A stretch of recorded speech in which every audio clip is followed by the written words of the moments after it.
You have chat on, Scott? You're not. Yeah, now I see it. I see the chat. I should join it, right? I'm joining. No, you're already in it, or maybe. Oh, okay. I don't know if you have to. You don't have to join it because I mean you're here. Oh, right. I'll just respond. Unless you want to type something to them. No. Unless you want to type in the chat. They're probably going to be really mean to me. No, they're not. Oh, let them be mean to all of us. I'm fine with that. Yeah, I was gonna say though that they do like it when we troubleshoot during the show. Yeah, that's a big part of what we do here at the network is troubleshooting. Dude, I like that lamp back there. That's a dope ass lamp. Yeah, that's a cool glass lamp. Yeah, this is the room my father died in. We're in shambles over here. Oh, dude. Oh, I'm always curious about that. So that bit that you do in your act is real, or is it mostly real? Yeah, I mean, I usually don't lie unless it's like about historical stuff because I don't know what I'm talking about, so I have to lie. Yeah. But yeah, wait, Scott, what's your process? Do you write things down? When do you come up with your ideas? Dude, there's no way. Just like trigger words, dude. You know. You record all your sets. You listen. Never. I've never recorded anything. I'm a fucking idiot. Yeah, me too, man. If I was smart, I would be in a better position. No, I think we're like there's something religious about us when it comes to funny, and it's just destroyed our lives. Smart. You guys could use a little bit dumbing down because like there is something to what Sarah's Summerlin was saying the other day, like about retard maxing. Is like just getting on stage and not worrying about it, kind of being in the zone. Right. I think that's like when people talk about Shane being so good at like 11 beers, like he hits the thing, but he can't stay there. Well, I don't 11 beer, I guess. I heard, yeah, that's a lot of beers for most people, but I drink a little bit, and I think I'm gonna die from cancer. Yeah, I do. I used to just throw caution to the wind with everything, but then after, like, so eventually I had, I suffered some consequences. Like I had some health issues. I'm doing better now, but now I'm at the place where if I do anything now, I'm like, oh, this might be the thing that kills me. You look good though. You've been walking. You're losing weight. You seem more energetic. You're making more content. Oh yeah, I'm doing better than I was. But I think what Scott was saying though is like, I don't know if it's religious, but it's delusional. Yeah. It's psychotic because that's what happened to me. Is I got like it sunk its hooks into me so much. I got so obsessed with this idea of like becoming like the funniest guy I could be, being a professional comedian. And it drove me crazy. I mean, that plus like a lot of drugs drove me. But then I was in the psych ward, and now I'm here. But it definitely there was like this obsession with it to the point where I didn't realize how much I was like not taking care of myself, where I just was actually going crazy. Yeah. And I guess in that way it became it was religious because then I developed like religious psychosis where I was reading the Bible a bunch and then sending a lot of concerning messages to people. Yeah. Right. Yeah. I vaguely know about that. Yeah. I guess this is a good way to start.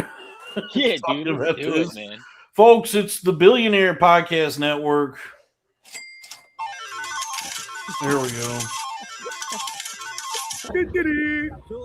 Welcome to Saturday Night Corn-Fed with Dalton Pruitt. It's me, the Golden Chocobo.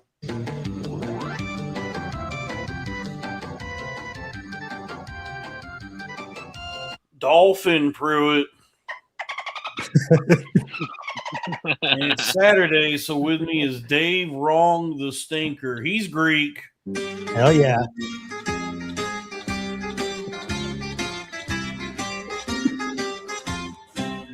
We're joined by our guest this week, Scott Chaplain. One of my favorite comics. What up, yo? What's up, Scott? We're talking dream chasing. Oh, dude. Let's talk about everything. Let's get everybody involved. No, yeah, I don't even know. Is this the first time we've met? It's definitely the first time we've talked. I've like seen you vaguely. I've probably like judged. Well, no, maybe you've done sets before, like the Matt Marin. What's his last name? Yeah, like something that he ran. Maybe I saw Comedy you there. Fight Club. Right. Okay, because yeah, I mean, just from like the cursory glimpses I see on the internet, you're Lewis's golden boy now. You're like his little prince. Oh, that's funny. I don't think that, but maybe you're one of them. Maybe last year. I mean, I like Lewis a lot. I mean, we could get into that. But yeah, I think, what's weird is I started in like fucking 2008. And so Lewis was looking out, and he still does. I mean, I'm just joking. I just saw that Lewis was like bringing you in, like bringing you on the road and stuff. Yeah. Oh yeah. I've been on the road with Lewis for like on and off of, forever. Like 5 years. Like y'all are boys. Cause I was like trying to have the career you're having right now a few years ago. Me and Lewis were tight. Everything was on the up and up. And then I had like a really horrific brain accident that was brought. There was a lot of factors. Probably the biggest one was just like rampant drug usage.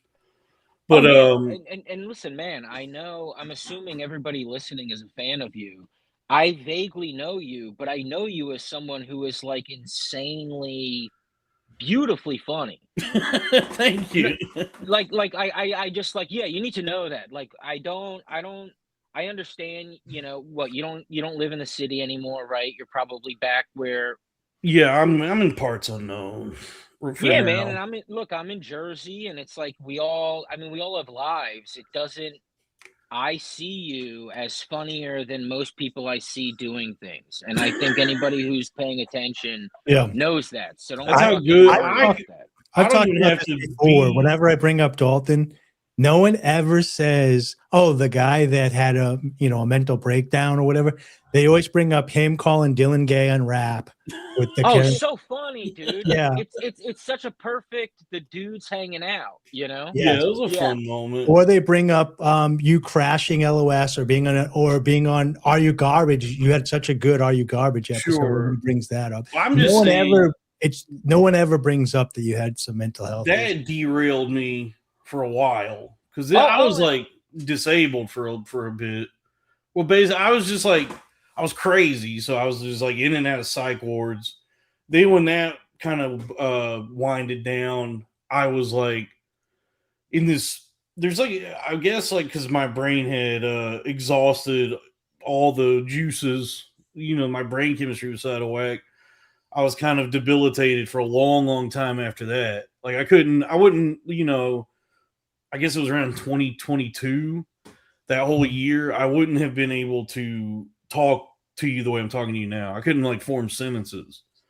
Right. And then, it's just been a slow build. And then you could have been like on now. Surprised you didn't get on Kill Tony right then, dude. You would have went to the I would have been perfect for Kill Tony at that time. Yeah, when I was pissing on myself and I couldn't brush my teeth, drooling and not responding to like anything. You would have been playing arena shows. Basically catatonic. That would have been perfect. I could have been one of the people they wheel out there. Yeah.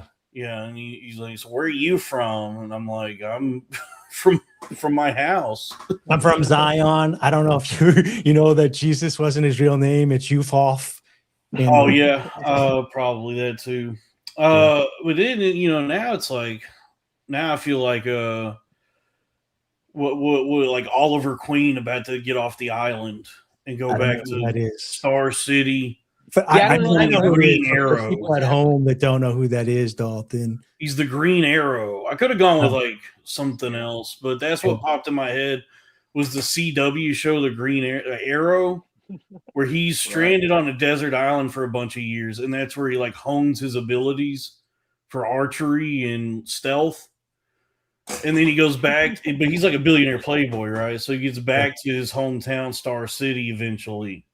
But he's gotten so strong from being on the island that now he's a superhero. He becomes the Green Arrow. And so that's me. Yeah. And that's those low budget CW ones where he kind of that was the gay looking Green Arrow with the spiky hair. No, they had kind of done like a darker thing by this point. So he just had like a buzz cut. Yeah. And then the companion piece to that show was The Flash, which is good for the first season and then pretty unwatchable for the next 8 years. I never got into those. That might be this also. This could be that. I watched Batman. That's it. What happened with Batman when there's a training montage? Well, I guess it depends on which one. I mean, I guess in Batman Begins, he goes to like the Himalayas and becomes a ninja or something. Yeah. I can't remember. My point is this: like now, I'm kind of over the hump with a lot of things. And I can feel my power returning, and I'm like, really the main thing. I had also, just because of like all the different, Wellbutrin and Lexapro and all these different weird psych meds they had me going through this revolving door with. That plus being sedentary for a while, I got fat as shit, and became became physically very difficult to do minor movement. It's coming out. Everybody thought I was crazy. Me and Tom Cruise were crazy with the psych meds, but now even like Jordan Peterson and that whole crew is now saying, "Hey, did you guys know that psych meds might be bad for you?" And it's like the psych meds can be bad. Look, I'm not a doctor, and I don't want to tell people this. No, this is medical advice. If you're at home, this is medical advice. I mean, it's just if it works for you, throw your medication in the trash. You don't need it. But I'm also just like suspect of them. I'm skeptical as to their efficacy because they are such new medications, and there's been so many instances of them going horribly for people. But I've also heard that there's people that they work with. Scott, do you take psych meds? No, maybe like 4 years ago, I wanted to get it was like a psych therapist combo. I needed a psych and a therapist, and I took things I don't even remember, and they didn't work for me. I have like terrible ADHD, and they don't care though, because when you say you have ADHD, they think you want drugs. Yeah. Yeah. What's that one? You kind of do. No, I just started back on. I quit caffeine for like 3 months, and then I just bought pre-workout the other day with the slow release caffeine in it, and I felt like limitless. I'm like, oh, I don't believe in ADHD, but I do, because when I did that, I was like, I felt like I unlocked my brain again. I had been sleeping for like 3 months. Oh, dude, I've been so productive. I definitely have some sort of brain disorder that I have to have caffeine all the time just to feel normal. Yeah, I actually quit coffee for maybe a month, and I've been super happy about it. I take naps during the day while I drink coffee, and I quit coffee and I wasn't taking naps. Yes. And then just this morning I started drinking coffee again, and I'm drinking coffee right now. And shit, dude. Yeah, you're off the wagon. I was the wagon, bro. When I was you're on the bean. I was drinking 2 to 3 Celsius a day, and I could take a nap. I could drink 2 Celsius in a row and then be like, I'm feeling a little tired. Let me take a nap before I go out tonight. You're overloaded, dude. That's 400 milligrams of caffeine plus all that fucking fat burning shit they got in those. No, you probably exhausted your body's endocrine system and spiked your pancreas. Yeah, your body said, "Now I gotta go Betty by now." Well, I thought I was gonna pop my heart at my age, so I was like, I gotta quit this shit. So I took a big break, and now I'm trying to treat it like a tool. You know. Well, Scott, you have ADHD. What kind of drugs are you trying to get? No, I don't want anything. I just, I want to find Jesus. I don't want to take anything. That's my issue. Yeah, I think the last conversation I had with my psych, which again was maybe like 4 years ago, was like, "Hey, my life fell apart, and you never gave me what I needed. Goodbye," and I hung up on it.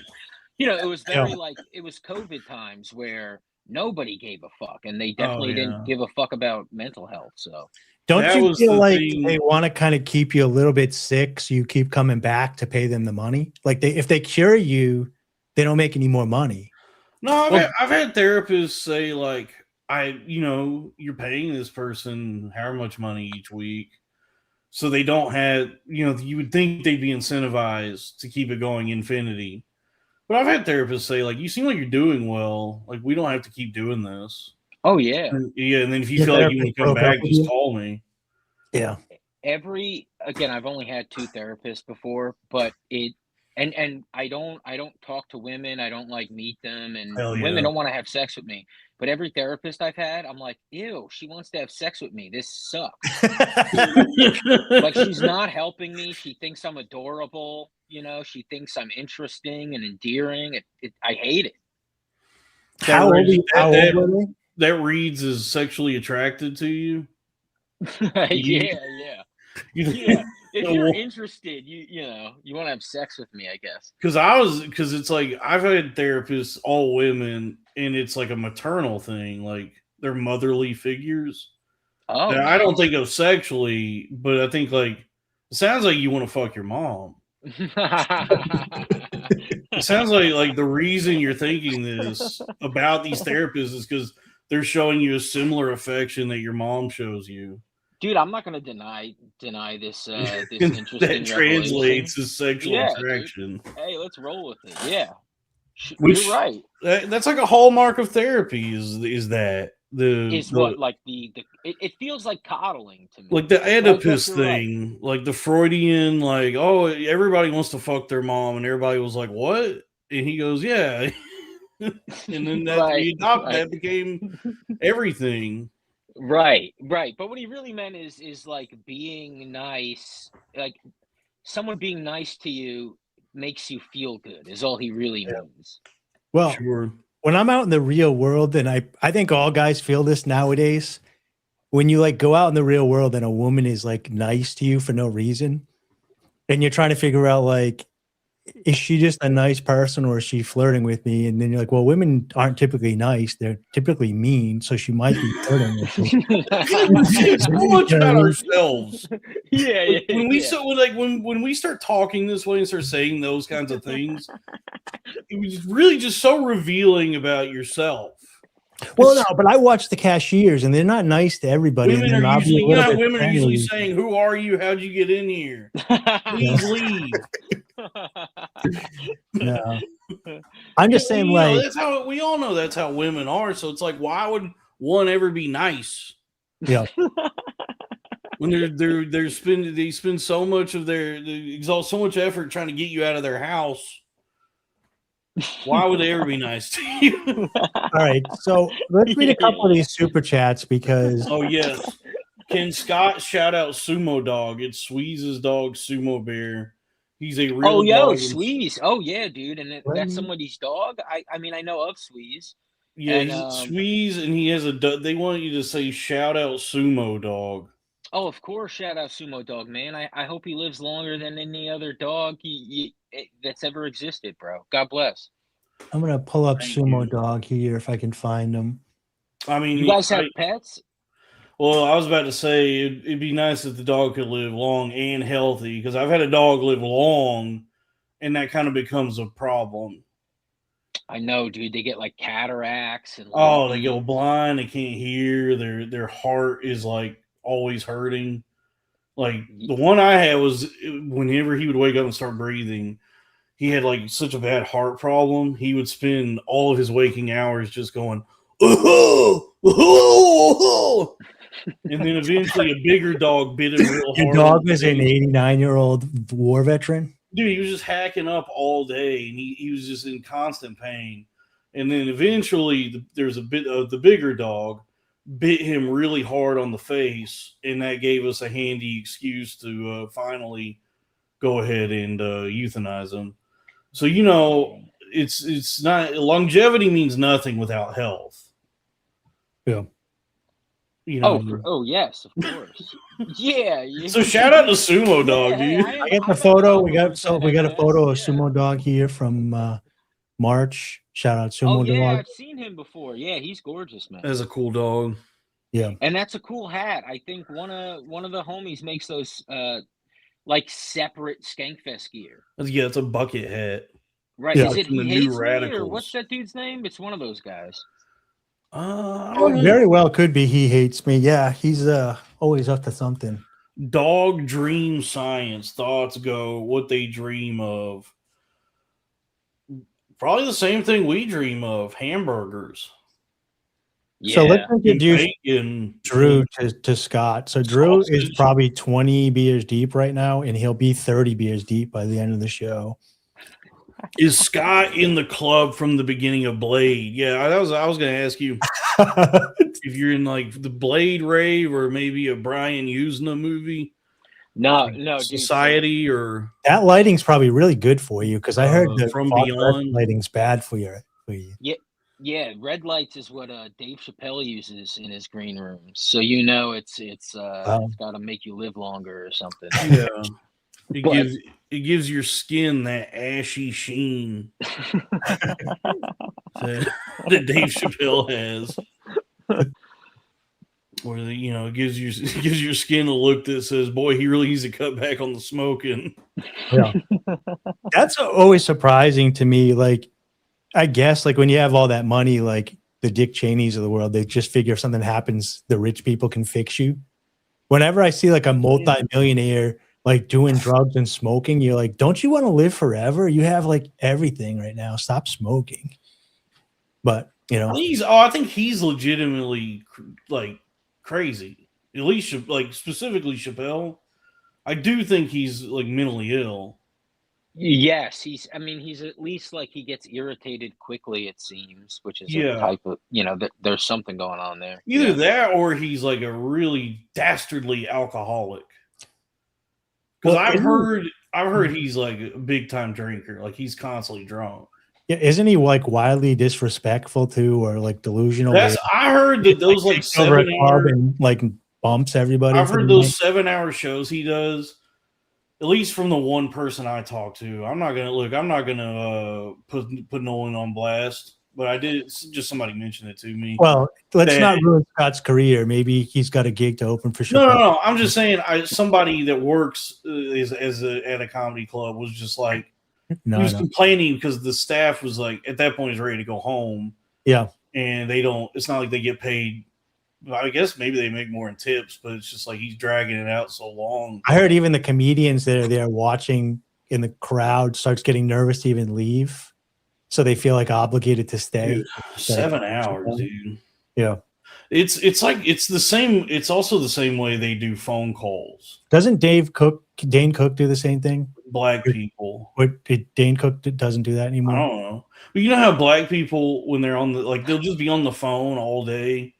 Just casually, even, and they'll rack up these like 7-8 hour phone calls. I see that with the like the Middle Eastern guys. They're like they do it. Dude, there was a whole on the phone the whole time. There was a whole Twitter thread about that where this guy was like, white people will never understand the 8-hour WhatsApp phone call, and I'm like, no, I guess I don't, because I love my family and I'll call them on the phone, and I guess we are assured of our love, strength, and connection that we can hang up the phone after about 15 minutes and we're still, we are in each other's hearts. So there's no we don't see the need to be on the phone for 8 hours. We're just about to not separated. We're about to do a 4-hour live hang. Yeah, I guess so. Yeah, there is this too, but it's the white person equivalent is a podcast. Right. Oh yeah. Wait, what were you saying, Scott? I don't think I was saying anything. Oh, okay. No. I don't know what I heard then. What's the longest you've been on? What's the longest you hold on? Because we're talking about black people. Oh, what's the longest you've been on the phone versus what's the longest you've ever been on stage? Dude, I've been on the phone 7 hours longer than I've been on stage. Like I've only ever done an hour. That's about enough. But yeah, and what sucks is my ex is black, and so yeah, those were like 8-hour phone conversations, and that's a fair point. I was a little confused when it started but then I just summed it up to love.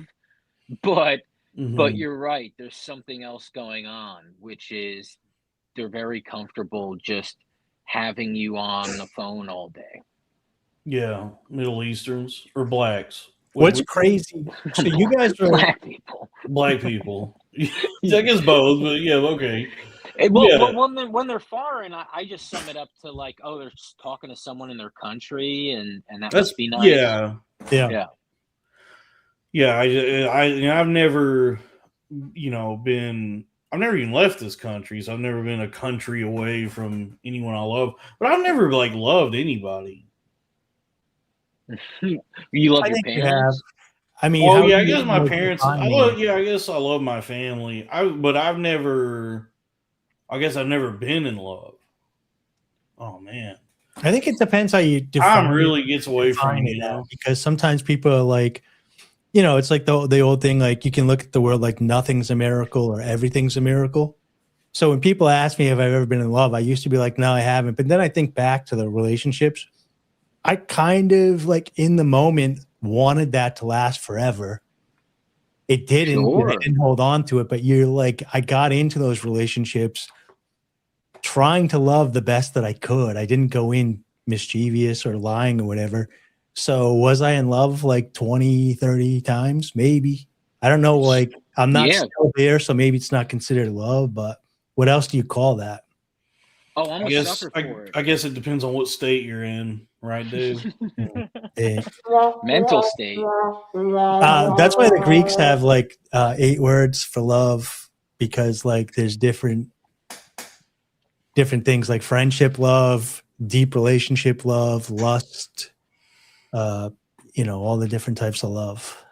Yeah. Mania is a type of love in Greek. We call it like obsession, but mania is considered love. It's like obsessing over your work. That would be like mania love. Yeah, like Hulkamania is just we love Hulk. We love the Hulk. Shout out to the Hulk. Dude. Who doesn't love the Hulk though, dude? Did he pass away? Yeah, he's dead. He's been dead for. All right, he's old, dude. Oh yeah. Scott, are you one of these? Yeah. Scott, did you enjoy Kill Tony at Wrestlemania? Oh, I know all about it. I'm like a wrestling idiot. He has a wrestling podcast. Oh, so you are into wrestling. Oh yeah, man. It's brutal. I've loved it forever. And but yeah, no, I didn't like that. I only saw the first maybe 15 minutes of it. That Kill Tony. I haven't watched a lot of the Kill Tony show. He's a dear friend. No, I believe it. I understand the appeal, obviously, but that WrestleMania one was like, at least what I saw was crazy bad. Yeah, it just sucked. The shit I saw from Sami Zayn that I guess didn't, because I haven't watched the actual special. I just saw this one clip, but they said this actually got cut. Was Sami Zayn doing like it sounded like he was doing like a self-aware, like he was making fun of Kill Tony. Right, I saw that. Yeah, he's like, I'm so sick of all this woke. I'm anti-woke. I hate cancel culture. Yeah, and it just sounded like he was doing like kind of an ironic, right? Or was the only thing I saw was he picked up Tony by the throat and smashed him through a table. Is that what you're talking about? There was also that, but no, he did Kill Tony. No, that was the Undertaker. Kill Tony. His name is Kill Tony.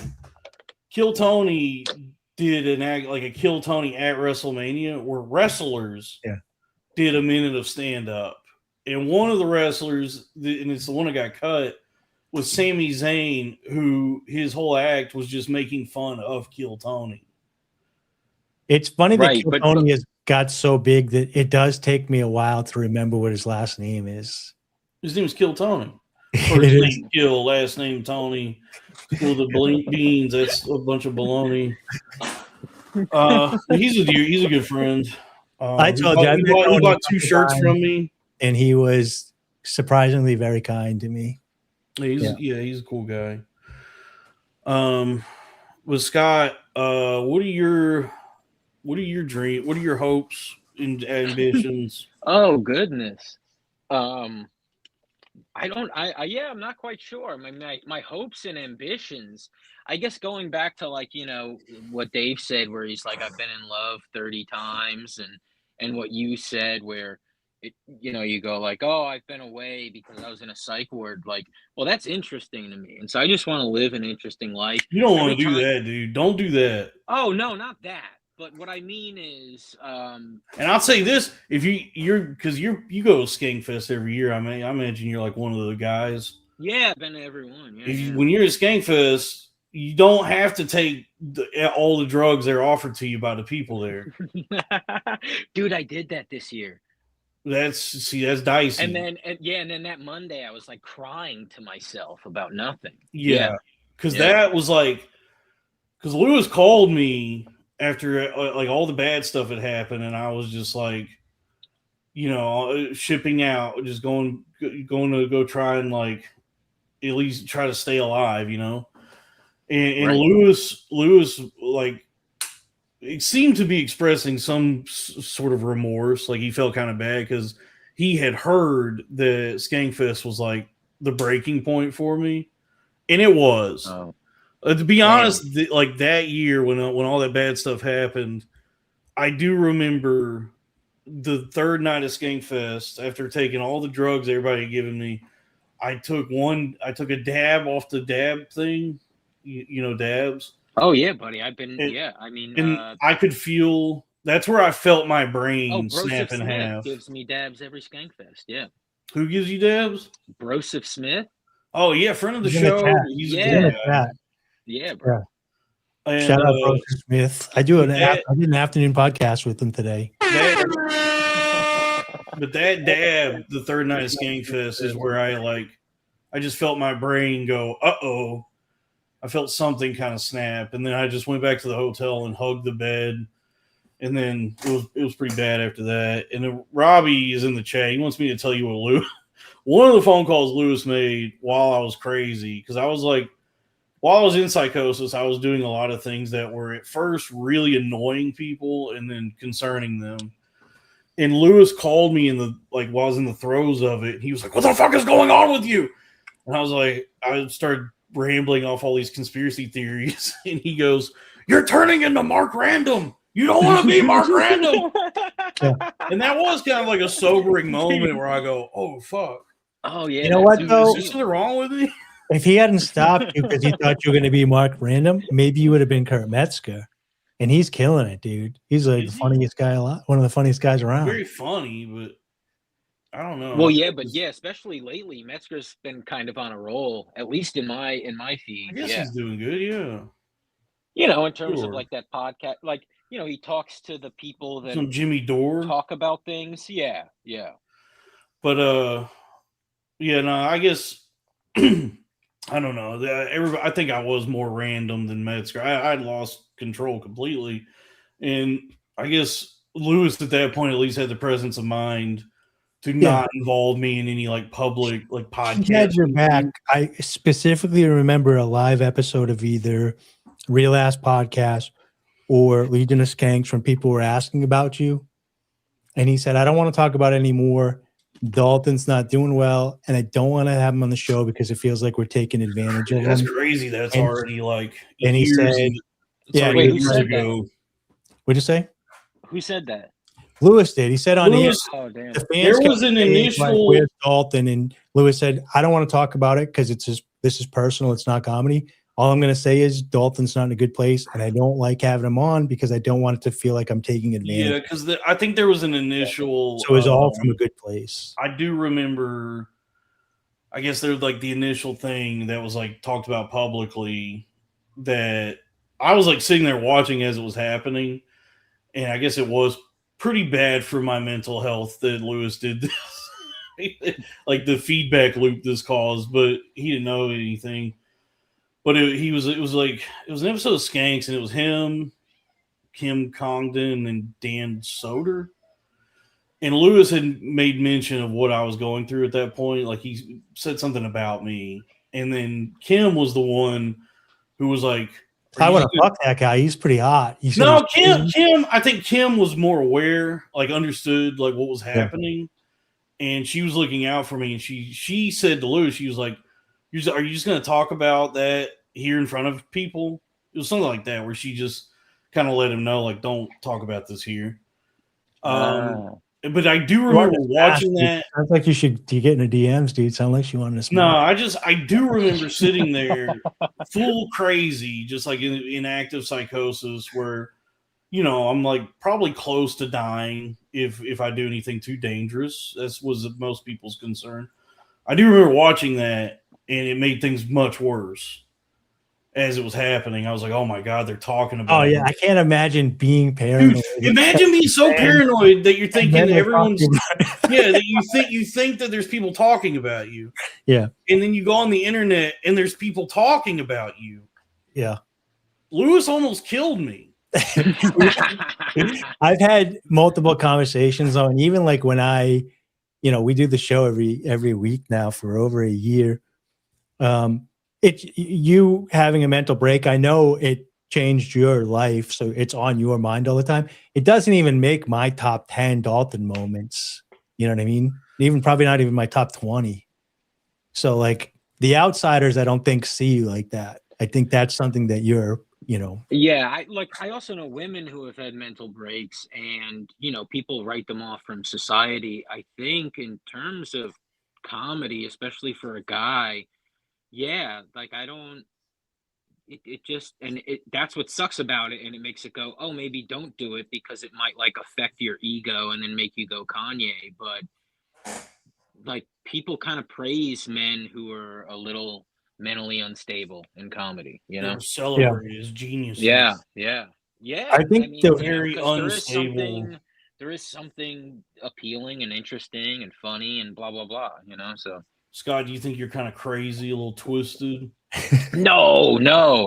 I stare in the mirror and I beg myself to be, but no, it's not happening. I think that the key too is some of these, like what's good with you, Dalton, is like you've never been doing an act where you've like created identity and then that's it, right? You just were telling funny jokes. So it's not like I'm fat, blah, blah, blah, blah, fat. I'm crazy, blah, blah, blah. So I think when people like their whole act is they're gay, they talk about being gay or they're fat. I'm fat, ba ba ba ba. I'm fat. Yeah. Ba, ba, ba.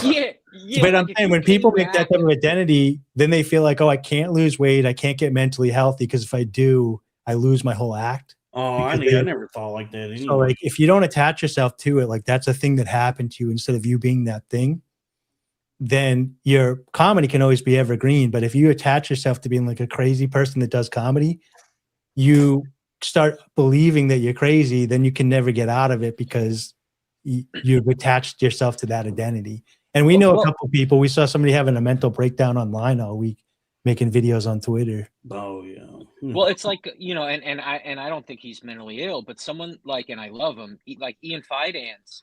If I made some of the decisions he's made in his life, I would like go hide and hate myself and think I'm crazy or whatever. But like it's just a weekend for him, and he just continues thriving. Yeah. But it's because he's like comfortable with whatever mess. Yeah, like Jim Norton's another. No, but it is funny to think that just like a weekend for him is just much like more than most people's entire lives. Just like he's he lives at such a just in an amplified way that's like most people would not do, even sober. What he does in a weekend, they wouldn't ride that bicycle. Well, he's sober now. He's been sober for some time. Yeah, he was even crazier. Do you remember the old stories on Cumtown of him telling about like just drinking like hand sanitizer in an airport and then like waking up on the stoop in New York City? That's the laugh because he's like trying to kill himself like subconsciously, but it's still hilarious to hear. Yeah, Scott, do you drink alcohol? Yeah, man, I gotta not do it. But yeah, I never had a sip until I was 30, and now I'm 35, and like it's gotta stop. Middle age. Yeah. Yep. Oh, I'm middle age, man. Yeah. Wow. I didn't drink until I was 22, and I don't drink that much anymore. You'll be fine. $2 from Little Goblin for lit Robbie on. I guess is Robbie wanting to come on? I don't know. Yeah, get him on, man. I love Robbie. I can send the link. I can put it there. But I don't have the regular chat on. I only have the super chats on. There we go. So I will answer. Do you want to skip that other super chat? What is the other super chat? The one. We'll cue that up. Okay. Oh, is it this one? Oh, yeah. I didn't see that. Scott, what's the deal with microscene? $2 from STL. What's the deal with microscene? PS Dave equals rainbow. What could that mean? I don't know what he means by that. What is? I'm very colorful. I'm very colorful. Thanks for $2. Lovely to look at after a rainstorm in the sun. Come on. I don't know what he means. Is he trying? Is there some? Not that there's anything wrong with being a rainbow. Is there some drama I'm not aware of that they would be asking about? I'm assuming. All right. So wait. So you guys obviously post this eventually on YouTube or something, and on the. This is live right now. We're on YouTube right now. So don't. If you don't want to say, don't say it. I like Mike. I just need to know context because. Yeah, if it was just disappearing forever, I'd go into more detail. But I guess what this person means is, me, Racine, and you guys know Sean McCarthy? Yes. Yeah, he's popular on Twitter. We had a podcast called Out for Smokes that lasted a few years. And then, Mike and I got in an argument, and I said I'm not doing the podcast anymore. And I didn't know this. Oh yeah, and so, because I talked to Racine too, and I didn't even know you guys did a podcast. Sorry, I knew you had the wrestling podcast, and I know he has his own personal one. So what? Hey, you quit you quit his podcast?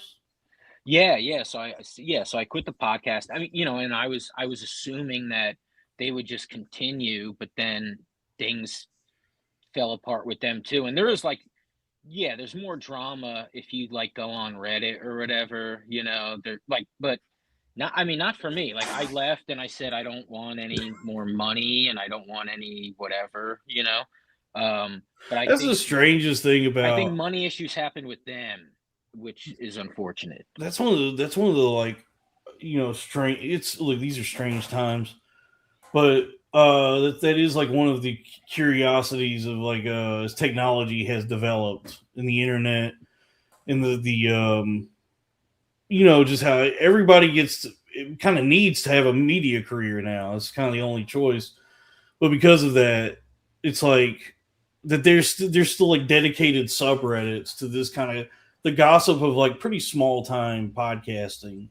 Oh yeah, man, and even Discord, which I was never on Discord until I started doing that podcast, and it was there's a Discord for it, and I got on it, and even and I haven't posted in it in forever, but this morning I was there's still people interacting every day, and I commented on it hey, what do you want me to do next? Because there's just nice people who used to listen to us, and I saw someone say those in the chat, those poor guys were so close to breaking the full-time income Patreon barrier. That guy is always he's a troll. No, but what I mean is it's actually true. I was making $1,300 a month on it, and it was shit, man. To bail from it, fucking yeah.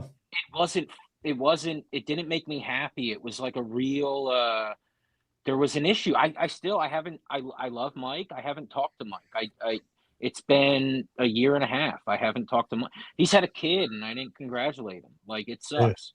But I guess you didn't congratulate him on busting inside. Yeah, I know. I mean, Deb is pretty hot. But I haven't seen her in real life, but she looks cute on the episodes. She's lovely, man. She's lovely, and Mike is cool too. Mike, I would definitely bust inside your wife if you ever see this, Mike. She's very cute.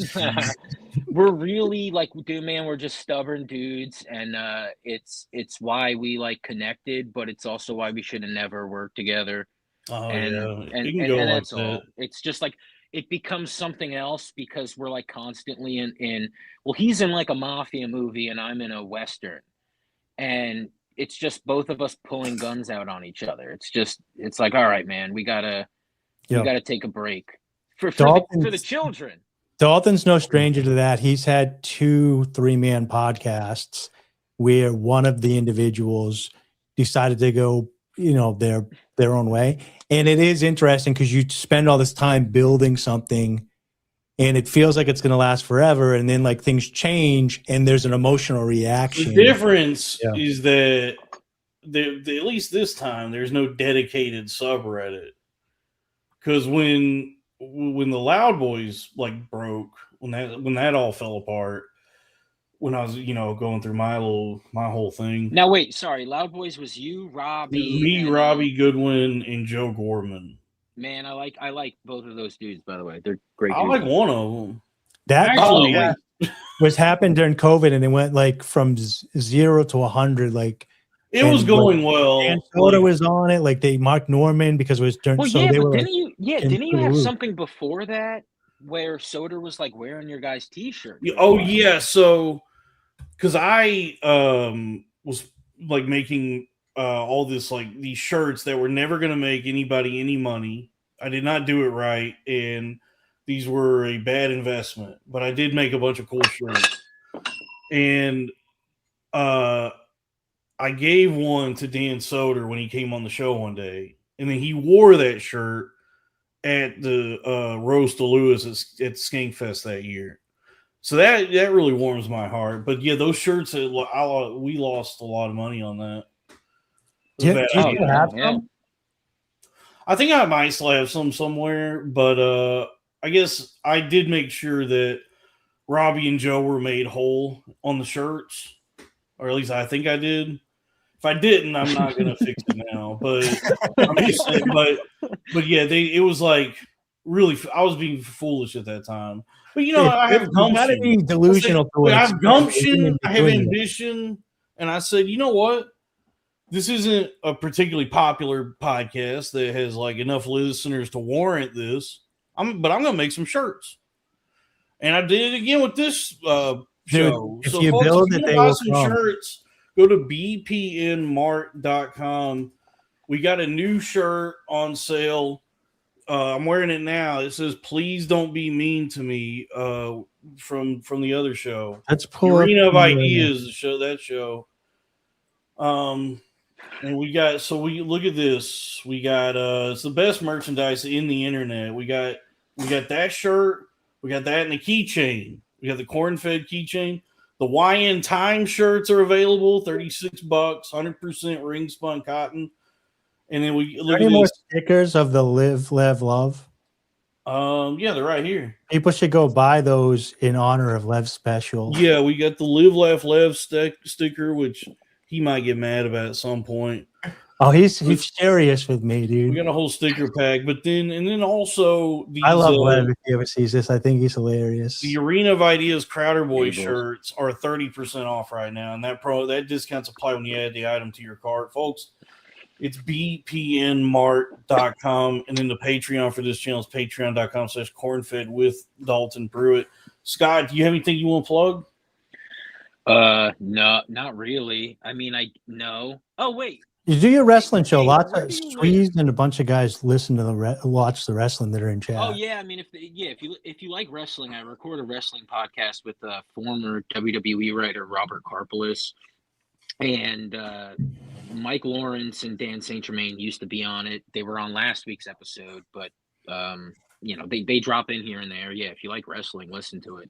Other than that, it's called Working Stiff, unfortunately. Working Stiff. Yeah. Is that wrestling? They use that for wrestlers? Yeah, I mean, it's like a wrestling term, I guess. Dan asked us to change the name and then quit the show like a week later. Just the truth. And we said, why the fuck did we make it a dick joke? It's a dick joke? Gonna leave. Well, working stiff is like the idea is you have a hard on. I mean, that's what my brain says. I don't even say the name of the podcast. Like I said, I don't even plug it until Dave asked me. You're ashamed of it. Well, we have the name. It's name. Robbie's here. Hey, what's up? Hey, what Robbie. Up, man? Hey, Scott. What's going on? That's cool. Working. But I did to Robbie what you did to Mike, pretty much when our first show split.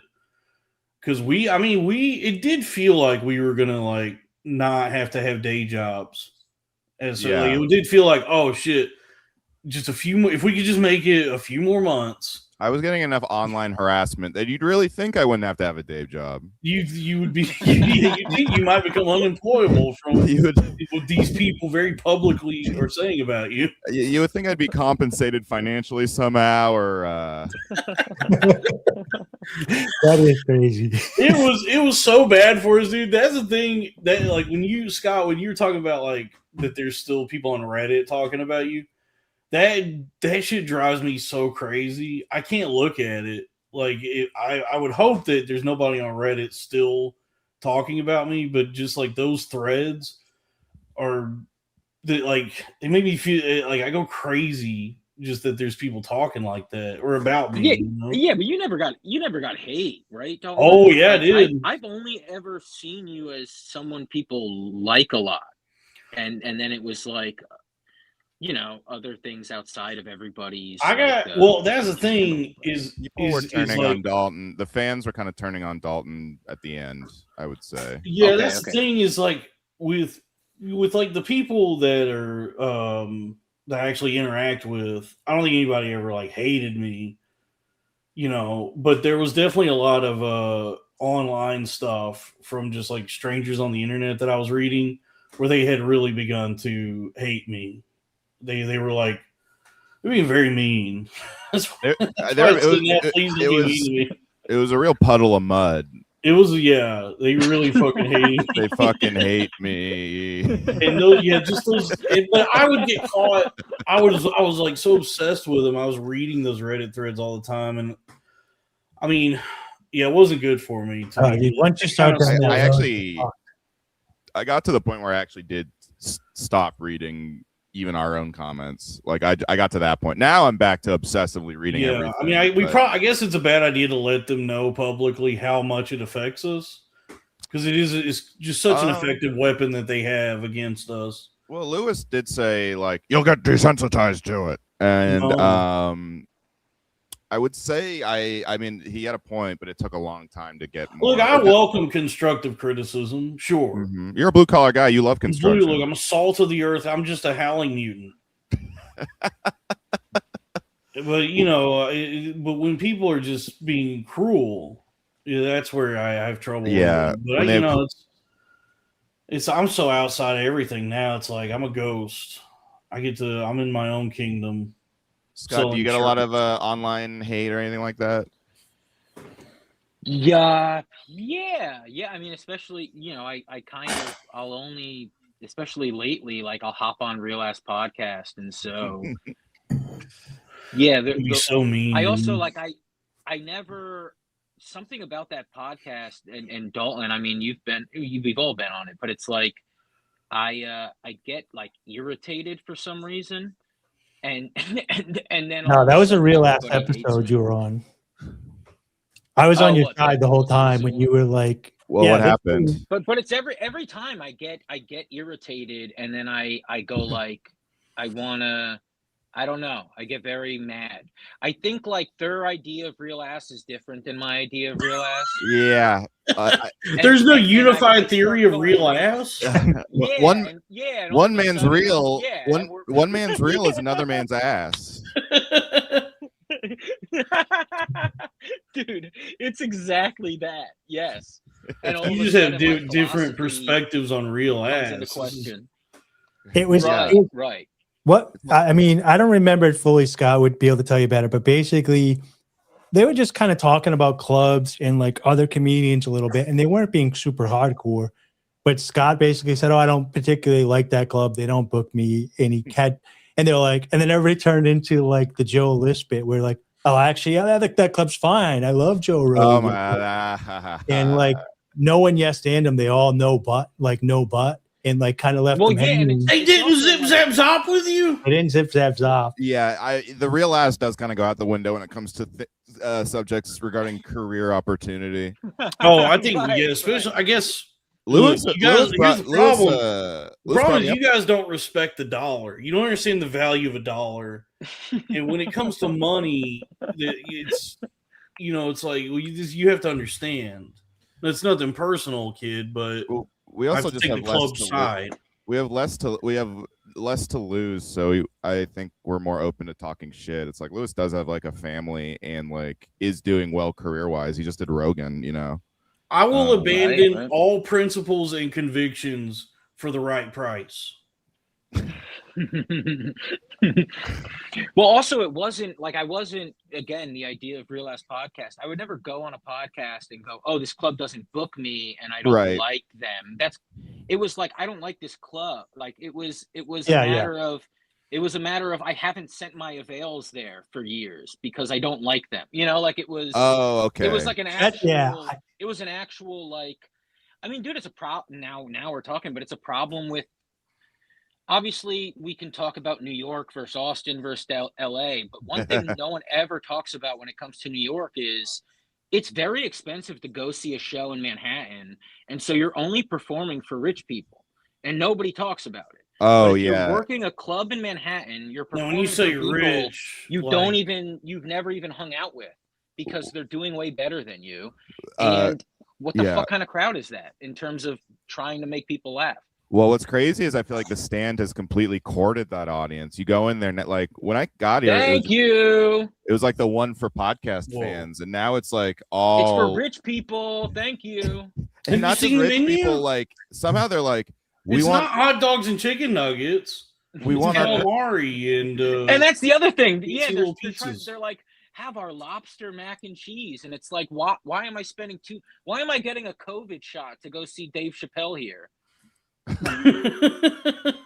Come on, man! You gotta get the shot. You gotta get the vaccine. He's a lib.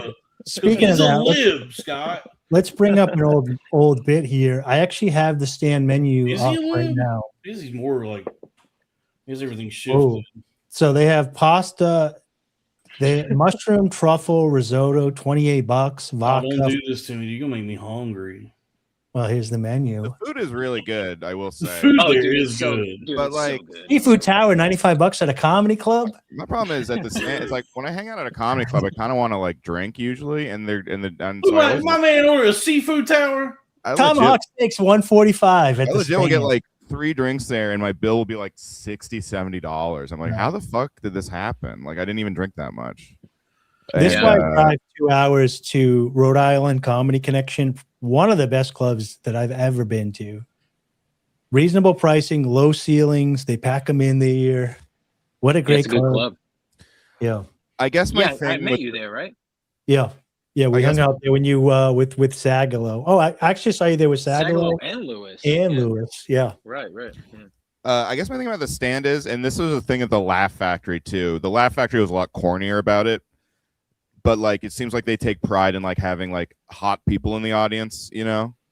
If you look at the Laugh Factory, they love like just advertising their audience. It's like, look at all these hot people who come to the shows. And like yeah. And I don't know how, I mean, I guess they just book a lot of hot people comedians. So I don't even concern myself with this anymore, dude. Now that I've discovered Vtubing, it's Wait, what's Vtubing? Dude, it's the future of entertainment. It's virginity tubing. They got a $48 margarita. It really shows you how antiquated, like, what y'all are trying to do. I'm already in the future of VTubing. Right. But it just shows you how antiquated, like, this notion of, like, live performance and also just trying to cultivate an audience that way, how antiquated and inefficient it is. Wait, is this like a Japanese thing, this VTubing? It's not necessarily just Japanese, but I'm sure there's plenty of Japanese people to do it. But Dom, I think once again, it's like I know that this is growing my audience more, but stand-up is really like fun to do. And once you like do a lot of especially once you're getting booked on shows and stuff. Bro, you don't have fun, you want to make money. That's the biggest fucking question in my life every day. Robbie, obviously the more money you make, it signifies how funny you are. And that's true. If you don't have any money, you're not funny at all. I forgot Joe Rogan. Money, you're very fun. I forgot Joe Rogan is the funniest comedian, and you really like because Scott, we've talked before about how I think Rogan's hilarious. I love the Gargoyle bit show. Friend of the show. Every fucking Rogan defense is like, well, he makes more money than you. You know, it's like, well, that doesn't mean it's good. McDonald's isn't the best burger. Like, you know what I mean? I don't know. It's pretty consistent. All right. I feel like I lost everyone on this. It depends on the on multiple levels. The I love everybody. I love everybody. Depends on the rubric upon which you're grading the burger, Robbie. Yeah. Zimburger. The burger. Zimburger. The burger. We should bring back Pink Panther remake jokes. We should do Pink Panther revisionism and be Nick Aldershaw, actually really both of them are really good. Nick Aldershaw, yeah, he's very much a Pink Panther truther. I found Vtubing, by the way, if we want to do this to show everybody. Well, Vtubing, to answer your question, Scott, is where you do like this, like a live stream, but instead of like your actual self being the thing, it's an anime avatar. And it's wildly popular. I got somebody who's doing it for their first time here, and we can watch a little. And I mean, we're late to it. Somebody in the chat made a good point that this has been around like a decade. If you guys, I kind of assume by the time I hear about something, it's already too late. Yeah, like, it's already. Stock tips. It's the fool's theory. What was that Warren Buffett story where it's like, if my barber is talking about a stock, I know that's why I know to sell it. Yeah, something like that. Yeah, Dalton, I do think that you're kind of like Warren Buffett. This is not financial advice. Yeah, if you guys we're gonna listen to this clip, and if you guys love clips, you're gonna love Lev Fur's new special on YouTube. Go check it out. Is it clips mostly? Is it mostly clips? Is it just clips? It's patchworked. It's patchworked. So, that's right. It's a bunch of comedy seller sets kind of strung together. Well, what is this we're watching? This is a guy that tried VTubing for the first time, and so I figured this would be a good way to explain it to all of us that don't know what it is, since you're a VTuber. The rest of us, later. Yeah, that's kind of my thing now. Yeah, so let's watch this. We don't hear nothing. Oh my god, Dave, we don't need to watch this. We don't even hear anything. Oh, we have to do this again.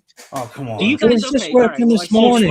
Hey, look, everybody gets the idea. Have you guys? You guys don't masturbate to anime though, right? Because obviously you see it in the pop-ups or in the corners. Everything is masturbation these days. Oh yeah. Oh, I know. I went on a 72-hour fast, and it's that Louis joke where it's like the Food Network is porn. Yeah. Everything is masturbation to him, or at least it kind of it ruined everything for him. His method for masturbation was different. Or at least the way he thinks about it. Yeah, I mean, I was just Louis in general. Did nothing wrong. Louis did nothing wrong that I know of. Dude, I was you guys can still hear me, right? I was such a fucking loser for Louis. I mean, Louis was like, dude. Okay, so when I was in high school, I saw Louis at the Cellar once a week for maybe 7 months. Whoa, that's crazy. And I got a picture with him every time. And I would tag him on Facebook, and people would go, "Hey, is this Louis C.K.'s page or the weird kid who's constantly posting photos with him?" Like, those were comments. It was so fucking embarrassing. How old were you? I was probably 16, 17. Oh, come on. That's fine. They let you into the Comedy Cellar? Yeah, and what's crazy is once I went when I was 20 with my friends. Must have been really cool. And they didn't let me in. And I was like, I've been coming here for 4 years, like weekly. And he's like, yeah, you got to be 21. And I'm like, are you fucking nuts? I brought friends. Wow. Yeah. No, I'm making y'all money. I was such a fan, you know? Yeah. No, I still get like ragged on for being too much of a comedy fanboy, but I also get ragged on for talking shit too much. I don't know what I am. Well, dude, I gotta say, man, your dude, and I love Sam. Your Sam Morril impression is so undeniably funny. Dude, it has made me question, like, okay, we're allowed to joke about everybody, right? Like, Sam is great. That's an amazing impression. It is. A lot of people have told me that privately, and thank you, Scott. That's very nice of you to say. Robbie's frozen this whole time. Yeah. Shit, really? Yeah, you've been frozen for about 15 minutes. Really? Fuck my life. All right, I'm gonna try, and I might switch browsers. Come back and do your Sam. Oh, you're back. You're here. Oh, this friggin' goddamn. Dude, hold on. What a decision to do like Elmer Fudd, but Sam. It's perfect. I can't friggin' believe that the Knicks are They lost friggin' 2 in a row. It's the friggin' playoffs, Jalen. Get it together. Get it together. Yeah, to give it makes me really miss Julius Randle.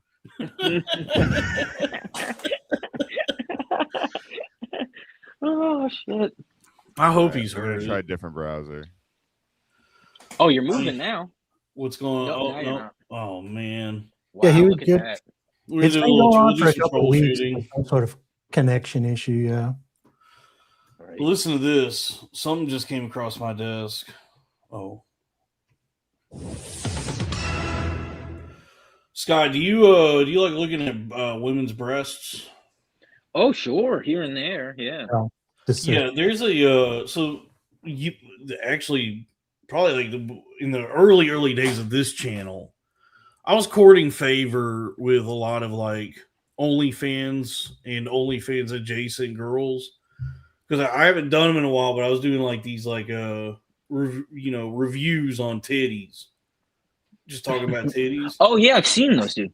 Yeah, and I haven't done one in a while, but I guess now that the Twitter algorithm is they're trying to fix it so that original creators are rewarded more. I should bring them back. But anyway, because of those videos, I made friends with a lot of like, titty girls with titties.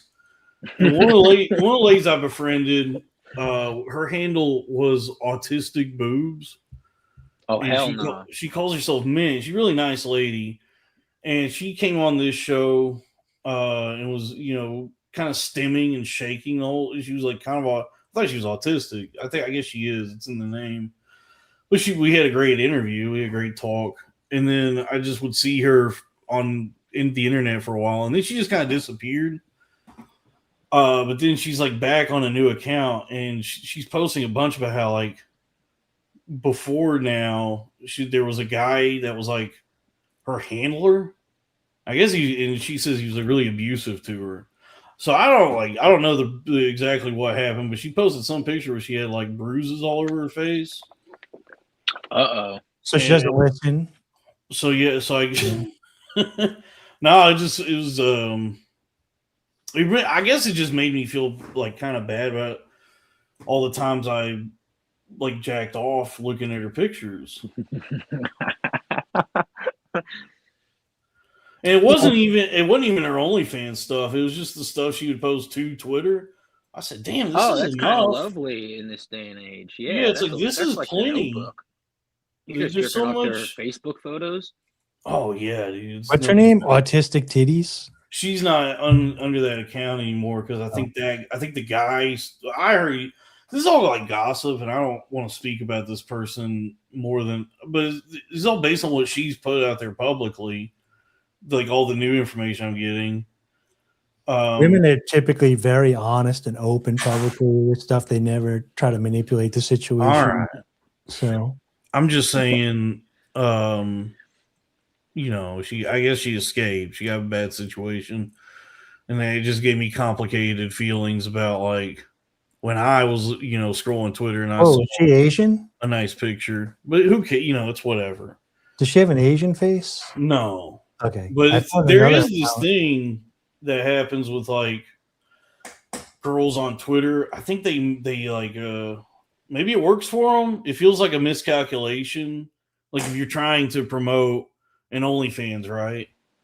And your promotion is some sort of taste sample to entice you to pay for the OnlyFans. But it's, I've seen them where it's like, oh, I could just have an appetizer for dinner. Well, yeah. Mozzarella sticks is going to be my entree. This is plenty for me to do what I need to do, and I don't need to go to the OnlyFans. Well, and if they're popular enough on OnlyFans, people are stealing their shit and posting it anyway. Oh, you could always, go search like Quinfinite Leaks OnlyFans. Quinfinite OnlyFans Leak. You know Quinfinite? No. We got to pull Quinfinite up. Oh, I can't. I don't have any freaking volume. No, my I'll just you can look her up on your own time. She does like funny videos, like a video where she's like, "Oh, here I am playing piano," and she's like squatting over a piano, and she's pressing she's got like a butt plug in, and she's squeezing it in and out to mash against the keys.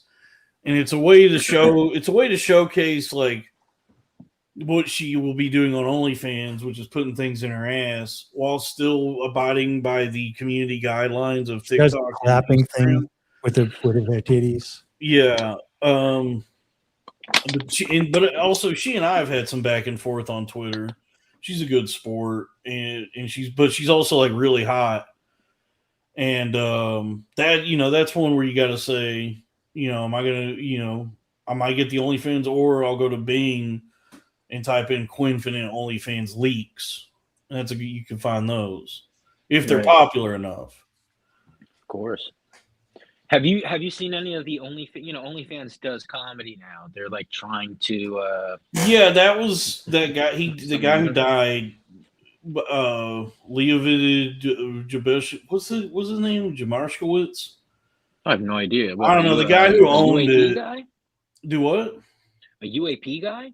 No, the guy who owned OnlyFans. He died recently, and he was some Jewish or Israeli or something. He was a Ukrainian Jewish guy. That's not the point. Okay. I guess the point is like it's a little bit the point, though.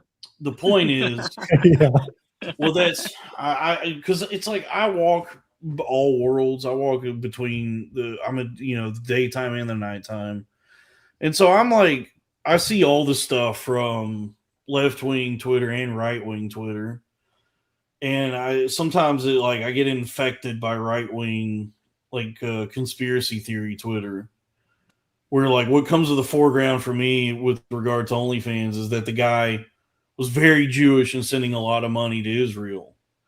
But that's not really what I was like, even the point I was trying to get to. He was sending a lot of money to AIPAC. What I was trying to say is did his vision, what he envisioned for the website, I always heard, was not just pornography, that it was supposed to be like a bunch of just like all kinds of media and whatever. That it would be another media, banking, all the different, that it would be another way for artists, weather control, with their it's like America's Got Talent online. Yeah. Well, originally Legion of Skanks was on OnlyFans way in the beginning, getting paid for a little bit, but it just didn't work for them. But they're still doing stand up? Yeah, they're doing. What I've heard is, I don't know if like stand up with a butt plug in. No, it's just regular stand up, and the idea is like, they curse, and therefore it's kind of worthy of this this X-rated pornography idea or whatever. But they're just regular sets. I've heard they get paid $15,000 to do it. Which is fucking dope. That's pretty good money. I mean, that's really good. Think about what late night sets used to pay. Yeah, it's like that's crazy money. That would solve so many problems for me. Oh, buddy. But isn't there regular content on Pornhub too? Before Rumble became big, I heard that like some of the people that were getting kicked off YouTube and stuff were putting their content on Pornhub because Pornhub. Oh yeah, wasn't Kanye post all your stuff on there unedited? Yeah, I watched a Dragon Ball Z movie on Pornhub one time. Yeah, so it was just like playing with Pornhub Fusion Reborn. Yeah, it wasn't like a hentai or nothing. So there's other things on Pornhub too, besides just like pornography. I saw a porn once that I could probably find again. That was like a woman doing comedy, and then like it was like an open mic, and then the guy is like, "You suck, I'm better than you." It's like the storyline to Punchline with. Oh, it's like comedian fucks heckler. Yeah, and then they have sex, and this was years ago, and it's like they have sex, and it's just an open mic sex scene in a porn. It's got an audience. I mean, you found it. Yeah, it's crazy. There's Kill Tony elements to that. Yeah, they really are trying to fulfill every like scenario, like anything that would, help you get your depending on who you are, your rocks off. Well, with OnlyFans now, you can go to a model and have her make that content, right? You could personally pay for it. Isn't that the point of OnlyFans? No, not really. No, it's just more like she posts her stuff there, and you have access to it. But she she makes the video she wants to make. Now, for the right price, and we're talking probably like thousands of dollars, you can order like a bespoke pornography where they'll do some shit you want to do. Now I can't hear but you even guys. then, probably still within certain limits. Oh my god! We can hear you. We hear you, Robbie. But he can't hear us. So that's What's going on, Robbie? Troubleshooting. But all right, I thought the average OF chick was making like $100. So can't you throw her like a month? So if you threw her $100, you can make a stand-up porn. I guess it all depends on the woman herself. Yeah. Do you have to like verify your ID to do an OnlyFans? Right? You have to prove it's you and then let the world know. I think they want to know if you're at least 18. I would paint my toenails and like jerk off fruit for money easily, but everybody would know it was me, right? Isn't there a foot? Isn't there's a foot one too? A footy one or footsie? Oh, yeah, but I think that you have to say you're you. Feet finder, Feetmoid. Feetmoid. I don't know if you have to say you're you because to get on the feet one, you have to answer a questionnaire that proves you're a You have to answer their riddles 3 before you. Yeah, you have to like prove that you're like in the feet like that. They're all using alias names anyways, so like we just need to come up with a foot name for you that you would use as your alias. So they would know, but your audience wouldn't have to know. So if there was a lead survivor. Yeah, but then that's how Israel gets you, you know? That's when you start going to war with Iran because you're like, fuck. Keep talking like that, you're going to get right back in the Mike Racine show, dude. You guys are going to be buddies. That's one thing we agreed on. You're a howling mutant now. Oh, no, howling mutant. Yeah, I saw you arguing with him lately, right? Oh, I get it's not a good idea to like attack him outright because the little howlers will come for you. But I still I'll critique his work. Which you know what's really funny about that, Dalton, is that Lady Gaga calls her fans little monsters. So it literally dude, he's got so many little howlers, and they're always searching for his mentions of him. It's a better slam than you even think because it's like also it's very close to the moniker for just a horde of gay men. They are that, but they would admit that. Like it's like this new version of right-wing edgelords where they accept that they're gay and they announce it proudly. No, I mean the Lady Gaga fans.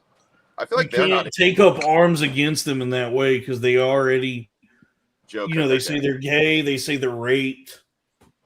They're like I guess they've like already shielded themselves in the irony of like you can't call me gay. Ooh, the irony. I've already called myself gay. It's the 8 Mile. Basically, 8 Mile, yeah. Yeah, they did the 8 Mile. Yeah, I am gay. I did get fucked in my ass. I do live in a bathhouse with other men. I know something about you. Robbie, your mic's kind of quiet. Let's do a little troubleshooting. You're a private Jew. Yeah, but I just like critique the howling mutant because how's this? That's better. Much better. That's great. Yeah, because I just said that he's like he does rape. What was it? Somebody said he's like the funniest guy ever, and I said nothing funnier than rape jokes interspersed with. Wait, somebody said Howling Mutant is the funniest guy ever. Somebody the way these people talk about the mutant is fucking as if he's not just howling a bunch of nonsense is crazy. He's not even in my feed unless to judge. That's amazing. Someone of my mentions, because I said something, I forgot even what I said, but someone literally called him like one of the finest online wordsmiths or something. Yeah, and what I said was that like a wordsmith, like whoa, breaking news, dude. What did something all come these across guys your literally desk? talk about him like he's Mark Twain. I don't know if this is real or I'm getting trolled. I just brought up. Did somebody get shot at the White House Correspondents'? I heard that I did hear that shots rang out. Yeah, and that is real. Fuck, dude. Oh my god. The SPLC is at it again. Right? The small penis liberal cucks. Yeah. Dude, who was hosting? Was there a following a comic shooting at the White House Correspondents' Dinner in Washington D.C. Yeah. And I also have some Breaking Bad news. Tom McDonald got shot. Yeah, it's never the Tom McDonald, Scott. You know that. Oh my God, Nancy Mace just tweeted, "Please get on your knees and pray for President Trump and for our country right now." I got the video up. I got the video up. I might have volume, so let's see if I have volume. Oh hell yeah, dude! Usually the only shots taken at the White House Correspondents' Dinner are zingers. You know. See if we can hear this.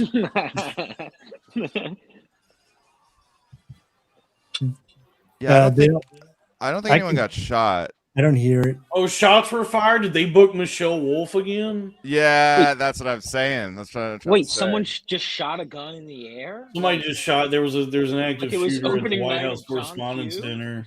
Yeah. And according to TMZ, as of 36 minutes ago, the shooter was killed. Yeah. Justice prevailed on this night. Dude, Twitter is just immediately the first replies are always the Jews. It's so funny. Oh, that's Elon's tinkering. It's everywhere though. I think I'm not on Twitter or Instagram that much anymore, but Instagram is like, I'm surprised Zuckerberg's allowing that. Like I go on there and every comment, every video in my feed, and all I follow is comedians, so all mine should be stand-up clips. And instead, it's I've been getting so many. You need to really ask yourself. I've been getting a lot of like racist and like chud stuff. That's why this is where it requires you to dig Instagram. You really need to ask yourself, why would somebody named Zuckerberg allow this? It seems anathema to somebody named Zuckerberg to allow such rampant anti-Semitism on his platform. But then again, knowing how these people are, why would he allow this? There has to be a reason. Because he doesn't pray. Like all these guys actually all have one God, the Almighty Dollar. Ain't that the day? It's a big club and you ain't in it. I will say, internet hate for like races or whatever. It's not what reality is. Like, there's way more. I hate black people, but in life, it's like I don't know. I'm interacting with everybody. Yeah. But the Jewish thing, the only reason it doesn't feel like propaganda to me is my whole life, once weekly, there is like an older person or someone I'm interacting with that is blaming the Jews for things. Like, it does feel like it is also reality for a lot of people. They're kind of, I think a lot of people don't like Jewish people. Oh my God. I mean, have you ever had a landlord? But yeah, that's right. It's like people actually have. Wait, isn't that why your podcast broke up, Scott? I just think like it is I'm not saying it's anti-Semitism. I'm saying there's beef there. Like it's there's certainly not pork. People have beef with Jewish people, and it's like, all right, let's talk about it. I think part of it is like one of the cool things about growing up in the 90s is you could air things out. So like the difference between my black friends then and now is I was closer to my black friends then because we could joke around about racial stuff and it was out in the open. And Jews were always better in the 90s. Kind of the one thing that you couldn't make fun of. So I'm like, spin doctors, I think are like, why can't you make fun of this one group without getting in trouble? They don't want to be part of us. Like we all make fun of each other and have a good time, except this one group. That is certainly not the case anymore. They are number one. I mean, it is funny how because to Scott's point, it's like a lot of people hate Israel, but it's also like, and obviously for valid reasons, but it's also troubling how quickly they are like, and all the Jews, like, you know what I mean? Like it's, I guess that's partially Israel's fault for like, for basically saying you're anti-Semitic if you criticize Israel at all. Choppy waters with I was just gonna say the issue is like. If an individual that happens to be Jewish does something you don't like, and you're like, oh, that guy's kind of being a jerk, then they say, oh, you hate all, whatever. So that there's a group of select Jews that when you attack an individual, put them into the group. Yeah, maybe we should change subjects. I forgot that Dave listens to anti-Semitic speeches at the gym. No, I'm saying like, how many times have like you seen somebody who's an individual who's doing something bad, and then somebody calls out that individual that happens to be Jewish, and then the media is like, oh, he's only attacking him because he's Jewish or whatever. Literally happens to like every minority. Yeah. It's not just the Jews, except for the Saudis. You never hear anyone talk shit about the Saudis on the news. No, that's not what I'm saying. I'm saying if an individual Saudi, if I attacked you, right? All right, this isn't a very funny mode to go Oh yeah, down. we don't have to talk about this. Let's talk about other stuff. I didn't know that you guys were gonna get all scared. I'm sorry. Nah. Talk about it. I'm terrified, dude. I want to live a long, happy, healthy life. Yeah, sorry. Look, what's that guy from Game of Thrones said? Some flowers want the sun and then you get plucked, and I just want to be in the garden, something like that. But that's that's my thing. It's just lay low and stitch Yeah. Lay low and stitch. Nanu. Lay low and stitch. Lay low and stitch. Sure. Damn. How come they ain't draw the movies? Scott, so I don't want to get into too juicy of feel free to pass on the question, but are you and Mike still cool, or is it like? I mean, I haven't talked to Mike in a while. Yeah, we brought it up earlier. Yeah, I haven't talked to him in a while. But I don't know. I'm stubborn and right, and, sure. And so yeah, that's kind of, if he was like a lady, I'd be like I'm nice to ladies, but something about guys, it's like all right, like let's take it to the grave. You kind of sound my, like my him, father was weird. like that and shit, and so right. Yeah, we came up together. Like he was one of the first guys I met. Like when I was in high school doing it, and but yeah, like I also don't know, I don't talk about it, and I know for sure like he has with people, and so I don't know what he said, but I know I'm certain it's not right what happened, but I'm also fine with that too. Okay. Yeah. Scar, you and him from the same area? Yeah, I mean, we're both from North Jersey. I guess he's more like Central Jersey, but yeah. Yeah, because I was just thinking like, oh, you kind of sound like Mike. Yeah. I mean, I like Mike, but also I'll say, I keep forgetting this is a real thing. I'm just saying. Oh like, yeah. Don't talk have to someone privately, and I go like, they bring up the thing. I go, look, I like Mike, and then they have to give me a thing of like, come on, man. And I have to right. Like, I wasn't trying to egg you on. Drama and comedy. I didn't even know what was going on. Like, it's like I don't know. It's like we both have lived lives, and so I think anybody paying attention to who we are knows who the issue was. Kind of. Right. I guess what I mean. Yeah. Well, you guys are both really funny, so I hope you guys. Oh yeah, I'm not some like liar. Mike is so funny. Mike is so many cool things. He's so many cool things, and support fucking Mike Racine. Honestly, like I should probably do his podcast soon. I really like it. That would be nice to interesting and different, and I like what he's doing over at his individual podcast. I was surprised because I talked to him and watched his podcast when he was on Story Wars. I thought he was doing a bit because they were all joking, calling him a lib cuck or whatever. And I thought he was doing a bit because I don't get that feeling from watching his show or talking to him. I get that he's kind of like heavy on certain stuff, but he seems pretty moderate and family oriented to me. Or maybe I don't know him that well, I guess, from what I've been seeing. I'm a lib cook. I thought they were doing a bit. Yeah. No, I don't even think it had anything to do with politics. I think it was just what happens when the unstoppable WAP meets the immovable Wigger.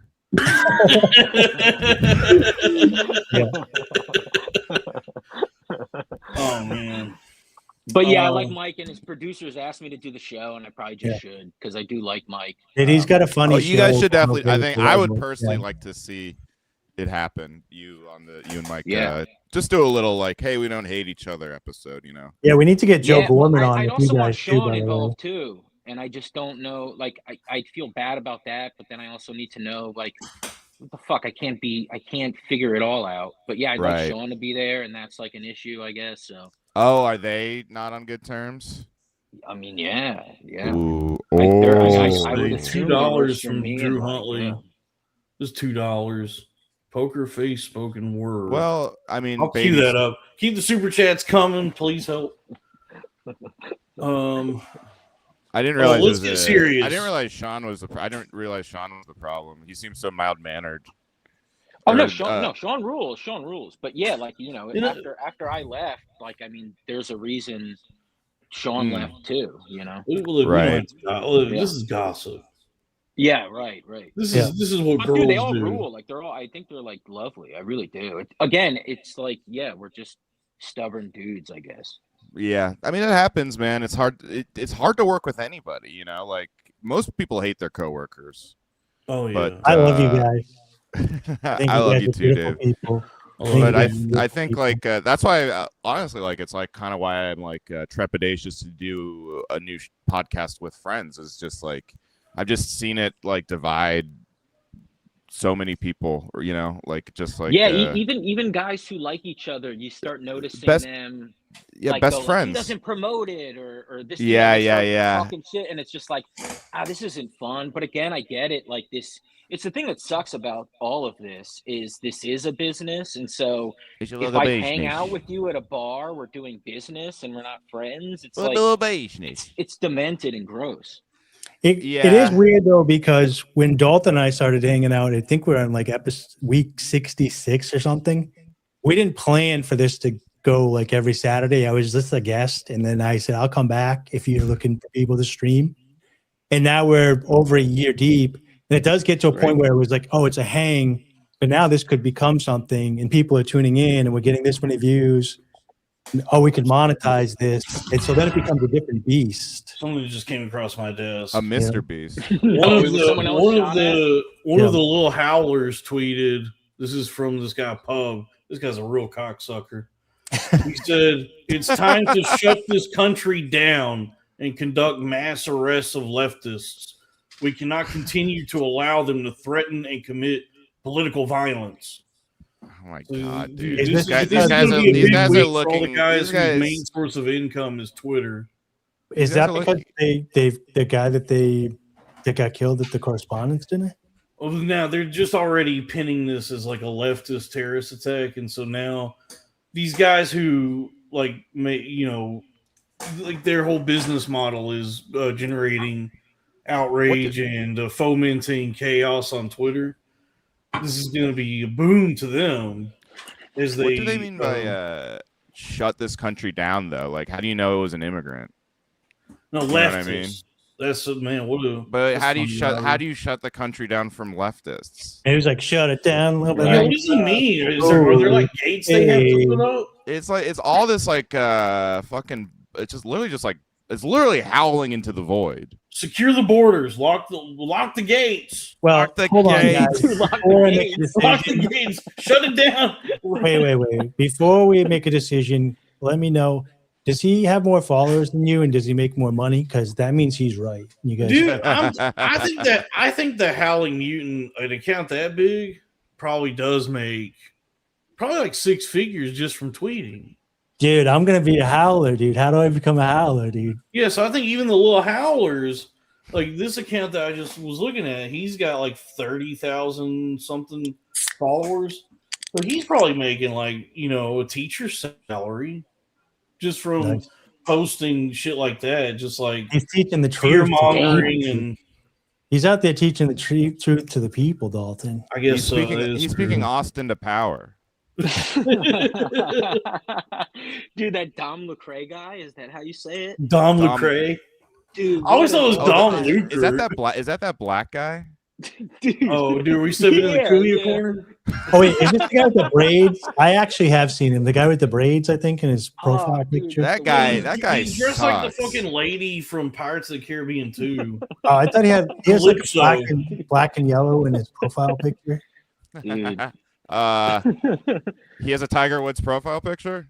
I love you guys. Thank you for these months of fun. You're welcome, and thank you for being here, for supporting us. There are big things coming to the network. Big things coming to the network. Dom Luker is that he's like he dresses like a witch doctor. He's got his hair in like shells. Yes. Someone said David Lucas. Yeah, he kind of looks like it's also David Lucas. Yeah, he's got a yellow background. He's got braids. I see this. How about Anthony Davis Lucas? Dom Luger has been melting down. He's been melting down because all the grifter accounts, like the ones they call slop accounts, they're like pulling a lot of their monetization. Like they're not making any money anymore. And now they're calling. Now it's like we got to shut this country down so we can fix Twitter because my money's gone. So they're also calling for a shutdown. Everybody just wants some time to reset, I guess. He's in Tennessee. He's got 94,000 followers. They're all LARPing, dude. They're all like, we need to shut this we need to shut this shut it down. Like they think they're in an action movie. Like shut it down. yeah. Like there's a big red button that you push. And some metal shutters come down. It's like, okay. Yeah, like what? Yeah, like as if we have like a dome.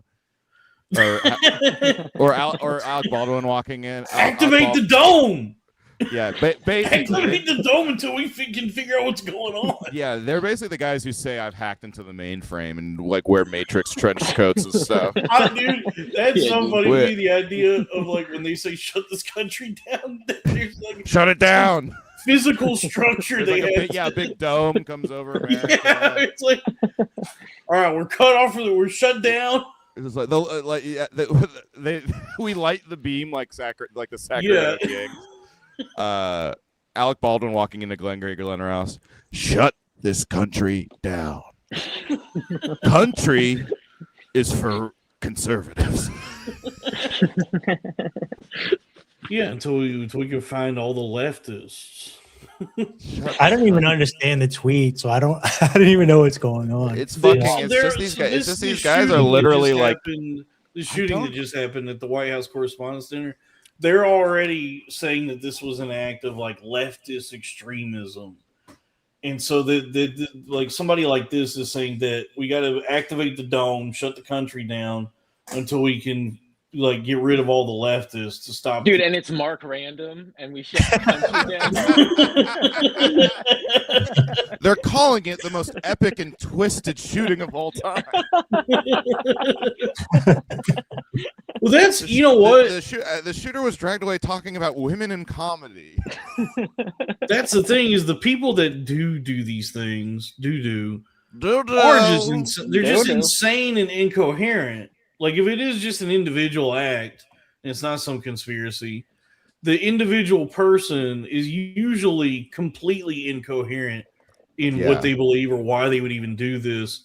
So they have to create a narrative because, like, the fucking Charlie Kirk one, that guy was all over the goddamn place with, like, the shit that he was into and what he believed. Yeah, he was a fucking kirked up white boy, dude. Yeah. What was his name? Tyler Robinson? Yeah, Lauren LaRue has convinced me that that's not his actual shooter. Like that's what I'm saying. Look, I'm just saying if you take the individual that they're claiming did this, a lot of times it's somebody that you can't even cobble together like a consistent point of view as to why they would even do this. Right. So well, that's what's funny is like I mean both sides are the same when you think about it. When you think about it, but both sides are like when it's on their side, like their political side, it's a mental health issue, you know. But when it's on the other side, it's like, well, this ideology needs to be stopped, you know. Scott, what do you believe in? Are you what, Baptist, Catholic? I mean, I guess I was raised Catholic, but what is that? That means I wasn't raised anything other than, I made my communion. Yeah.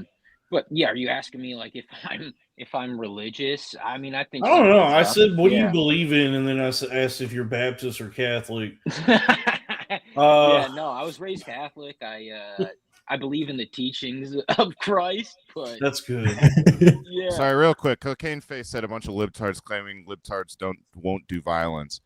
What the fuck is the point of even saying both sides are the same?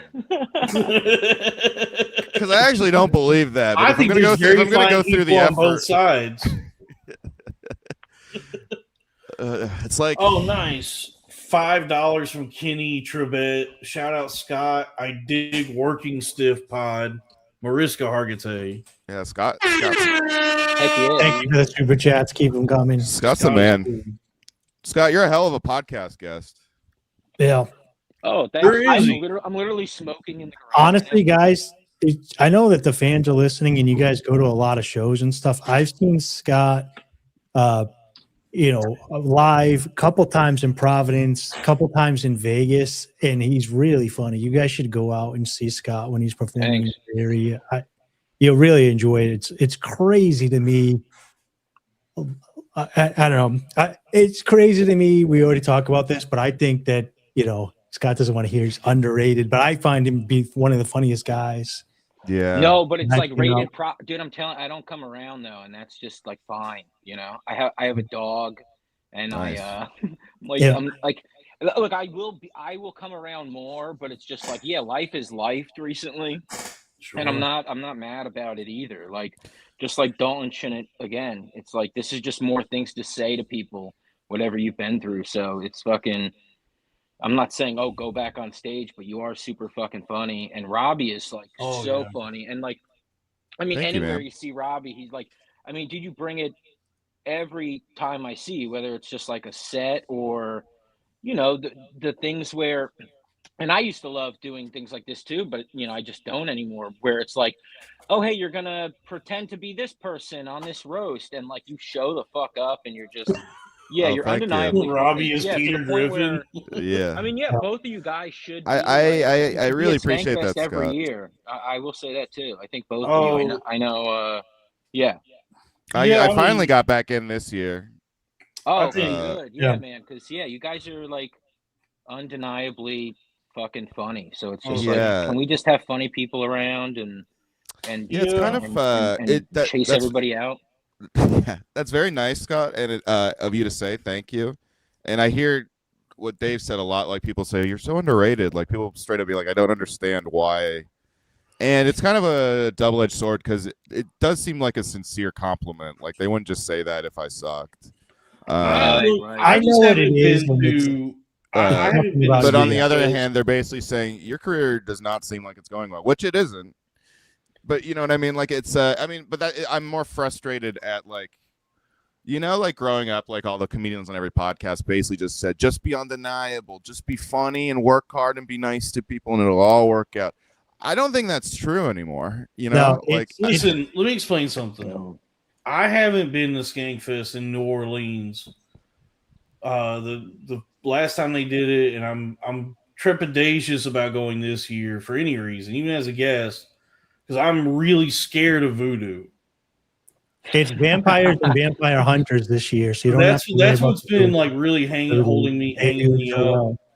Yeah. At least about these iterations of Skankfest in New Orleans, is I'm terrified of voodoo and sorcery. And they gave us little voodoo dolls too. I think I could be wrong. Yeah, I think we got little voodoo dolls. That shit's real. My bedroom is Can you pull up these images? Clean. It's just cluttered. I have a lot of stuff. What is it? Second. This guy said clean your bedroom. It is fucking clean. It's actually very clean right now. Oh, come on. All right, Jordan Peterson. Fish. Oh, yeah. Great job, Dave. Oh, wow. Yeah.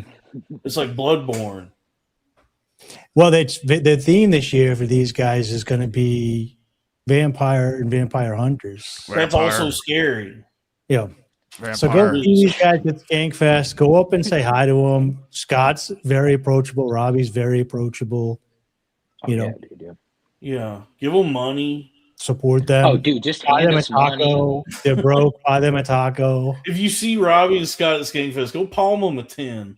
That is actually the best part of Skankfest. Here's a super chat, but a real life super chat. Basically, people like seeing people face to face who seem to actually really fuck with you, like, and you get to like feel like you're actually famous for a little bit. And oh yeah, man, it's always shocking. That's what I love about Skankfest. It seems like it irritates the actually famous people though.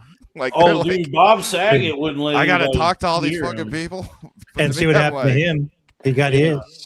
Oh yeah, you guys were at the Texas. And Bob Saget was a guy who barricaded himself in the green room and had like armed guards, or just like the volunteers. Yeah, rightfully so. Someone hit him in the head with a bat or something. I guess he was hemorrhaging. Gilbert Godfrey got the curse too, right? The Skankfest curse. I guess so, but I guess to Robbie's I'm the armed guard of podcasting. To Robbie's point, I think like there are people that are at like a certain echelon that go, but then they're like, I don't want to talk, I don't want to breathe the same air as most of these people. I think Mark Normand was complaining about that. He was on a podcast. I don't know anything privately. He just was like, hey, you gotta walk. You're in with the real people. It's not a lot of privacy. Here we are. We're talking shit again. They're all great people. I think what it is, if great you guys. I actually love Mark. I like private, Mark. Everyone's kind of turned on Norman lately, but I still think he's very funny. If you make yourself private, then that feels bad. But if you stay open the whole time, there's comedians that hang out that are pretty popular, and then they don't get bothered because people are used to seeing them hang out. So if you make yourself disappear, then it's a special event to see you. You know what I mean? Like, because I think that there's certain people that are in the crowd all the time, and people just get used to it, and then they're not swarmed anymore because they've already out in the open. I do get needing downtime. The problem with the Vegas one, I think, was just because it was like, I think what Mark Normand was talking about was just like, you had to walk through people to get to another stage, and it's like, I do kind of get like, especially because comedians are introverted, like preferring to like kind of pick your shots of when you kind of want to be more social, maybe in your head because you have a set coming up or whatever, but I didn't want to pull this up, but I saw an advertisement on Instagram, and it was Mark Normand's stand-up mentorship. Was that a bit that he was doing? It was only like $20 a month too, which was like, is he selling comedy classes? Yeah, I sent it to your DMs, Dalton. I didn't see this. This didn't come across my desk. I wrote. I thought he was doing a bit because I do remember him telling a story about. I think it was Matt McCusker told a story about how he had to teach comedy to like survive at one point. Right. But it's $19 a month, and you can get a stand-up mentorship from. And I thought he was doing a bit, but it does have the see details like advertisement button on it. Maybe they're videos, like the way, like a master class. Oh, it might be like a master class thing. Oh, here it is. I know on his Patreon he does like do joke workshops with his Patreon. Oh no, you know what this is? This is not Mark Normand. This is like a the next evolution of scams, like the Broadway Comedy Club scam. Or like one of those places, because the language on here is very tricky. Because it says stand-up mentorship, and then it gives all the bullet points. $19 a month, featuring Mark. Put it on the screen. Oh, so he just is gonna do a guest class. He might pop up at some point, and he's not aware he's a part of this. Oh no! Yeah, it's like Gaffigan showing up at a bringer. Right, so they're just using him for an Instagram ad. I mean, that's what this looks like is he's not involved in this. I was thinking it was kind of cheap for a mentorship from Mark Normand. Like, yeah, I don't know the extent that he would be, but it looks like one of those things where he did something with these people at some point, or they have footage of him. So I take it back. Maybe it's not as embarrassing as I thought it was. Now he could be like a partner with the company. If anything, I would think his manager would come to him and be like, "Hey, do you want to make an extra X amount a month and you don't have to do anything?" And he's like, "Sure. I got a wife and kid. What do I need to do? Like, you know what I mean? I need to monetize." And so, but the vibe I'm getting just from a glance at that, it just looks like they're advertising using him to trick people into paying for this thing. They started doing that with gig work now. They're placing fake like gig work jobs. Dude, two Robbies. Check this Robbie. Is this the right one? No, they're both frozen. Two evil Robbies here now. Evil Robbie, yeah. All I gotta say about this whole thing is pause. How you gonna have a mentorship? That's a good point. Wow. Good point. I didn't think about it like that. Yeah. Hey, let's get serious. Scott, I got a question for you. What is your favorite flavor of Gatorade? Oh, yes. Ooh, I like that light blue. It's something frost, something Glacier that's freeze. it. I won't even drink red Gatorade. That's crazy. Yeah, That's embarrassing. Light blue is a good answer. That's the right answer. Because that's the answer. As long as you answer a color. Honestly, I don't know the names. I recently had the dark purple, the Fierce Grape dark purple one, and it's way too sweet. I hadn't had one. The in way like you 3 say years. dark purple, no one's ever said it like that. Dark purple. Dark purple. I actually had a red Gatorade yesterday. It was pretty good. It was very refreshing. But I'd been out in the heat for like an hour. I'd done some hiking. So any Gatorade at that point, the body is craving Gatorade after several miles in the heat. Yeah. So it's what plants crave too. Yeah, it's what plants crave. Oh yeah. Yep. So I hadn't had it in a while. It feels like this country is turning to idiocracy right before our very eyes. Idiocracy? Idiocracy. This country is turning into idiocracy right in front of us, dude. I won't stand by and have you make fun of the Paul brothers. I love them. What's going on with this Logan Paul guy? Is just trolling anime fans now? Oh yeah, he's buying up all this expensive magas and shit. Yeah, magas. mangas. Naruto. He's I didn't like that whole. He scammed all his fans out of that Pokemon card. He's done so many crypto scams. It's one of the benefits of it being unregulated.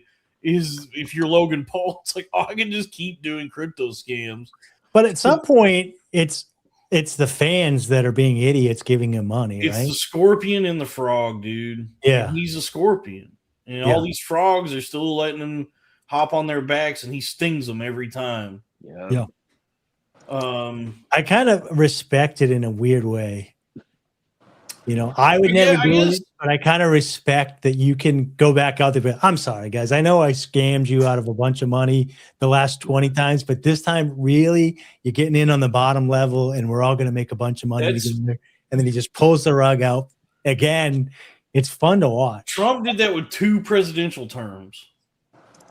The second one definitely. The second one was a rough first one. I could see how people made it through because there wasn't actually any wars, was there? He did the Moab bomb. He did do the Moab. I can see not liking him, but I don't think he totally heel spun like he did with the second one. I just think it was also COVID was a lot of his first run, right? Yeah, he was president during the beginning of COVID. Yeah. Because I remember thinking when January 6th happened, I said, none of these people are wearing a mask. Yeah. It's very dangerous. But during the first term, you don't have to agree with him, but I think he, for his base, he did what he was saying he was going to do, kind of. But in the second one, he said he was going to do a bunch of stuff and then didn't do it. So, both sides are mad because they're kind of the same. But his base also just kind of shifted what was important to them a little bit. He's not governing that different from the first term, except he's just hired a lot more yes men. He was extremely against war in a bunch of stuff that he did a rug pull hardcore right now. But here's what I'm saying though he almost brought us to the brink of war with Iran when he killed General Qasem Soleimani, and I miss him every Christmas. Robbie, what's wrong with your microphone?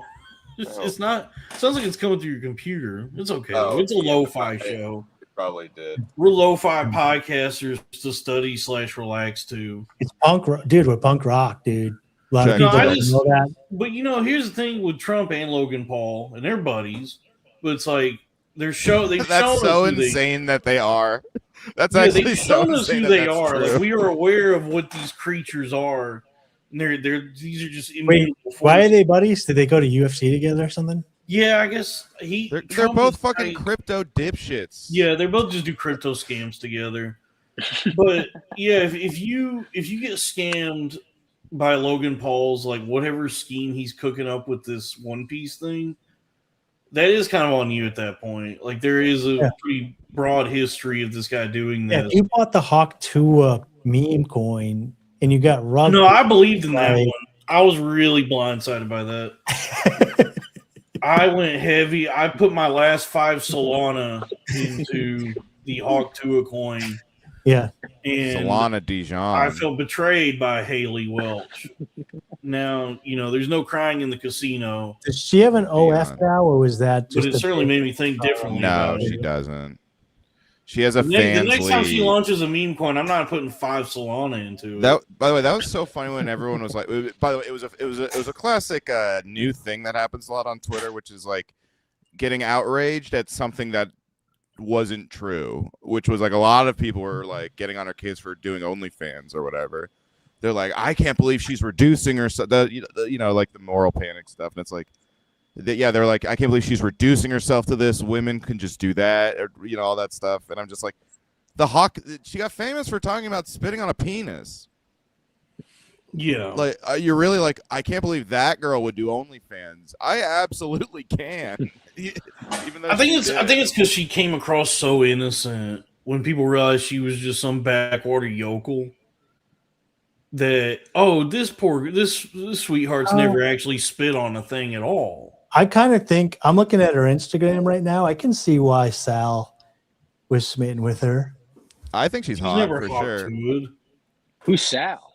He was my co-host. May he rest in Italian peace. Yeah, he's a really funny guy. He was my co-host for a long time on this Hilarious. channel, and then he had to step away from the show because of custody court. Do you remember? So it was amicable. That's what happened. I thought it was in. He seems like he had it under control. All the divorce stuff. Oh no, he just was like he said. He just was like Exhibit A. No, he was concerned. He was concerned about doing anything publicly that could negatively impact him. Yeah. And he just was like, I got to figure this out first. Oh, and I think he was also getting stressed about his new relationship, like saying stuff on the pod that could get. He lives life because that girl listened to all of his appearances. He lives life a quarter pounder at a time. And yeah, I think he lives much more high octane than fill her up. Yeah, fill her up. Al is everybody's like next door neighbor, best friend, typical Italian guy. Lovely. Yeah. Oh, I didn't see this. We got $2 from Drew Huntley. Show me your dog now and treats. Wait, my dog? Yeah. Is there a way to flip the camera? There is. Is there an echo? Where's this echo coming from? It's Robbie's mic. I had brought it up early. For real? No. Because when he made it quiet, look at this dog. And then it came back whenever he did the other thing. Hello? It's very, very quiet. Maybe I'll turn down the gain. Maybe let's get some super chats. Hello? Does anyone know how to fix this? That sounds better right there. The echo's definitely I think it's fine. Maybe see if echo cancellation is turned on. Maybe. Oh, you know what? I'm in Safari, so I can't turn that on. No, it's on. Yeah, you're fine. This sounds much better in the echo. Great. Yeah, I have big news. So we all love the Big Bang Theory, right? Bazinga. But actually, I never, it wasn't a show I watched I saw it out. But last night, because I heard Wallace Shawn is in this show, and I wanted to see. Well, actually, I've also just been seeing a bunch of clips. A new one on TikTok and Instagram. It's not new necessarily, but last night I did watch the first 2 episodes of Young Sheldon. And hell yeah, dude. From what I've seen, I think it got dismissed by a lot of people because it's a spinoff of the Big Bang Theory. So far, I think it's a much better show. I watched lots of clips of it, and I never even realized it was Young Sheldon because it was his older brother and his girlfriend all the time. Yeah, there's you see. I think there's a lot to do with the brother as the show goes on because now he has a spinoff called Georgie and Mandy's First Marriage. Oh, maybe those are the clips that I'm seeing all the time. Return to a 3-camera like live studio audience format. Right. And it looks like Will Sasso's in that show, so that's exciting. Will rules. Yeah. But so far, yeah, Young Sheldon's actually not that bad. I ran out of things to watch, so I guess but that goes to show you don't dismiss something before you give it. Be open to anything. Are you guys that is it Ted, the TV show? I haven't. Ted is so good. I have friends who I really trust in, and they're like, it is like jokes per minute, one of the better things you'll watch. Yeah, Robbie has some thoughts on this. He's muted. Oh, shit. I don't know what's going on with his mic. Yeah, the TED show is really good. I still have the TED show is fantastic. Yeah, I worked at Comcast for a little while, Scott. Okay, respect. No big deal. I was doing sales sales for the Xfinity line of products, so internet, phone. I was mostly just they wanted me to rope people into Xfinity mobile deals. So just like this shitty second priority Verizon service. Right. But anyway, one of the perks of working at Comcast is they hook you up with a Peacock subscription. And so even though they fired me last June, for whatever reason, that Peacock subscription is still working. So I lost my 401k, but they let me keep the Peacock. I love it. And so I was able to watch Ted recently. If you have Peacock, you can get Instacart for free. By the way, if you want your groceries delivered, I do still have a benefits package somewhat. I have Peacock and. Scott, what I did want to say though about the TED show, you said some friends of yours recommended it. I actually have a friend who also recommended it.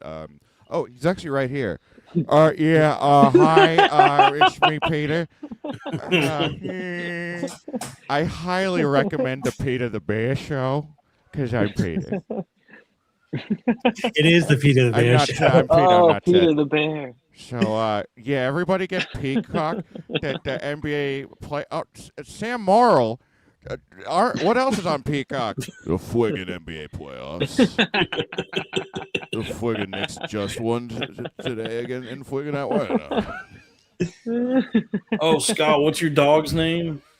Oh, so I'm not a Pokemon person, but my ex named the dog, and now it's my dog. But my ex's daughter named the dog. When did you guys break up? Oh gosh, man, it's been like 4 years, maybe. Wait, what's the dog's name? Eevee, like the Eevee. Pokemon. Yeah, she's the same color as the I never paid attention to Pokemon. You're more of a Digimon guy. I was digital monsters, dude. Yeah, Digimon are the champions. Pokemon. Yeah. No, dude, I was like a VR trooper person. Eevee. Wait, what? Short for Eevee. What's that? Sorry. No, go ahead. What Would you say, Scott? You're more of a what person? Remember VR Troopers? No. Oh, I don't know. They were it was like a Power Rangers ripoff. No, I remember Beetleborgs. Oh, I remember Beetleborgs, yeah. Yeah, they had like a ghost Jay Leno. They did, yeah. Yeah, like a ghost that was Jay Leno. Yeah, there's a lot of scary characters in children's shows that were just Jay Leno. For once, I'm not getting booed. I'm the one saying boo. VR Troopers Season 1, Volume 1 on DVD is selling for $80 on Amazon. Wow. So definitely a nostalgia grab for people. Wow. Did you know Eevee No, I don't remember that. Eevee is short for Eevee Ray Vaughn. Is this true? Yeah. That's when you merge your Eevee with a guitar. Wait, Stevie Ray. Wait, no, I'm thinking of Steven Van Zandt. Yeah. Oh, he also plays guitar. I mean, yeah, he's also a musician. Sure, yeah. Sal, different Sal. Oh yeah, he was. No, Sil. The Sopranos credit. He was Silvio. Sil. My bad. Yeah. Dante. Yeah, The Sopranos is cool. Vincenzo. I had some spaghetti the other night. Speaking of Sopranos, Scott, do you like spaghetti? No, not really. Actually. Whoa. I mean, I'll eat it with like butter, but I don't like tomato sauce. I don't like a lot of Italian sauces. They give me. Oh, you like marinara or arrabbiata? No, yeah, I think like you have to in your head you have to be in battle with something at all times, and I like chose Italians at a young age for some reason. And so I don't like anything that's like Italian associated besides the Sopranos because I think not even microscene. So what you're saying is that Mini-Me loves pasta. Scotty do. Damn, I'm not even Italian, but I do love spaghetti. I don't eat if I'm gonna go with any sort of pasta. I'm gonna either get an Asian noodle or I'm gonna get a mac and cheese. I'm not gonna do a red sauce. I'll make mac and cheese. Sure, it's easier than spaghetti. Yeah, Asian and mac and cheese and spaghetti is way down the list for me. Because I buy just like jars of sauce. I'm not making my own sauce. Between the jar sauce and the dry noodles, it's probably about the same difficulty as mac and cheese. I wanted to make I just started 2 weeks ago, and I know this is like a weak ass hot sauce, but I just started doing hot sauce.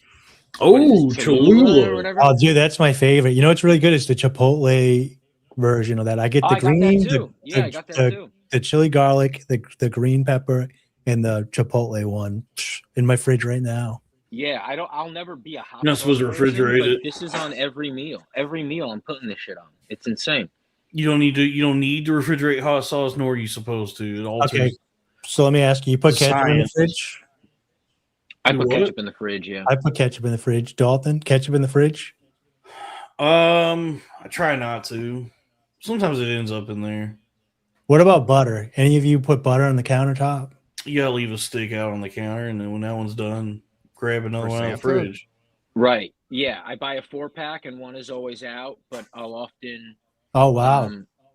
For cooking, I'll often use the one in the fridge, and the one on the counter is for random bullshit. Yeah.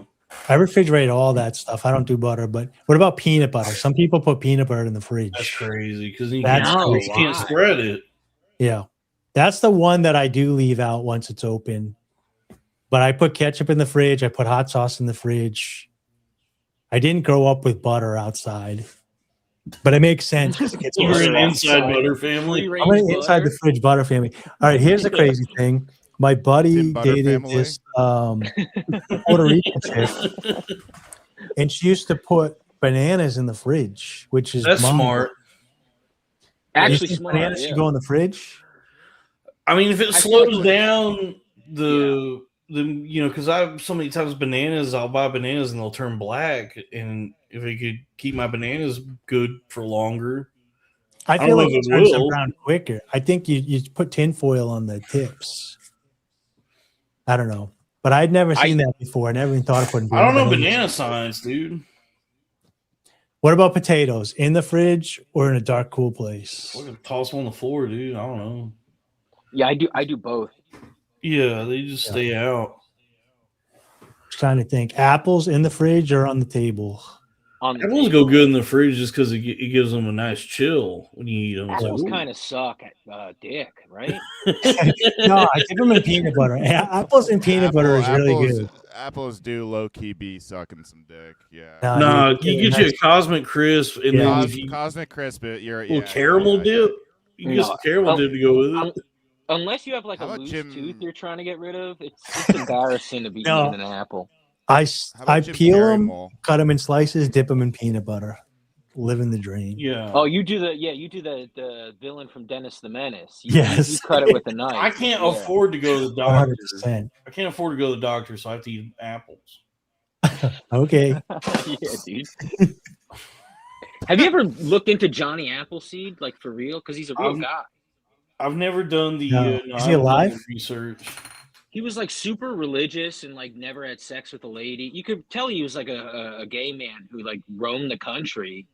And having gay sex. This sounds a lot like Dalton to me. Instead of saying I'm going to having gay sex everywhere, he's like, I'm planting apple seeds everywhere. Yeah, he's like one of the original comics, I guess. He was just like on the road. Oh. And, You ever see he'd have like a pot on his head, like pictures Yeah. of that? Yeah. That's true. And it's because he had head lice. And that was like a thing some people would do if they had head lice, is they just put a pot on their head and go like, sorry guys. Anyway, what's up? Well, this is my question. Was it recently? Like, I feel like some of these stories I picture being like in the 1700s, but it's really like the guy only died like 10 years ago or something. Oh no, I think this was like a long I time. think Johnny Appleseed's like hundreds of years ago. Well, they had the ability to make forge pots so that he could wear them as a hat. I think they've been making pots for a long time, man. Well, it was either a pot or a raccoon. They didn't like perfect hats at that time. It was just kind of like kill something and put it on your head. Live raccoons. But he also understood the comedy of putting a pot on your head, and I think that evolved later on. I think it was comedy. He had lice. He was trying to stop the. When were pots first made? I'm hearing the echo now, by the way, from you guys. You're hearing an echo? I hear it a little too. Oh no! Oh, now I hear it again. Yeah. Dude, I don't hate it. StreamYard has been like really fucking weird lately. Something's going on with StreamYard. I've got echo cancellation. You know, we need a female producer that we could always scream at right now. That would really elevate the show. Oh, I've noticed here that I've been freezing on my end on like different computers, and like Harrington said he couldn't get his to work, and now this fucking echo bullshit. Like, what the hell is that echo? I don't know. It says here that pots were first invented by hunter-gatherer societies in East Asia, with the earliest known pottery like clay pots, dating back to approximately 20,000 years to 18,000. Yeah. But I'm talking about like a metal pot with a handle that you wear for a silly hat. Oh, you know what I mean? Because maybe Johnny Appleseed was like 89. You know, he'd be if he's alive metal pots were first. Would he be like 105? Says your metal pots were first invented during the Bronze Age, around 3000 BC. All right. So that's, I mean, over or under. If Johnny Appleseed was alive today, how old do you think he would be? I'm going to look it up right now. How old would he be today? How old is the country? It's about to be what, 250? Johnny Appleseed would be like 1,000 years old. He's like an Egyptian. No, Johnny Appleseed's got to be like he'd be like 270 right now. Shit, man, I'm trying to get back down to 270. I can't believe I let it get so out of hand. Are you over 270 right now? The last time I weighed myself, I was, but since then I've been like exercising more. I've been like trying to fix it. I've just been scared to get on the scale. I'm just like, I'm at that place where I'm just judging it by shirt sizes right now. Right, that's fair. Yeah, so like I can fit back in a 3X, and I go, don't even think about the scale until you're back in a 2X. All right, I got a number now, so you guys can do your over/under if you want to keep that bit alive. I think he's under or over 300. I'm saying 270. Robbie, if Johnny Appleseed was still alive today, you just want to guess at what age you would be? 250. Robbie wins. He was born in 1774, died in 1845. If he was alive today, he'd be 181 years old. Okay, yeah. I assumed it was around 1776 because it's like a birth of America story. Wait, if he's alive today, he'd only be 180? 181, because he died in 1845, right? Am I doing the math right? He was born in, I don't know. If he was born in 1774, he'd be like 252. Oh, yeah. You're right. So I have to add. Oh, my bad. You're right. I just did I did the 1845 from the 226. So what's 226 minus 1774? Folks, welcome back to addition and subtraction. It's funnier when we do elementary. So Robbie lost. I snatched the victory from Robbie. I think it actually goes to Scott because He was born in 1774. So if he was alive today, he'd be 252 years old. Wait, then I win. I was close. Then Robbie still wins. Yeah, Yeah. closer. Yeah, he's still closer. I was almost exactly right. That's crazy. yeah, you were basically there. You said 250. Okay, all right. Well done. Good I bit. assumed it was Birth of America, and America just had the 250th birthday. That's why I said that. Yeah, yeah. He's a real historical person. Yeah. No, I don't know. I thought he was a bunch of stories put together about one guy, but he actually did exist. Scott is correct. Yeah, he's a real dude, man. Yeah. Yeah. Do you have a Johnny Appleseed bit where you're doing some research? No, I'm just I'm a fucking idiot. I certainly looked it up to try to make a joke. I mean, everything I've ever looked up is because I'm like, is that real? So yeah, I definitely thought he was fake, and then looked him up and found out he was like the first gay man in America or something. He's the first gay American. Yeah, it's pretty beautiful. He's quite the trailblazer. Yeah. Literally. Paul Bunyan, not real. No. Paul Bunyan's not real. The blue ox is not real either. No. Damn, I was hoping that there would be more like blue things. There's a lot of blue things. There's blue jays. There's dolphins are blue. Are dolphins blue or they're gray? Yeah, I think they're drawn with some blue shading. Yeah. When you like want to draw them, but I don't think they're not blue. No, yeah, they're gray. There's one thing that's blue, so that's a lot of things.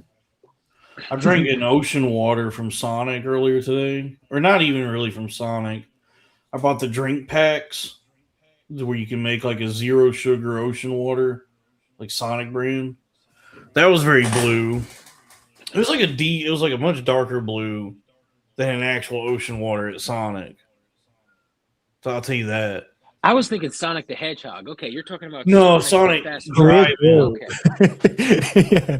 I thought you were buying like Sonic branded things at the food store. Okay. Sonic Drive-In, they make like really shitty food. It's a terrible restaurant. Yeah, they've got it, but they've got it and others don't. A year later. Yeah. Yeah, but is that the one with the dirty sodas? They're good at drinks. I don't know if they do dirty soda, but they just are, they're good at drinks. One of the drinks they have is called ocean water, which is just Sprite and blue coconut lime. And it has like a light blue color, like similar to the light blue Gatorade. But these like drink packs look like Windex or Fabuloso. Like say a really dark blue, but that like super artificial one. But that's a good blue thing because it tastes really good. 0 sugar. Like I don't think they should be making Fabuloso look like that. It looks delicious. It does look like delicious. Little Mexican kids are going to kill themselves with that. Yeah, stuff. Like when you go to the cleaning aisle, specifically when you hit the Fabulosos, you're like, "Oh, this looks tasty." Yeah, you're like, "This in the wrong." I should put some ice on. Refreshing. Yeah, yeah. They need to change the branding on that. Yeah, you're not supposed to drink Fabuloso. People in the comments, they keep writing, I'm blue. Was that was peak my childhood where I thought that was like the coolest song for at least 2 months. Yeah, Eiffel, there's a number. Eiffel 65. 65. Is that actually the lyrics? If I was blue, I would die? No, it's I'm blue, dabba dee dabba die, dabba dee dabba die, dabba dee dabba die. But there was a rumor. Yeah, there was a rumor amongst children that if I was green, I would die. Okay. I'm Bill Cosby. Yeah. Cosby had the blue drink. Oh my god! I just hit my mic stand. Oh, that's so. Someone wrote, "If I was Jeff, I would die." Yeah, Skullfuck's probably the funniest person that comes to the show. I'm based. If I was Jeff, I would die. If I was Jeff, I would die. Bonnie, I'm Ben, and I hate Jeff Dye. Good times. Damn. Scott, who's your favorite comedian? I mean, ever. Who are you? I mean, I don't know. Yeah, who inspires you? Who inspired you? I mean, I think Louis, but Chris Rock, I've always wanted to do stand up, and so I remember when Bring the Pain came out. I don't know, check the year, but maybe I was 6. There's two types of white people. There's wiggers, and then there's white people. Right. So I don't know. I heard a rumor Louis wrote that bit, because he was working on the Chris Rock show at the time. And that is such a funny. First of all, it explains why Chris Rock said he lets Louis say the N-word, and secondly, it's Did so he funny say it to on imagine that Louis. Seinfeld episode on HBO special where it's Seinfeld and Ricky Gervais? Talking funny. Yeah, because Seinfeld was like, I don't think you should let him do that. What is that? Say the N-word. I don't think you should let him do that. Louis is the blackest man. Louis is the blackest man I know. Look, you have two kinds. You have black people, and then you've got these other people. Louis used to drop N's all the time in his act, I think, when he first started.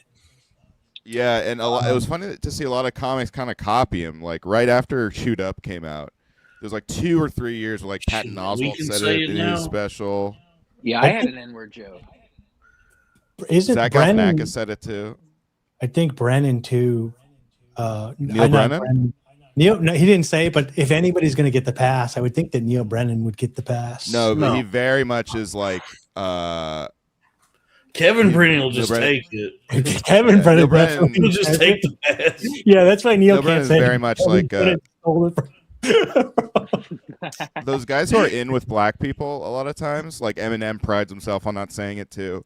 Those guys who are in with black people, like they know they'll like be even more popular if like. Well, Eminem used to say it. I don't say it. Eminem used to say it when he rap battled, and there's like stories of guys coming up that he would like in ciphers or like rap battles on the street where he would use it. I think it was when he like started getting big with Dre, maybe, that he drew the hard line, because there used to be some old videos, but now there's some like barbershop talks where some guys are talking about when they heard Eminem drop. I mean, I've never really seen him do that. I could see him doing it in a rap battle just because it's off the cuff and you're just not really thinking. This was when he was before he was even performing with Kid Rock, supposedly, like way back in the old days when he was like, I don't know what it was. It's one of those barbershop shows that there's dudes from Detroit talking about it. So, you're at a Detroit style pizza. But once he became in his professional, I agree. That's what I'm saying. When he started working with Dre, I think he drew a hard R line. Yeah. Well, he famously got in trouble because someone found an old tape that he recorded, like one of his demos, where he says the N-word, because he was mad at a black girl that. I remember that one. Yeah, because they tried to expose him, and everybody shut it down. Yeah. Well, yeah, and he released a really good song about it where he like apologized. Oh my God! I think that's a little bit different, though. Like if you say it in anger, I think that's different than if you're like using it in a battle in a clever way. You know what I mean? Yeah, it's a tough look. There's some intent. Like you're there's got to be some intent behind it. Yeah, some intent. Yeah. I think it's hard though, because like, I don't think you stick that landing. Rap battles are a lot of time. Well, rap battles are like a lot of bullying and saying things in anger. So I think it is actually. I think it can be kind of a tough look. I don't know. It's interesting. I think it's also. Some people don't talk about enough is like some people go, oh, you don't say the N-word because like, what do you think? Like a black person will punch you, or you think it's bad? But it's also like, no. Even worse than someone punching me is they think it's corny. They think it's embarrassing that you're all of a sudden they think you're like trying to be Lenny Bruce or something, or be like interesting. Oh, yeah. And so it's more like when a white guy says the N-word in front of me, I don't go like, oh man, if a black person was here, they'd hit you. I go, oh, a black person would think you're a loser, and I kind of agree. And I really want black people to think I'm cool. Right. It's the number one thing in my life that I want. But they can smell that on you, and they know that you're not. They like they'll actually like get more repulsed if you try too hard to like be like, I'm cool, right, black guy? It's like trying to date women. Like they can smell the desperation. I've said every slur that there is. I've never said a slur in like a hateful way. I've even when I get cut off in traffic or whatever, I've never. Now that's only true because Jew is technically not a slur, so maybe that is true. No, I've never said that in a hateful way. I won't say the N-word as long as they don't bother me. But I also wouldn't say Jew. I would do there's another word that I would use. Yeah. That's very moral of you, Dalton. There's a great old Nick Mullen tweet. He might have even done it on stage, actually, which was like, I only say the N-word when I'm listening to rap music. I mean, what can I say? I really hate rap music.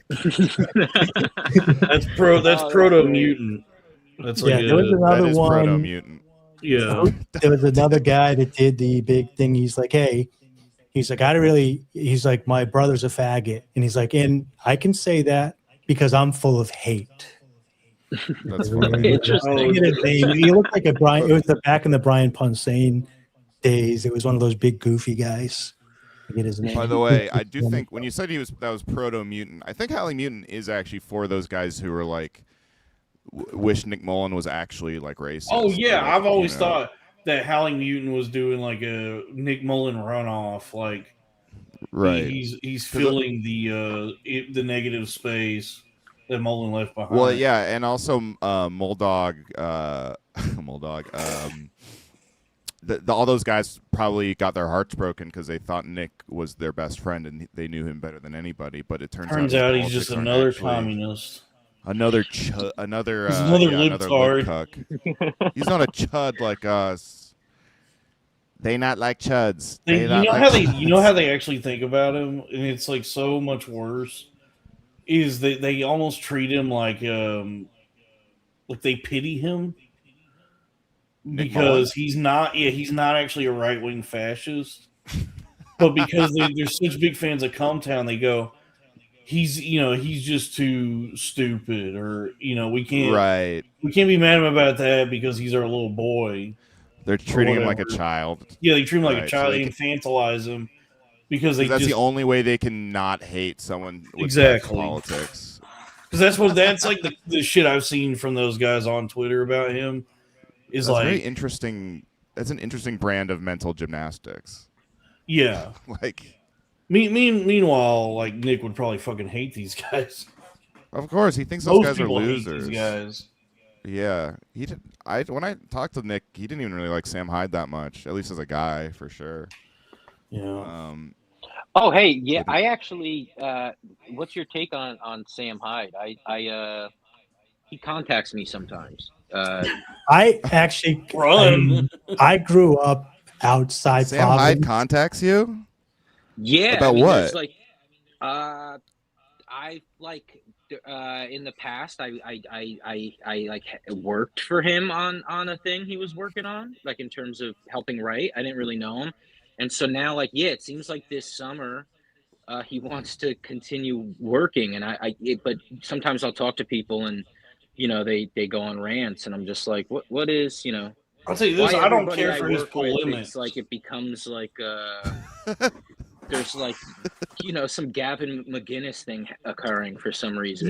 Sam has definitely shifted more into being, he's more of a right-wing opinion haver, and I watched the whole transformation because I grew up literally I know where Sam's office is in Providence. I grew up when he was like a RISD TED Talk guy, and he made the shift. A Rizzler? Yeah, Rizzler. But I heard the first Rizzler. Yeah, I might be seeing him one day. With good actions when he used to come to the punk shows. But guys like Nick Rochershaw talk really good about how he's like loyal and kind and good for stand up.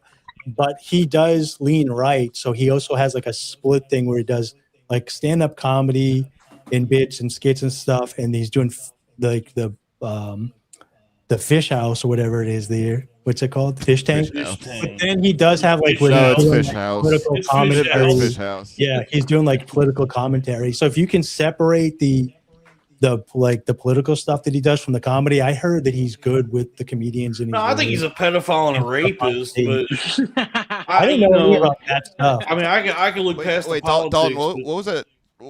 I think it got unheard. But what did you say you didn't care for about with him? His polemics. Yeah. Okay. I don't care. And honestly, I don't. All that like we need to take back the country. Shut the country down. I want to look this up. Shut it down. Hour long. Yeah, shut it. Activate the dome. We need to turn the dome on and round up all the. He does like an hour. Build the wall. Build the wall is hack. Activate the dome is the new. They're never gonna build a wall, so we need to activate the dome. Yeah, I'm looking this up now. I didn't know about this. So Sam Hyde does face multiple serious allegations of sexual misconduct, including accusations of statutory rape, abuse, and creation of child sex Who's saying material. that? ChatGPT? No, this is a search like online. This is the first search that comes up on Google. The Markey case, who claim Hyde had sex with her when he was 16 and he was 29.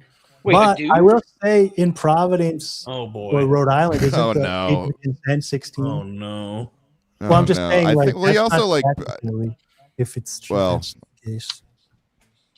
But yeah, I'd never heard this. Dave, how many states age of consent do you know off the top of your head? I pulled it up online. It says right here. Google knows all of them. $5 from Drew Huntley. I lean back into the Rockaware. Spoken word Rockaware. Lean back. Lean back. I will say I did have a moment like that, and I ended up deleting it because I was like, well, I didn't even need to say anything about that. Like Russell Brand when he was like, oh, I fucked her when I was 16 or whatever, or when she was 16. And everyone's like, how could he say this so casually and so freely? And wait, I missed it. How old is he? I had to be like, look, the guy is a rapist, but that is the age of consent in the UK. And he's also a rapist.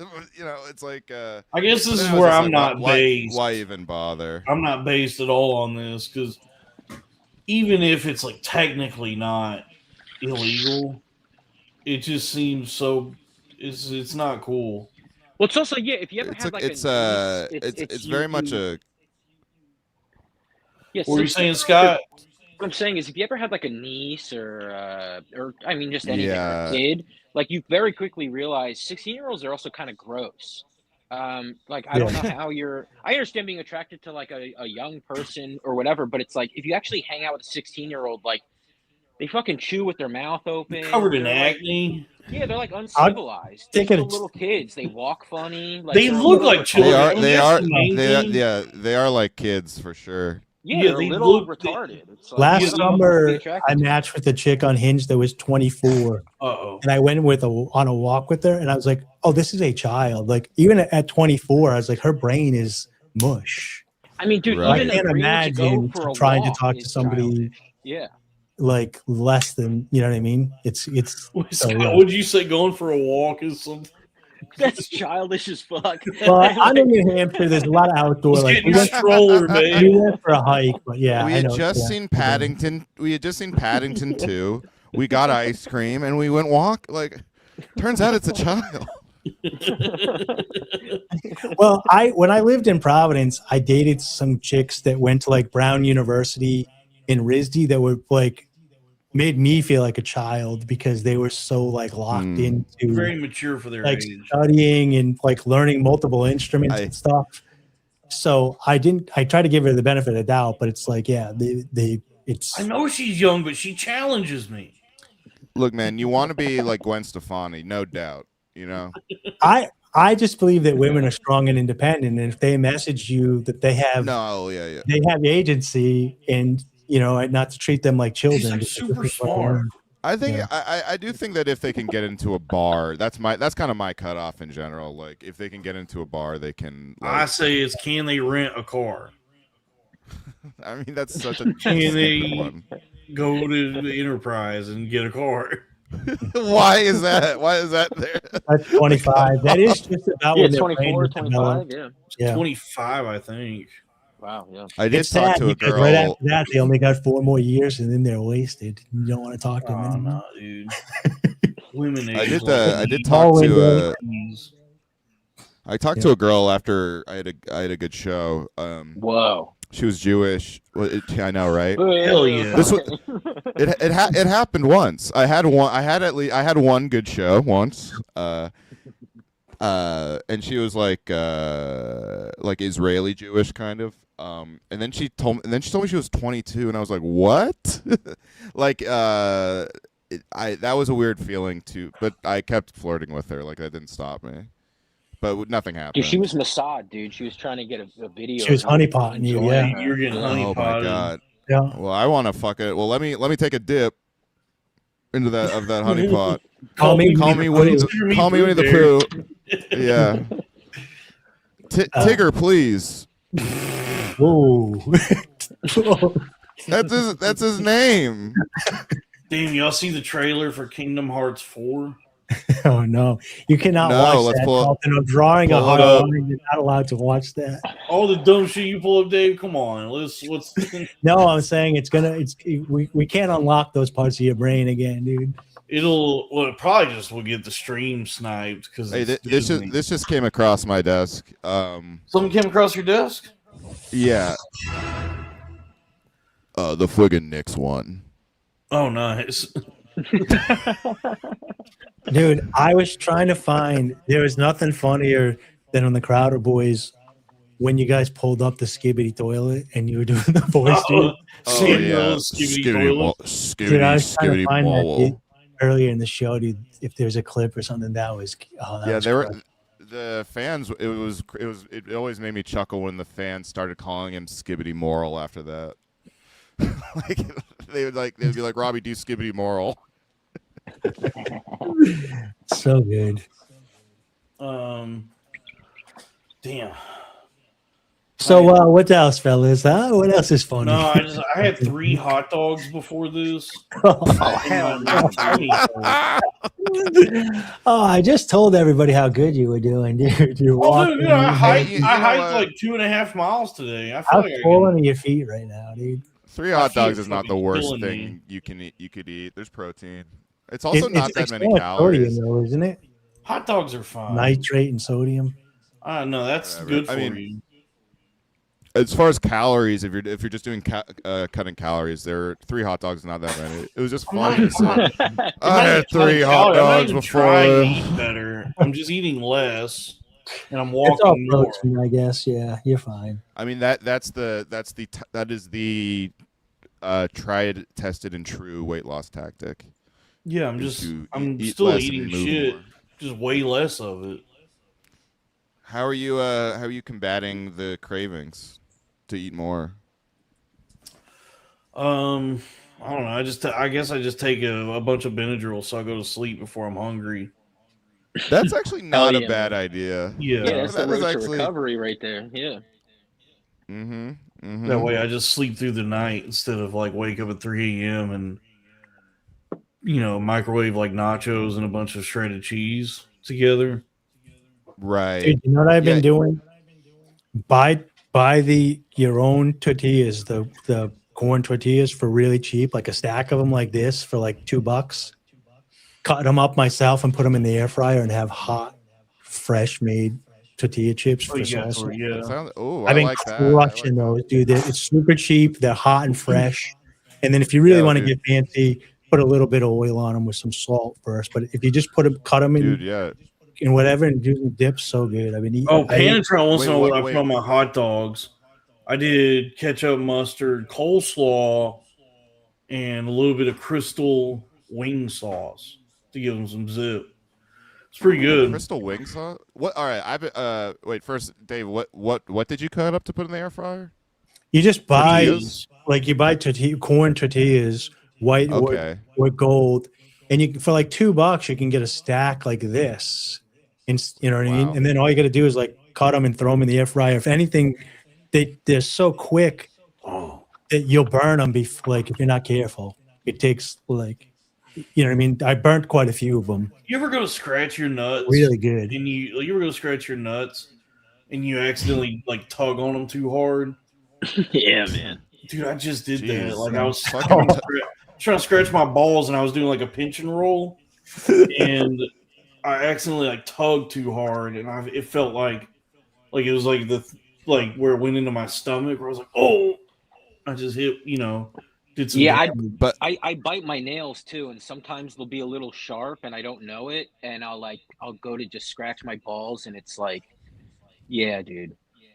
It's like I just slice. Do you remember when yeah. You know how Kash Patel was like exposed as a gooner because like they found his Pornhub account or his Xvideos account or whatever? Oh yeah. Oh, no. They should have called him Tugger Carlson after that. I'm horny.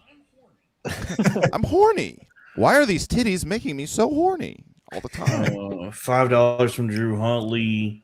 Timmy hot dog. I like being tied up. From WK. Yeah. Timmy hot dog. The whitest kid, you know, he wants to watch that. Oh, the 7 hot dogs. That was the thing they were saying was in weapons when the gay guys. Oh, that's right. Eating 7 hot dogs. Damn, I just watched the. Damn, you can get 80 corn tortillas on Amazon for $3. Yeah, that's what I'm saying. You can make so much nachos out of them for so cheap, and then you buy one bag and they're gone. Dude, tacos are so cheap to make. Like that might be the best value thing. Especially if you buy dried beans, rehydrate them yourself, and put your own spices in there. So good. Dude, Ooh, watched. I was wondering, guys, what's the best sauce? And what are the best spices? The best sauce? Worcestershire. Barbecue is good. I fucking hate barbecue, man. I like barbecue. Wow. And I hate that when you get nuggets, they go with barbecue. Like they already assume it's barbecue. You rather have honey mustard?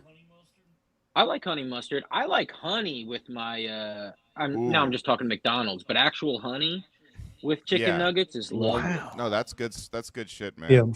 Yeah. Sweet and savory. Wait, how do you guys use marinade? Do you just like? I guess I just don't. I Just guess to I don't prepare food. Right.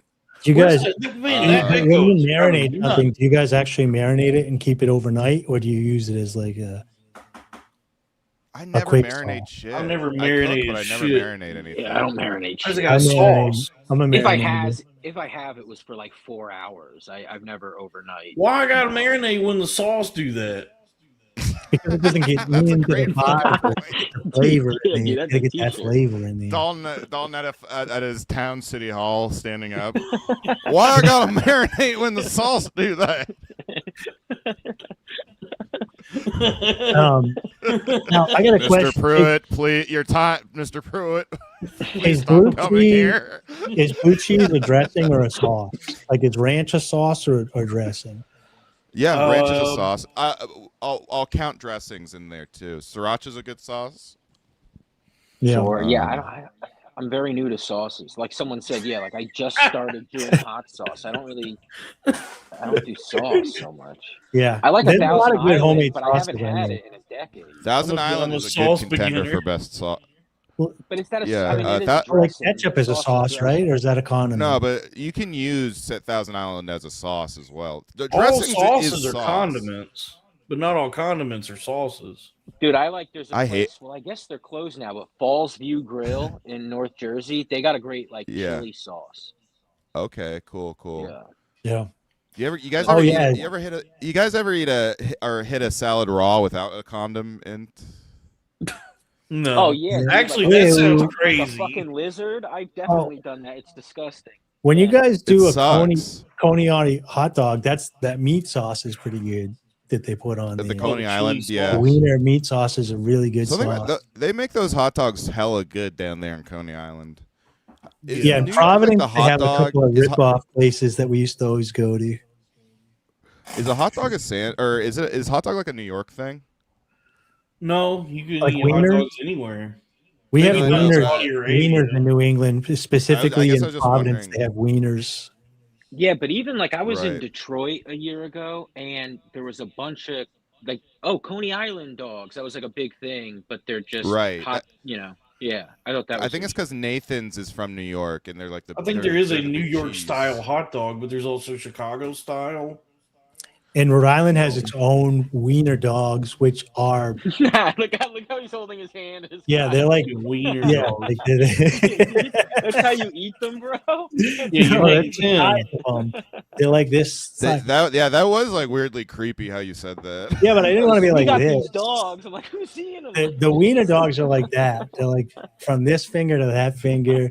And they're specifically made to make a Coney Island ripoff dog in Rhode Island. They're called wieners. Ooh. They got a meat sauce on them. They come with meat sauce, onions, and mustard.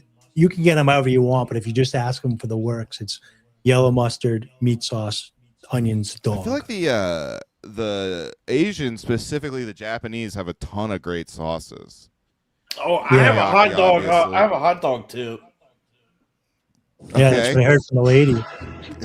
Just a little hot breaking news after hot dog tip. Yeah, I got a hot dog tip. I don't know if you're not aware. Anytime you buy hot dogs, do what? Yeah, you got an HDT? I got an HDT, a hot dog tip. Whenever you buy hot dogs at the store, just a pack of hot dogs, they're already fully cooked. So if you're like really hungry, you could just eat them right out the bag that they come in. It took me a long time to learn that, but it still doesn't make sense to me, kind of. Yeah, they're perfectly fine to just eat out of that package. If you're in a hurry or you're just like really, really hungry in the moment, it's perfectly fine to rip that package open and start gnawing on some dogs. I used to eat a lot of hot dogs. Did you guys ever? I used to do this in college: is make macaroni and cheese, and then put peas in it, and then put sliced hot dogs in it, and that was like a meal that we would eat. Yeah, I've done that. Yeah, I've definitely done hot dogs and mac and cheese. I don't know if I've done the peas also. It's extra protein, and you need a vegetable in there because you're. It makes sense. It's nothing. It doesn't sound crazy. Dude, I literally made that for dates in college. I was like, come over. I'm going to cook you some dinner. Because you got on a budget. That was a good budget. I mean, I would hope that a girl would appreciate my family recipes. Yeah. You know, I'm actually a really good tuna cook. fish and noodles. Tuna fish and noodles. I used to do that too instead of hot dogs yeah. with tuna fish, peas, and mac and cheese. Really good. Yeah. Good shit. Beanie weenies. But I'd never make it for a lady. I think that would scare her. I mean, if a woman's coming home with me, she's fearless. So she's eating some mac and cheese with some peas in it. She's fine with it. It's just, yeah. I just, I guess it's because women don't accept poverty in a man. It's like they would be put off by the poverty meals that we've concocted. Nah, cool ass like punk chicks or like goth girls. They love that stuff. That's why I always thought it was so. Girls. Like Roseanne's not exactly a sexual figure for me. Like she's not somebody I think of as like. She's not somebody I think of as like. Roseanne. Everybody else thinks Roseanne's sex symbol, but Dalton, he's against. But I always thought that was such a especially romantic relationship they had on that show because they were both broke together. Oh, dude, we all know that you and Tom Arnold or whatever the guy's name was. Who was the big guy there with the flannel? John Goodman. John Goodman. We know Dalton growing up. Always looked up to John Goodman, dude. No, it's not even that you would look because why would you look up? It's like, oh, he has a big, fat, ugly bitch wife. That's not even like a fantasy that you would have. I watched King of Queens for that. Oh, that's why that show ruled, is because it was like one of the first shows besides maybe All in the Family. It was like in that generation that had like a real family instead of like this made up family. Yeah, he's got this nagging fucking fat ugly wife. I mean, that's not even something to aspire to. Whereas King of Queens was a big fat guy. I think the show made her lovely though. Like I think what you're saying is I was in love with their love. They would have moments and episodes where he was the best husband. Like I have a friend who his dad is my favorite dad, and it's like John Goodman in Roseanne because he was the dude. That's devastating for your actual dad.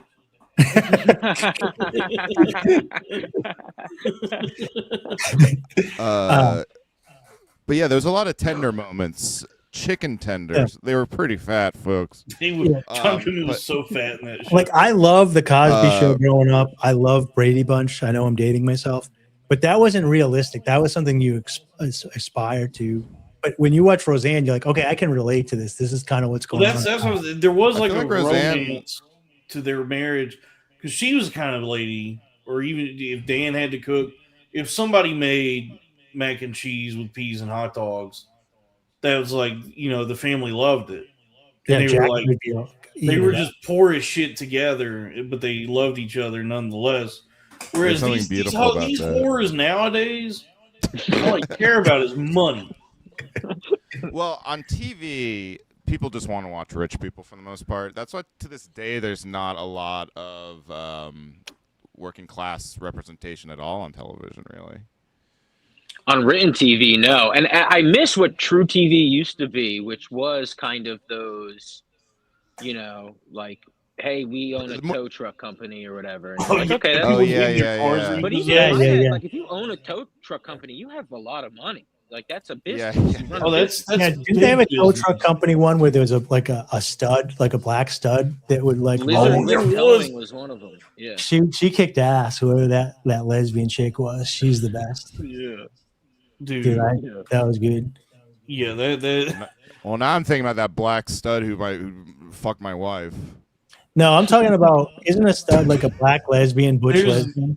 Robbie's thinking I thought you were talking about some sort of truck. Robbie's thinking of a bull.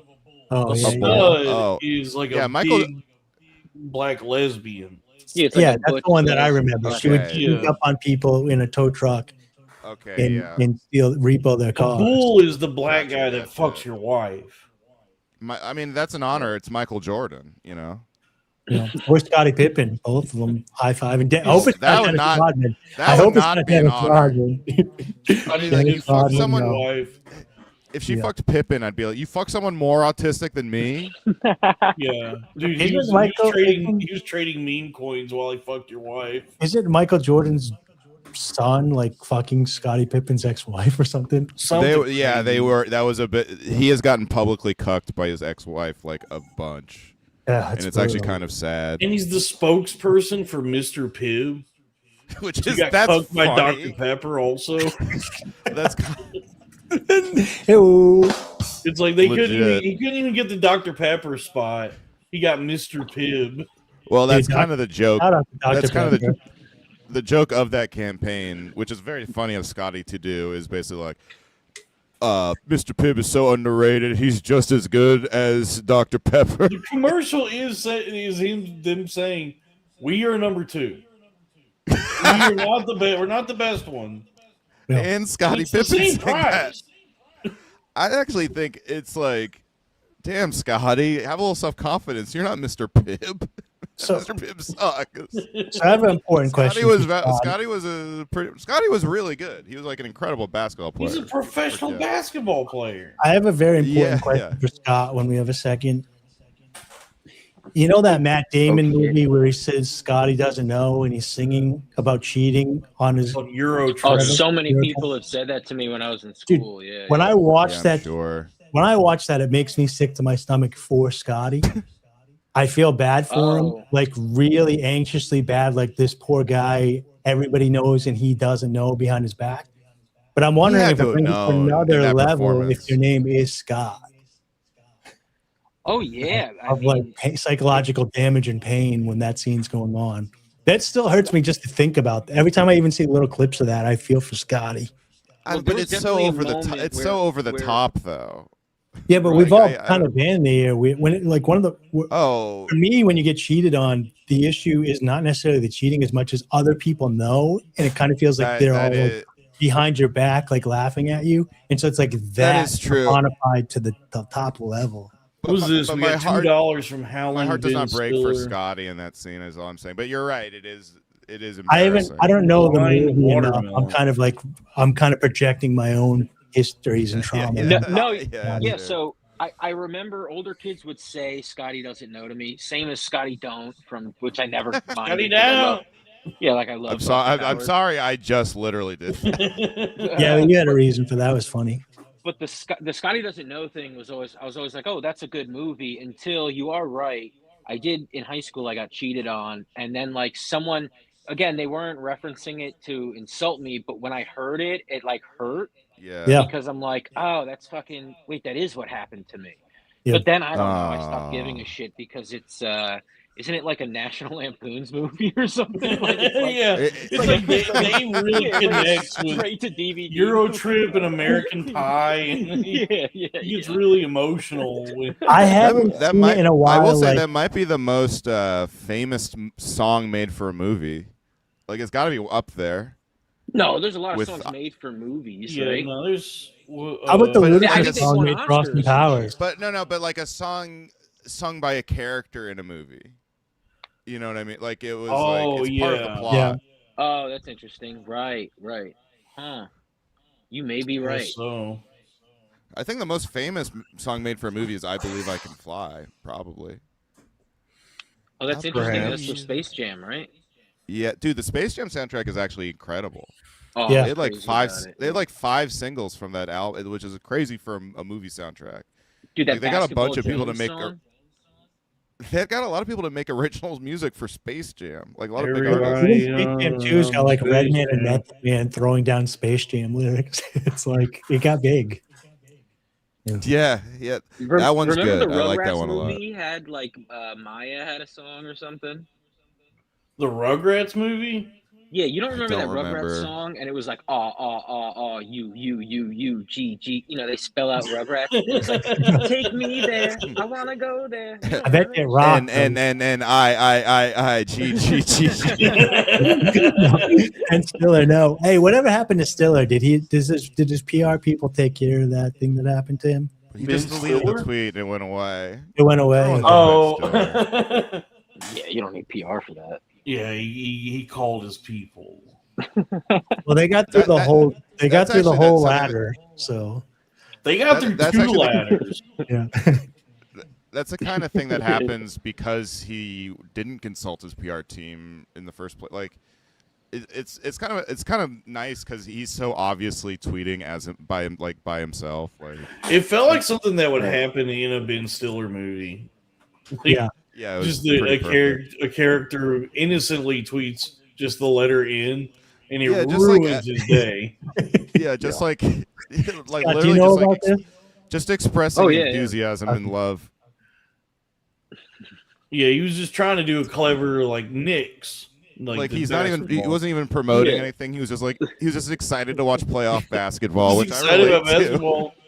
But he made it two letters in. Once he hit that in, it was game over.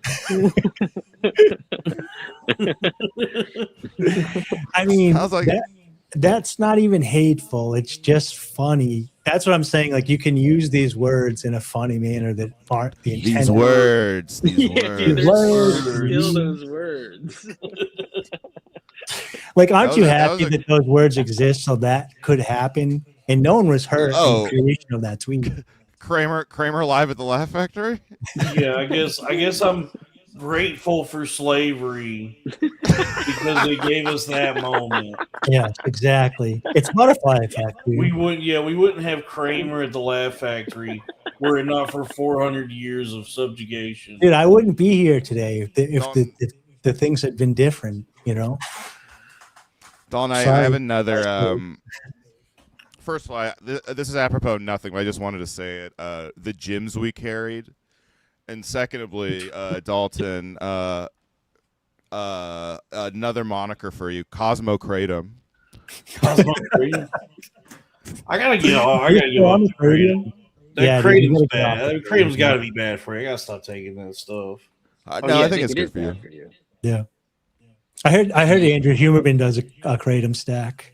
Does he really? Him and Brian Johnson. Yeah, he does a mangda in the morning, a Borneo for lunch. Wait. Huberman takes Kratom? No, that's the joke.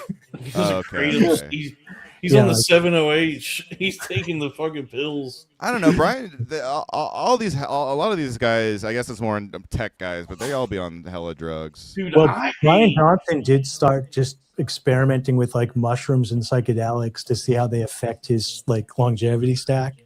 Brian Johnson, the vampire billionaire guy. I saw a tweet from him the other day. I don't know how real this was, but he's been doing mushrooms and shit lately. And then one of his tweets the other day was like, "I can't fucking do this anymore." This is so exhausting. He started tweeting like, I don't know if he does this on purpose or whatever. I think it is on purpose because he's trying to get attention for his younger girlfriend to build her account. Oh yeah. He'll tweet out like, "I just fucked my girlfriend or Kate, and it was really good." And then she'll be the first reply, and it'll be like, "It was really good." It's God, like this is the weirdest so Twitter interaction. So I gotta get some water. Hold on. I'll be right back. Yeah. It reminds me of those Instagram couples just chugging soda right now. They'll post like naked photos of themselves in bed together. I was chugging soda. I need water. Fucking Megan Thee Stallion and Klay Thompson just broke up. I guess he cheated on her. I saw that. They were one of those couples. They were like I literally thought like, wow, Klay is I guess really matured and ready to settle down, and because it seemed like they did a great job of advertising that relationship, both of them. A lot of this stuff I think is fake and like it's for publicity, but then it lasts for a while and like, oh, I guess this is real. Like the Taylor Swift dating the football player and then they win the Super Bowl. I kind of thought that was all like fake, but it seems like it's real now. It's been like 5 years or something. I still don't kind of buy it, honestly. Like it feels very like that podcast they did together. Unless they really are both that retarded, and maybe they are, because I think she's autistic and he just has CTE. It's just like it was negative chemistry between the two. You never think that they were getting married. But some people like Bill and Hillary Clinton, I think some people like the fact that it's a cut and dry business deal relationship. Right. I don't know. I agree with you. Like when I first saw it and it was like he wins the Super Bowl and stuff, I'm like, oh, is this all manufactured? Like were the referees like shaving points and stuff and to make this happen? You know what I mean? That really, as a 49ers fan, that shit really pissed me off when they had like cameras ready for the big kiss at the end of the game. And I'm like, all right, how am I supposed to not think this is like fucking rigged on some level? If you guys, they're trying to sell pink jerseys, basically, like because we've done this trivia question before, but it's crazy that his jersey and his brother's jersey are the number 1 and number 2 sold jerseys. Who's this? The Kelsey brothers. Jason and because girls go into the store and they want to buy Taylor Swift's boyfriends. Whatever, and it's not there, so they just get his brother's jersey. They don't know any difference. They don't know the number. They just know the name. Who was it they called them? Yeah, I saw like 3 chicks in the subway. I was walking, and they all had Kelsey jerseys on. Did somebody call them the Bert Kreischer of football? Dude, basically. It was not me. I saw somebody on Twitter say. There's a lot of Bert Kreischers in football, though. Yeah. Just like a lot of dumb guys. I know, but those 2 guys specifically, especially Jason. I'll tell you, I want to hate Bert, and then I watched like Are You Garbage, and I just hear him like actually talk and hang out with like without Tom and Rogan and Ari around or whatever. I was like, oh, I see why people like him. Seems like a nice, likable guy living a life of like. He's obviously really rich. But like he has normal problems like everybody. He's talking about his wife and his kids or whatever. Yeah, his belly is bloated and distended, and his heart is having trouble pumping blood. Hey, Bert, you ever have to shovel a raccoon off your car? One time, I did actually. One time I had a raccoon, and then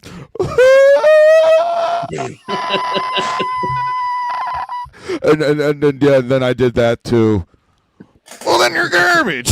He seems like a fun guy. I actually came away. Wait, but is he being sincere though? I guess this money. This is mean. $5 for Ben Stiller. I'll pay you $40 if Dave leaves for 30 minutes or $100 for an hour. The 2 of us, Dalton, you and me, we always have problems with the howlers coming in the chat on. Dude, the little howlers are out to get me. Little howlers are out to get us, dude. The little howlers are coming at me hard this last. But you know what's crazy, dude? I got a taste of these guys' lives now because when the mutant got doxxed, I was openly critical of it. Thank you, Cold Cuts McCarthy. Do what? What'd you say? Cold Cuts McCarthy said that he wanted to smooch me, so I said, "Oh yeah, Give but also pause." Smooches. But no, I was openly critical. I miss being in love. I don't think it's good. Like, doxing's not good, but I was openly critical of the mutant. I said he's he just does rape jokes interspersed with Republican talking points. That was really good. Which the rape jokes is like, what, you joke about whatever. If this is what tickles you guys, I don't think all of y'all have raped. Some of y'all probably have, but is the act itself is what's rude. The jokes are whatever.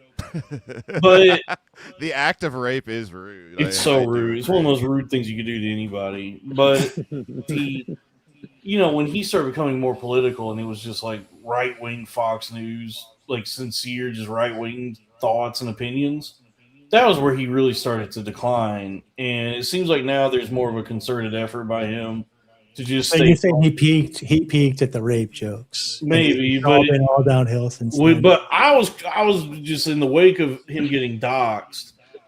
I was critical of him, and the little howlers were on my ass about that shit. I was getting a lot of like, "You're gay, you're a fag, you're retarded." So they nailed it. Yeah, but they were constantly. These guys seem informed. He mogs you, they would say to me. These guys sound very informed. Do you believe that they would claim that I've been mogged by this man? I haven't seen it. I never checked out him being doxxed, so I don't know what he looks like. But get this, because like the mutant himself has a big account. He spends all day, every day on Twitter trying to drum up either rage or he's posting his little skits and bits or whatever.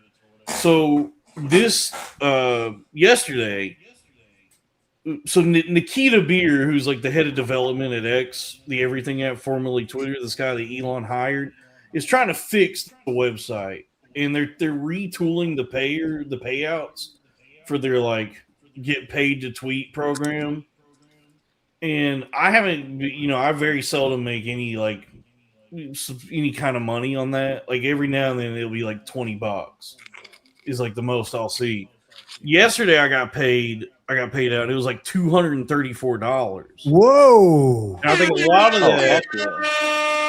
lot of that is probably because of how they're like restructuring how people get paid, who gets paid.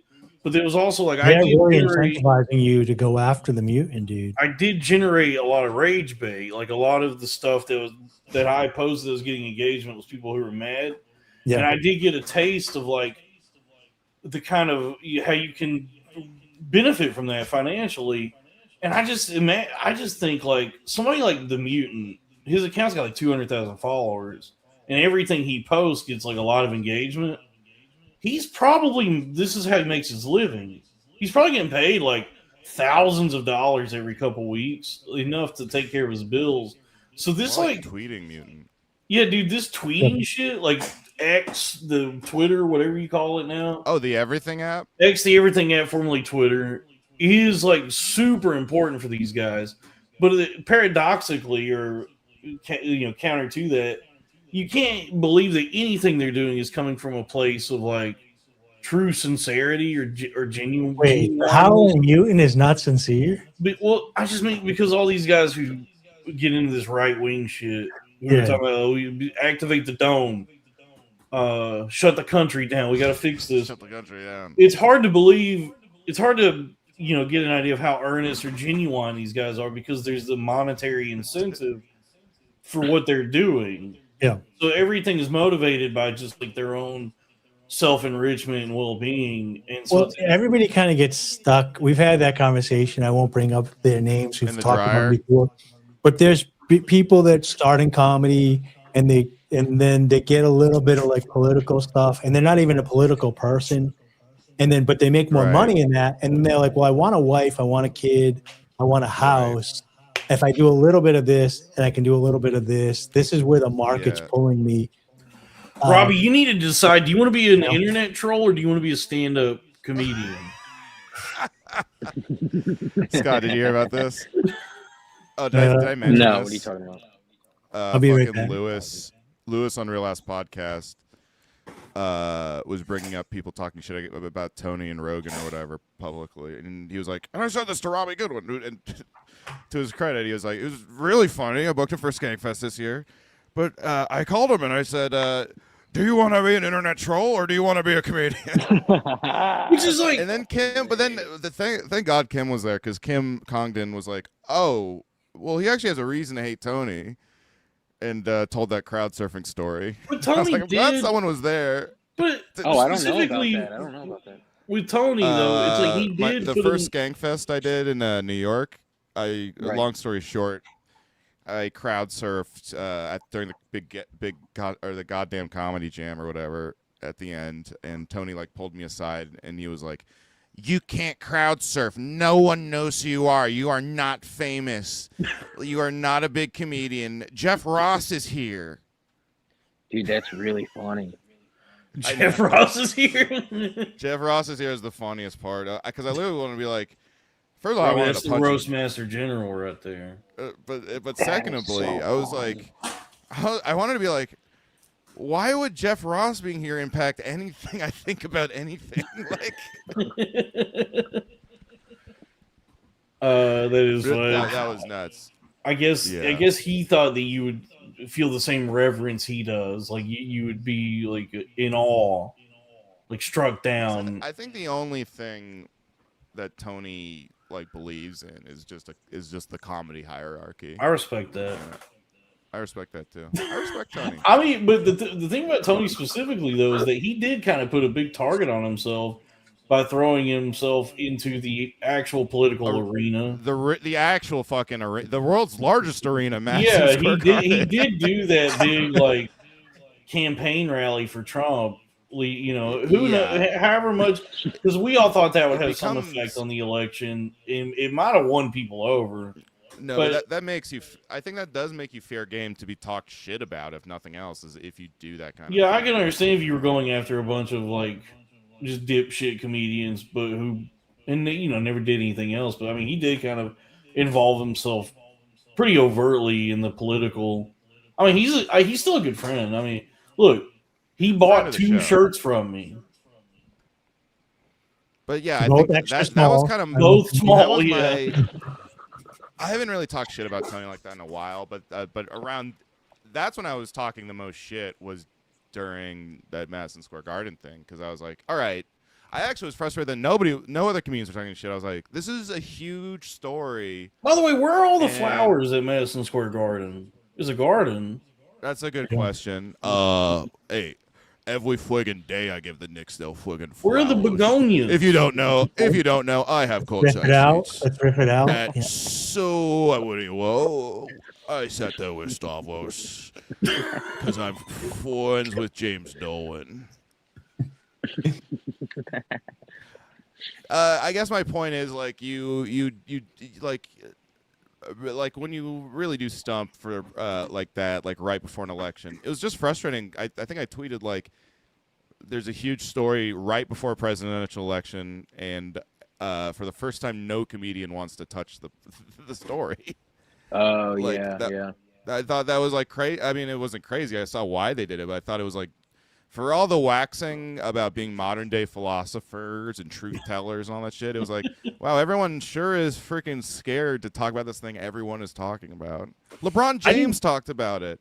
LeBron James said pick your balls.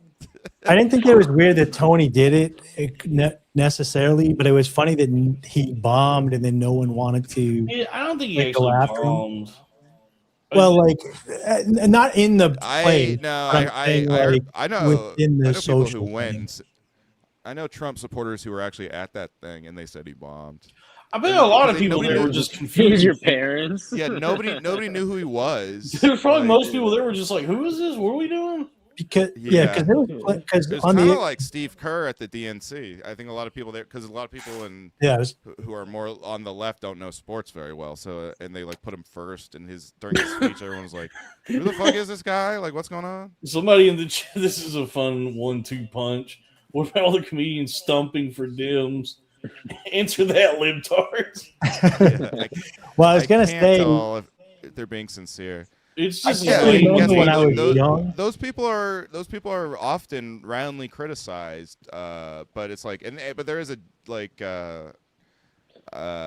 like by right leading comics, like everyone shits on. Because I mean, even Mark Maron had to kind of other comedians. I've seen a ton of comedians shit on Jimmy Kimmel and all those late night guys for being like libtarded.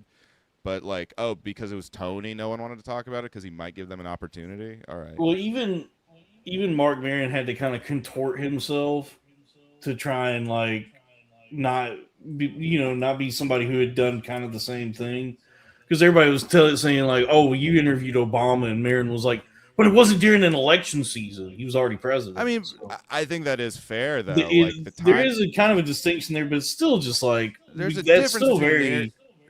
You're involving yourself in actual politics by doing that. Like, it is open to criticism. But Obama wasn't Obama on his second term? He was on his way out. Basically. I'm just saying it's still open to criticism. No, but it's not different from just like artistic criticism. No, but it's not the same thing at all. I mean, it's in the same. I say it's the same family, thing. I just said literally doing a rally like 3 days before fucking. It is election. Different. I agree. It's different. It's higher stakes, and it can be, but it can honestly, be. It's a fucking dumber thing to do. That's the thing. Something that can be criticized in a political way rather than just an artistic way. But it is different. That's fine. It's like we're on the same page. It's very. I don't remember when I was young. When people were saying that about Maron, like, because I don't think Maron would have Trump on for sure, but it's like. But Maron also doesn't hide his politics. But like, this is true that what Michael says. Most comedians are just useless employees who can't even hold an actual job. That does describe me pretty well. I have never done good in the workforce, and I've either quit or gotten fired from every job I've ever had, and I have had to liquidate more than one 401k. It's like when you're I guess what I'm trying to say is I forgot what I was even trying to say.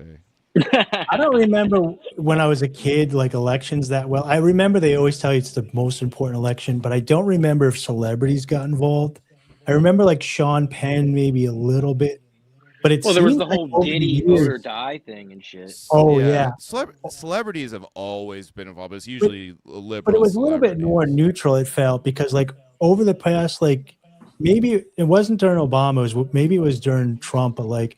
Cardi B and like Beyonce and Jay-Z, like they would literally go to events and like put celebrities and be like, I'm voting for this person. Because there was a bunch of stuff during the Kamala thing where like, was it Megan Thee Stallion or Beyonce that like came out and got booed and they talked for like 5 minutes and people thought they were something like that. Yeah. So it's weird that celebrities are even like, it kind of speaks to the society that politicians think that people are influenced by celebrities that don't know anything about what's going on to make a decision one way or the other. I actually just think it's the only card the Democrats can play culturally right now, honestly. Like, they just have celebrities on their side. With the recent, I only saw it in the background, with the recent Rogan thing at the White House. But look at South Park. Look at South Park. That's the other thing. It's like, why are we acting like Tony is the first guy to ever get criticized for being political? Like, almost every comedian or every celebrity that does get political gets like ruthlessly made fun of on South Park or like by people like say you know what I mean? Like it's I should have majored in political science, dude. Spike Lee was like everyone made fun of him like for most of the 90s because he was so political and like soapboxy. When that's just kind of how it is. Like he's so short, he needs something to stand on. Well, some of those guys, like Spike Lee's movies, were political. There was like rappers that were always like, just that was their whole thing. Like Public Enemy was like a political group, right? You know what I mean? But like pulling somebody who's like non-political that just does like songs about dancing and fucking, and then they're like, let's hear their opinion on the election. That's kind of strange to me. But I wasn't paying attention to this recent Rogan thing.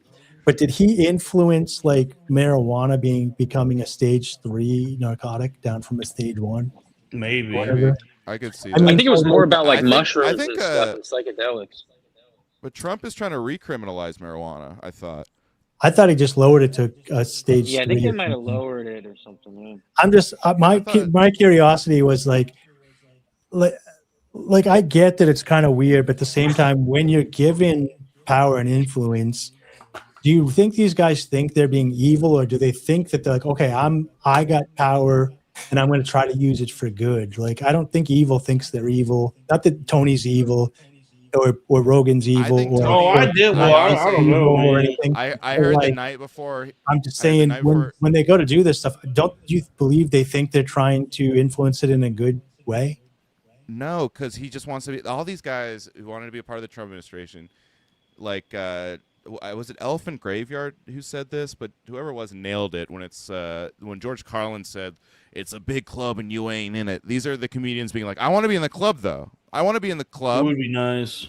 And like I heard Tony the night before Madison Square Garden was going around being like, I can't believe I'm shitting on Tony after all that. But the night before he was like, "Yeah, that's right. I'm." He after a joke bombed. Apparently, this was reported on. He said, "Well, that's actually going to kill tomorrow night at Madison Square Garden," or like, or he would say like, "That's gonna kill tomorrow at the rally." Hey, look, cool, I'm happy for his success, dude. He built that show up from nothing, and now it's people love it. People love it. I mean, I get why it's popular. It's a good hot show that's like free every week. Like I would watch that too. I've tried watching it multiple times. It's not for me, but it's very popular, so people must be getting value from it. No, there's like coworkers like it. It's like almost one of the first things people talk about when you mention you do comedy now, which is people bring it up to me for a decade, not a decade, maybe 5 years in the poker room. Whenever I say, "Oh, I like comedy," I'm going to a festival. People always like, "Do you watch Kill Tony?" And I'm like, "I don't, but I know who Tony is. If you want to talk about it," I'm like, "What do you like about it?" You know. But I just think of it, it's like we're when you're a nerd, you kind of know all the niche comedians. And there's certain people that just like when you talk to comedy, they're like, "Oh, I know Kevin Hart." They don't even know Louis C.K. They know Kevin Hart, Dave Chappelle, and like Tony. Jeff Foxworthy. They know even Nate Bargatze, who's I think is like probably the greatest like he's really good. He makes me laugh. He does it clean. But I told my dental hygienist is like, "I really love clean comedy." I'm like, "Oh, you like Nate?" She never heard of him. And clean teeth. They go to Brian Regan. They love Brian Regan. They follow him around. But it's like they don't even know who the guy that made the most money in like comedy and the biggest guy who's opening. They don't even know him because he's not mainstream enough for them to know. Speaking of money, we got $5 from Drew Huntley. Can Scott's dog call Robbie a great comic? Can you teach him that trick by next show, if not now? So funny. I think honestly what a lot of what we're talking about has in common is that there's no monoculture anymore, and by that token there's not a lot of mainstream celebrities anymore. There's not a lot of household names in anything. This is it sounds dumb, but that was like a problem with Wrestlemania this year, where they're like, "Hey, we're going to give you some celebrities," but it's like, well, to some people they're a celebrity, and to other people they don't know what the fuck's happening now. Yeah. Someone was like, "Who is this kind of fat guy with tattoos and the backwards hat and singing about being beautifully broken?" I think the other thing that's weird. Why was Roll there? He's you guys can all relate to this. I relate to this outside of comedy, like in the real world. You think if you do really good, like merit-based, and I keep working at something and I grow, that I'll get more opportunities, I'll go up the ladder. And then you watch it, and it's like a lot of it's the emperor's new clothes. If this guy says that these guys are funny, then everybody believes that person's funny. And then they get popular, and there is kingmakers still. They're just not as centralized as they were when we were growing up. Well, like and it's weird to watch because you're like, "Oh, this guy's funny. Let me go watch." And I was like, this guy doesn't even have a setup on a punch and a misdirect. And it's like, I don't get what's going on here. Not that comedy has to be like that. Like it could just be weird and you laugh. But I am the person that goes in open-minded. Is like, I want to laugh, make me laugh. And then you go and watch this stuff and the guys are saying the best. And I'm like, I don't even know how to laugh at this. I don't even know where to jump on board. Right. So well, once he hits the crab walk, you know. It's hilarious because that's exactly what I was thinking. Was it really? Yes, that was one of them. I heard he's doing good, and I don't want to say anything bad. Not my style. But I didn't love and Robbie. I don't mind Casey Rocket. I wasn't a huge Robin Williams stand-up guy. Oh, I love Casey Rocket actually. Dude, he's so good. It's funny. Like I like Timmy No Breaks and Casey Rocket. Like there are guys on. I like Timmy No Breaks. I actually find him funny. Super funny too. Yeah. I actually do find him funny. He won me over. I get what he's doing. He's funny. Yeah. He's the only one that like pushes back on Tony ever. I think that's funny. Something just came across my desk. No, his new bit had got me really good. Really good. The mutant has tweeted about the shooting.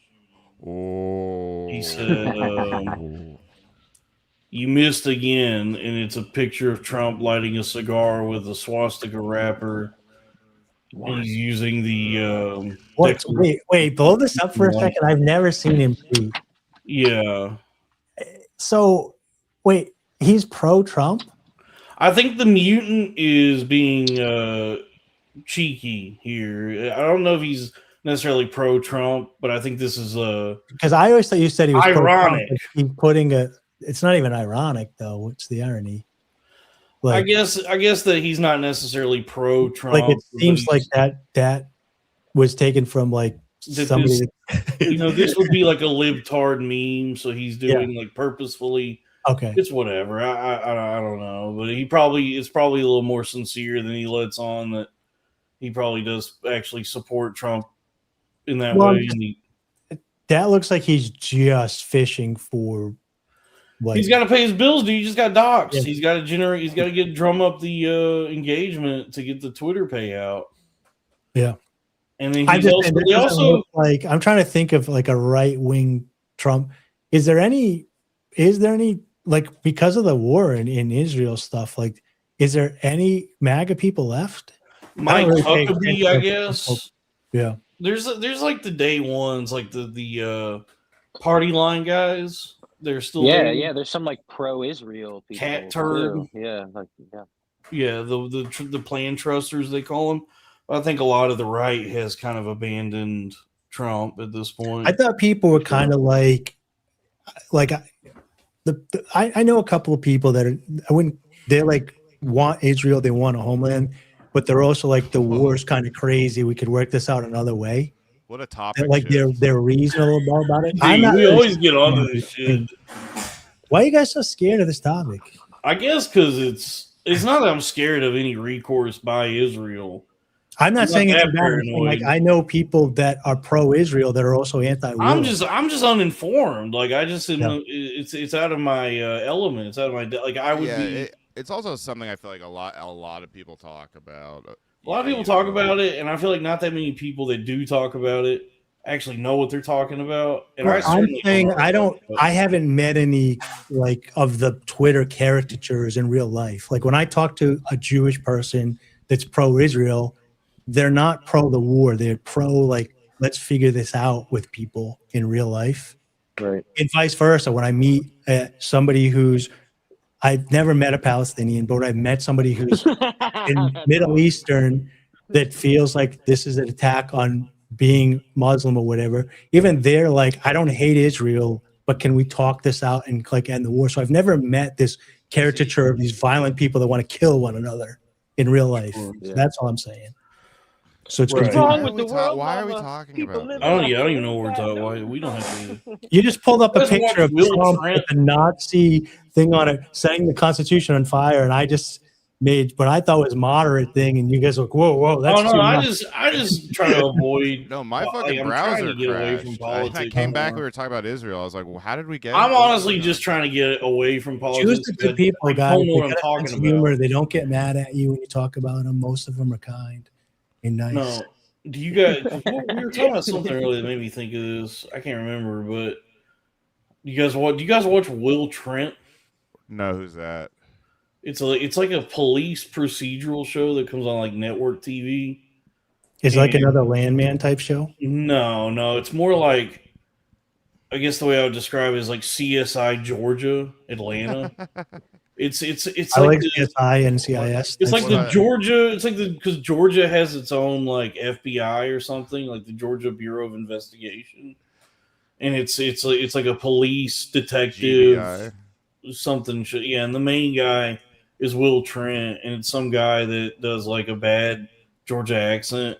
It's not better than Tulsa King. I don't think it's good at all. I don't really like it, but it's something like. Why are you bringing? My mom watches it, and it's one of those shows that like when you think about, I guess like perspective. You know, we all are just living our own point of view.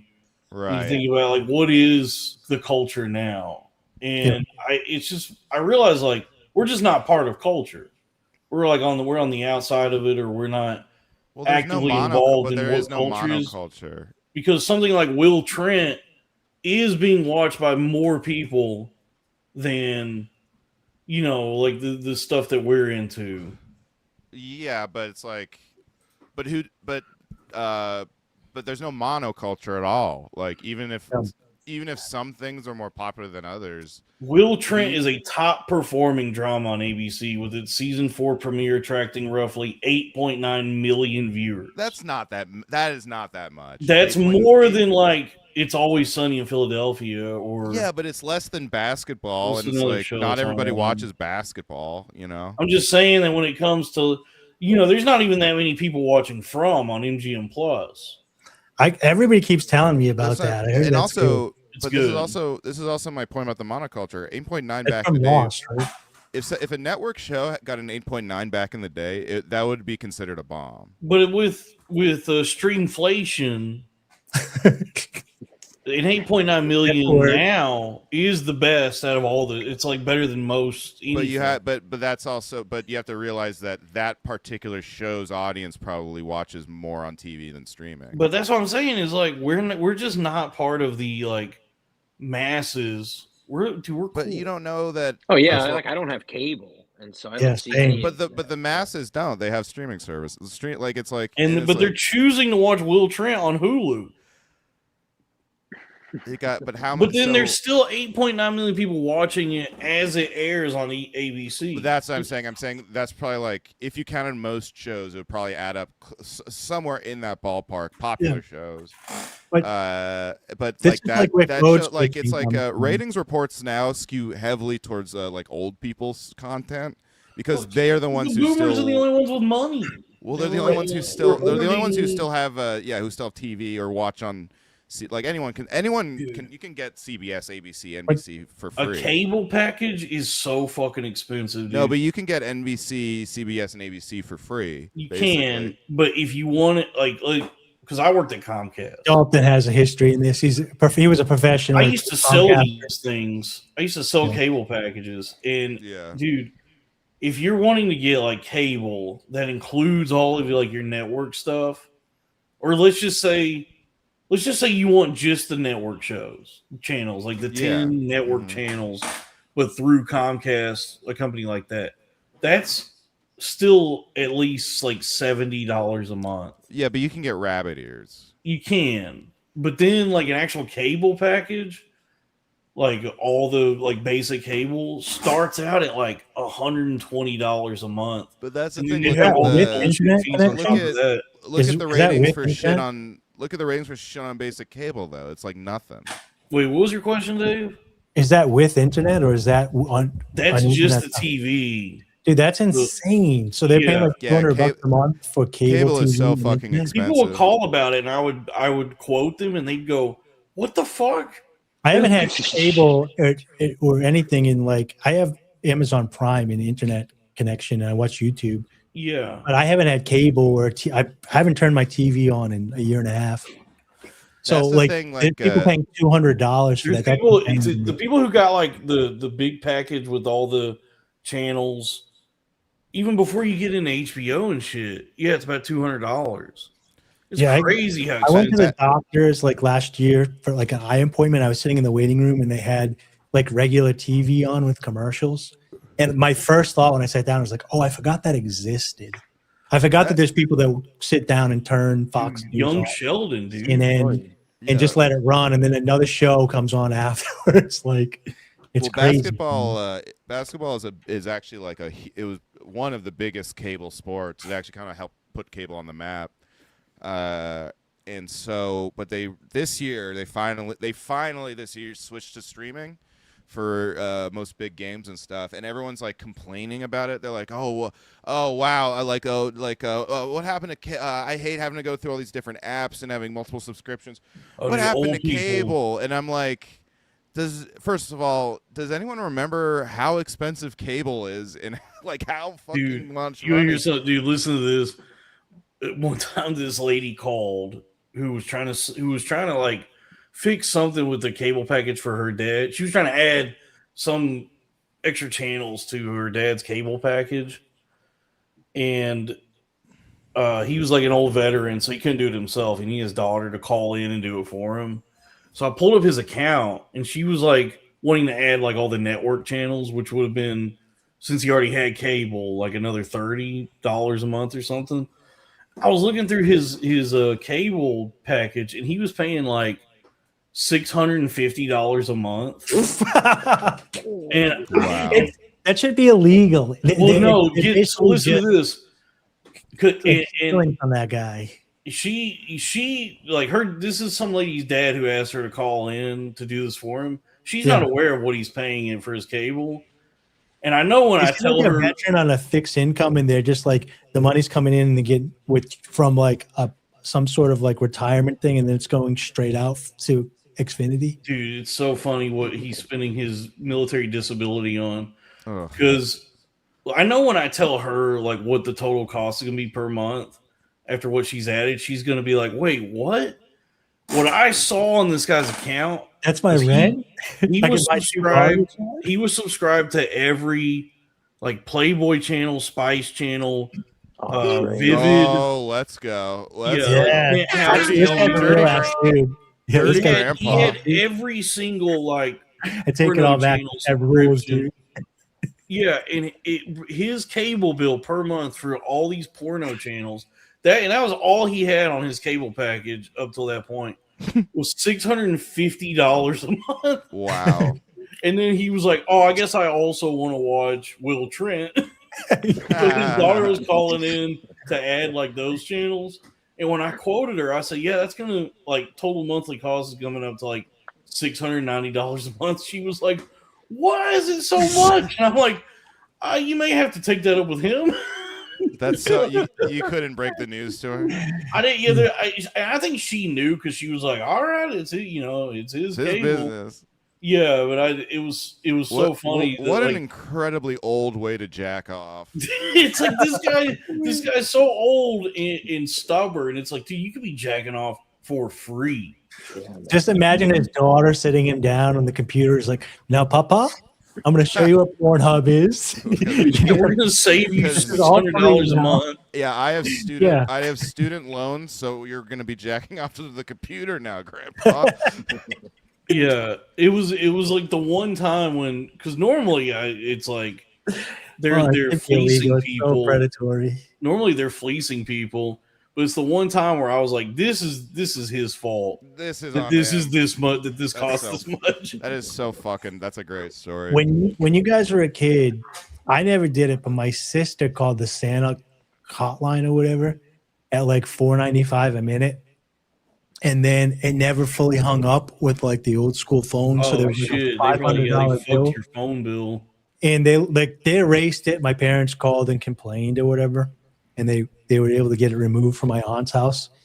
But did you guys ever accidentally call like one of those back in the day? They had like pay per minute phones, like $5. I used to, because I had a cell phone still. Like I was of the age where. I do remember at least having a on the cell phone. But I remember just like seeing, just like something me and my friends would do for fun was to see if there were like actual numbers for like sexual things. So we dialed like 1-800-boobies. Yeah, right. And it was like an actual phone, like where it's some lady who's like, "Welcome to 1-800-boobies. The hottest girls are ready." And you guys sorry, go ahead. No, I never like, did anything where they would have charged me, but it did used to kind of get me going that a lady was talking to me, even if it was just a recording, that there was some lady who was just like, "Thank you for calling 1-800-HOT-SLUTS." Well, I didn't know if there was like remember the AOL disc that you guys had? Like you would have been, those would have been what you guys got when I was getting like the phone number calls. Sure. And didn't you have to pay for a minute to be online with those AOL discs? So I was just wondering if you got like ever ran up a bill doing something you weren't supposed to do that was really expensive. No, there was like protections, and because even on like 1-800-boobies, yeah, they wanted a credit card, so it wasn't something where they could just tack it onto the phone bill. Where I would have like accidentally done something, you had to like go through an initial like process to even get in. I guess because at that point there probably was some sort of like FTC complaint. How are they able to just charge this to the phone bill? You know, it's like, do you remember that story, or it was in that documentary about that comedian Barry Crimmins? Right. He was like raped when he was like 4. Oh, and so he spent like a considerable amount of his life like just passionate, also kind of obsessed with like the ways in which people can like abuse children and trying to protect kids. And he was the one who, in the early days of AOL, with child pornography, they had a 3-strike policy. So if you were like on AOL and you were like caught exchanging any sort of child porn, they would be like, "Hey, 2 more times and you're out, man." Yeah. All right, busted. Wow.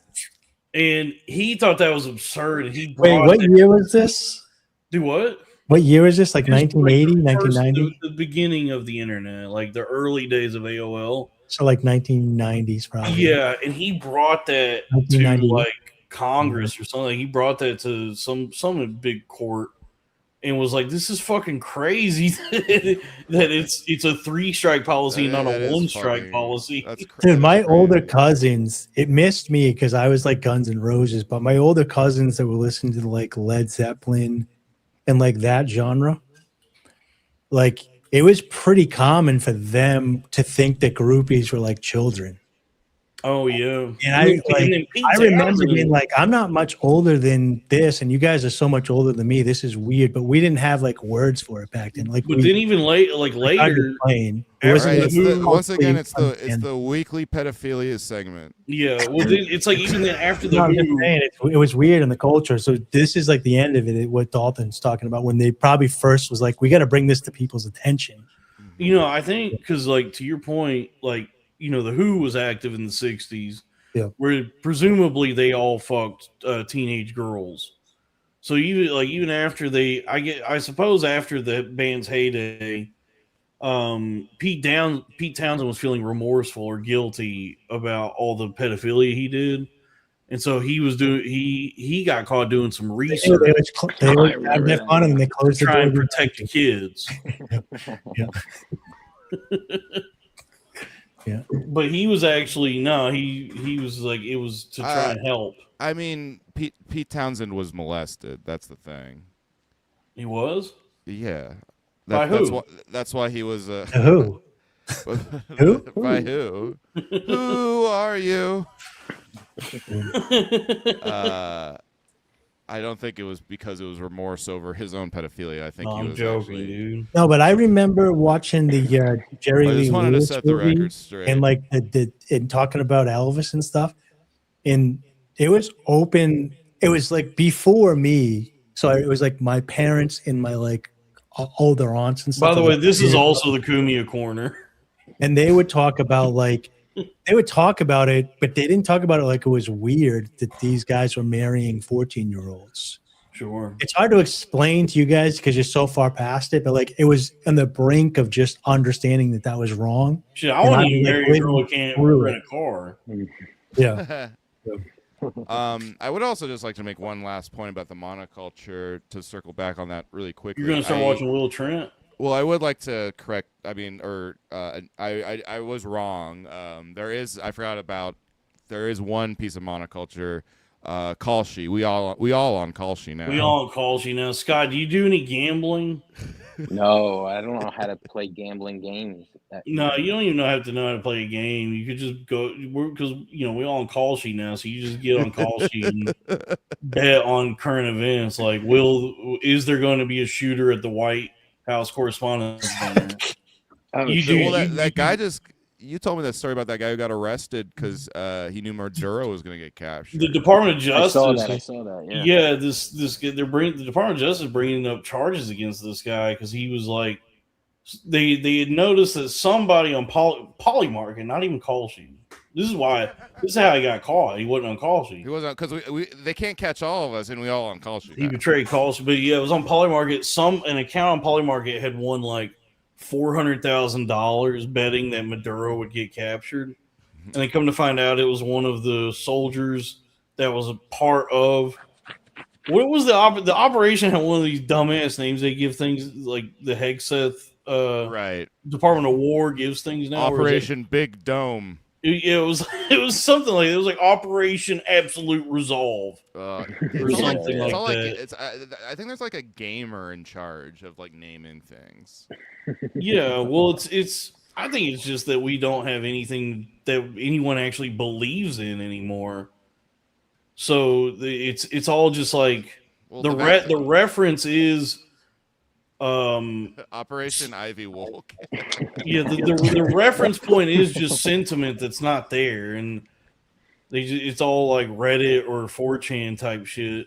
But yeah. So this soldier was actually part of that operation. The people forget that the initiative that led to the vaccine was called Operation Warp Speed. Yeah, people really don't bring that up enough. This fucking Iran thing is Operation Epic Fury. Oh my god, that's so. Jeez. There was an Operation Fast and Furious that went on during Obama. What's crazy is everything. Okay, yeah, but Epic Fury is crazy, and like the big and beautiful bill. But like, Fast and Furious is literally it's just the government in general that makes bad names. Like, the big beautiful bill did benefit us. Okay, but Dave, you're acting like this is my problem with a lot of Trump defense. It's like, the government's always. It's not a Trump defense. It's the government is bad, and you hear this Trump. You like the left part of the government. You like the left government, and I hate all government. They can't even name shit good. Talk about it is Trump defense. But my problem is like Trump all right, Dave. Yeah, but it's like I think it minimizes how insane Trump's naming of things is. Fast and Furious it was literally a Vin Diesel movie. It doesn't matter. It was a government name. At least has a reference. At least it has a reference to something that people can understand. Operation Epic Fury is just like it's not based on anything. Yeah, it's just adjective and noun. It's Operation Adjective Noun. So it's like there's even less signifier for what they're doing. Because at least, I mean, as absurd as something called Operation Fast and Furious is, there's at least the movie you can point to as the what is it? Like the fucking sign signifier or whatever. It's either the movie is the signifier of the signified, and then the operation is the other thing. You know what I'm saying? So it's like, right. But now with Operation Epic Fury, it's just adjective noun. So it's even more absurd. Like it's less real than. And it was like a relatively it was just if I recall, Fast and Furious was like a gun law or something like that, right? Like it was a controversy on the border where they were selling guns and stuff that went across the border. So I guess what also is the crazy contrast is like how consequential the things that Trump is naming these in like very like frivolous and unserious names, you know, like invading. Operation Frivolous. I'm not defending Trump. You're hearing the defense in Trump. I'm just saying the government makes retarded names because they're retarded. But I'm saying I wouldn't say that about the Obama administration. Yeah, Trump's. It's like when you say like, this is a classic Trump thing. All government is bad. So therefore, but it's like. Yeah, but I think it's worth noting how insanely bad this is. We don't have to get into all this. Look, what I was trying to say is that we all on call sheet now. I'm just saying, look, Trump is actually. What I'm trying to say is that Trump is the GOAT at naming shit. Yeah, but I mean, dude, all the buildings. Republicans put out a bill called the Kofifi Act.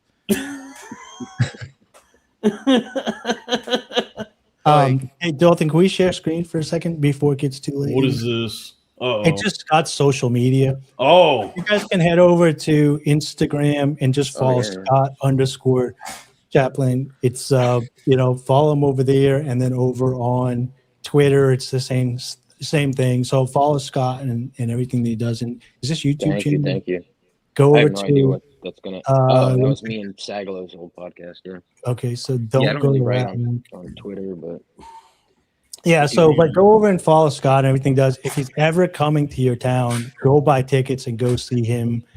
I've seen him multiple times, and it's like, if you put an hour together, you would be watching him do an hour, because I've seen you work. I didn't think of you as opening for Sagalow. I was like, oh, Scott and Sagalow are here performing together. Right. Everybody, you're going to get you. If you go to a show for a headliner that's got Scott opening up for them, you're getting two headliners in one, as far as I'm concerned. Yeah, and if I do bad, it just means it's because I'm doing bad in my life at that day.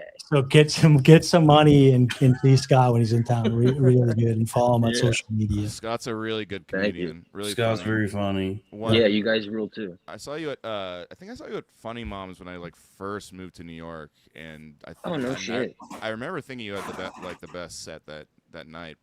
So that rules. Thank you. He has a throwaway line about his twin that just had me in tears, and no one else even noticed. It's the Goonies line that you used to have. Oh yeah, chunk in the freezer or something. Yeah. Yeah, dude, that one got me so good. I was looking around, and it's like, oh, no one cares. I'm in tears. So very good, very clever. No, I'm also gonna go just because this headphone is dead and this one is about to die. But this show I'll hop on anytime. Thank you for doing. Yeah, welcome back anytime. You got anything to promote? Just hit me up in the DM. You can hop on for 5 minutes and be like, hey, I'm going here. Blah blah blah. Anybody in the area? Yeah. All right, guys. Thanks a lot. Thanks. I guess. Oppan Gangnam Style. This is the last thing I'll say about it, and we can move on. I just want to say, I just think the Iran war, frankly, is just one big Delta farce. Robbie, it's Iran. It's Iran. You should know better. Iran. Oh, you know what? I have a question for Robbie that I didn't get to ask him because we never got one-on-one. What did you think about this whole this whole Sabrina Carpenter thing? Is that I had made that joke before where I did the holler. And you were like, oh, that's the Middle Eastern N-word. And I thought you were joking. But now I've seen some other people online say that. So now I'm confused if it's really bad. I'm sorry, about what? About the yodeling? The Sabrina, Sabrina Carpenter got mad because they were doing Middle Eastern, holler, like Opa. Yeah. Oh, they said I didn't think that was bad. I always just thought that was like a celebration thing that you can do. They're just yelling out the N-word? No, the tone. It is a celebration. I don't want to do it because now I'm not sure, because if Robbie was joking that one time or whatever. No, I think I was joking. Oh yeah, it's like that, whatever. Yeah. They did it the Sabrina Carpenter thing, and I just thought it was a celebration thing like Opa, but from Middle East. It is. That's why they did that. That's why. And then she got upset about it, and then people were torching her online. But that was stupid. ISIS. If you're gonna make it was a silly sound. It's a silly sound that you're yelling. It's so much fun. At a concert. It is fun, but it's like you shouldn't expect everyone to know what you're doing. I don't know. It's this is a good point. But Operation Midnight Climax was the best thing. It is, yeah. It is a good one. And we all on call sheet now. But I think this is the thing I don't like about liberals and woke culture, where it's like, it's not that this person should assimilate. We all need to cater to them. But I also think it's just like girls love getting other girls in trouble. Cancel culture is just huge in the girl community. And I think this is just one of those where they gave Sabrina Carpenter a hard time. Dude, I think she's cute. She's very cute. Yeah. I've made the switch because I've really been getting into Taylor Swift and Sabrina Carpenter. They both make very catchy songs. I'm not a hater of either of them. Dude, by the way, I like a couple of the Sabrina Carpenter songs. And I like a lot of the Taylor Swift songs. Dude, by the way, speaking of girls, yeah. is DCW okay? She been gone. Has she been tweeting at all? Nah, dude, she been gone. Oh shit! I texted her last night, but she didn't respond. I just was like, "You doing all right?" She's probably not having a psychotic break because she'd be sending me reels 20 times a day. She's not doing that. But I don't know. I mean, I only know her through her online activity. And wait, I guess does she really send you reels a lot? No, he's talking about Sarah. Oh, I shout out to the. No, I'm just joking around. She could just be taking a social media break. That's why probably just kind of. You know how like when people exhibit certain like habits or routine, and then there's a change. I guess I'm autistic. It's like, all right, stop making changes. Keep doing the same thing. I wouldn't worry yet. She's only not been in the how long has it been since she's tweeted? I don't know. Maybe I don't know. Like sometimes people, I need to do this sometimes. Like, after the election, do a little cleanse. I had to delete the fucking Twitter app just because I was like, this is really stressing me out. Drew says she has a boyfriend. Maybe that's it. Maybe she's just getting. Oh, that would actually, that would explain a lot. That actually is like for everybody. Once you start like being in love or just having, living a little more fulfilling life. Yeah, you disappear. Yeah, you just go, oh, I actually don't need this. But I actually don't fuck with that idea. Like, because what's cool about my last relationship was we both had pretty active social lives on our own. Like, we didn't have to be each other's entire world. And I actually kind of value that. And the fact that I know that it's possible. I know a lot of the time that you want to disappear in another way. I think some people just want to escape their lives or some bullshit, I should have even brought this up. She's just not on Twitter because like I haven't really been on Twitter.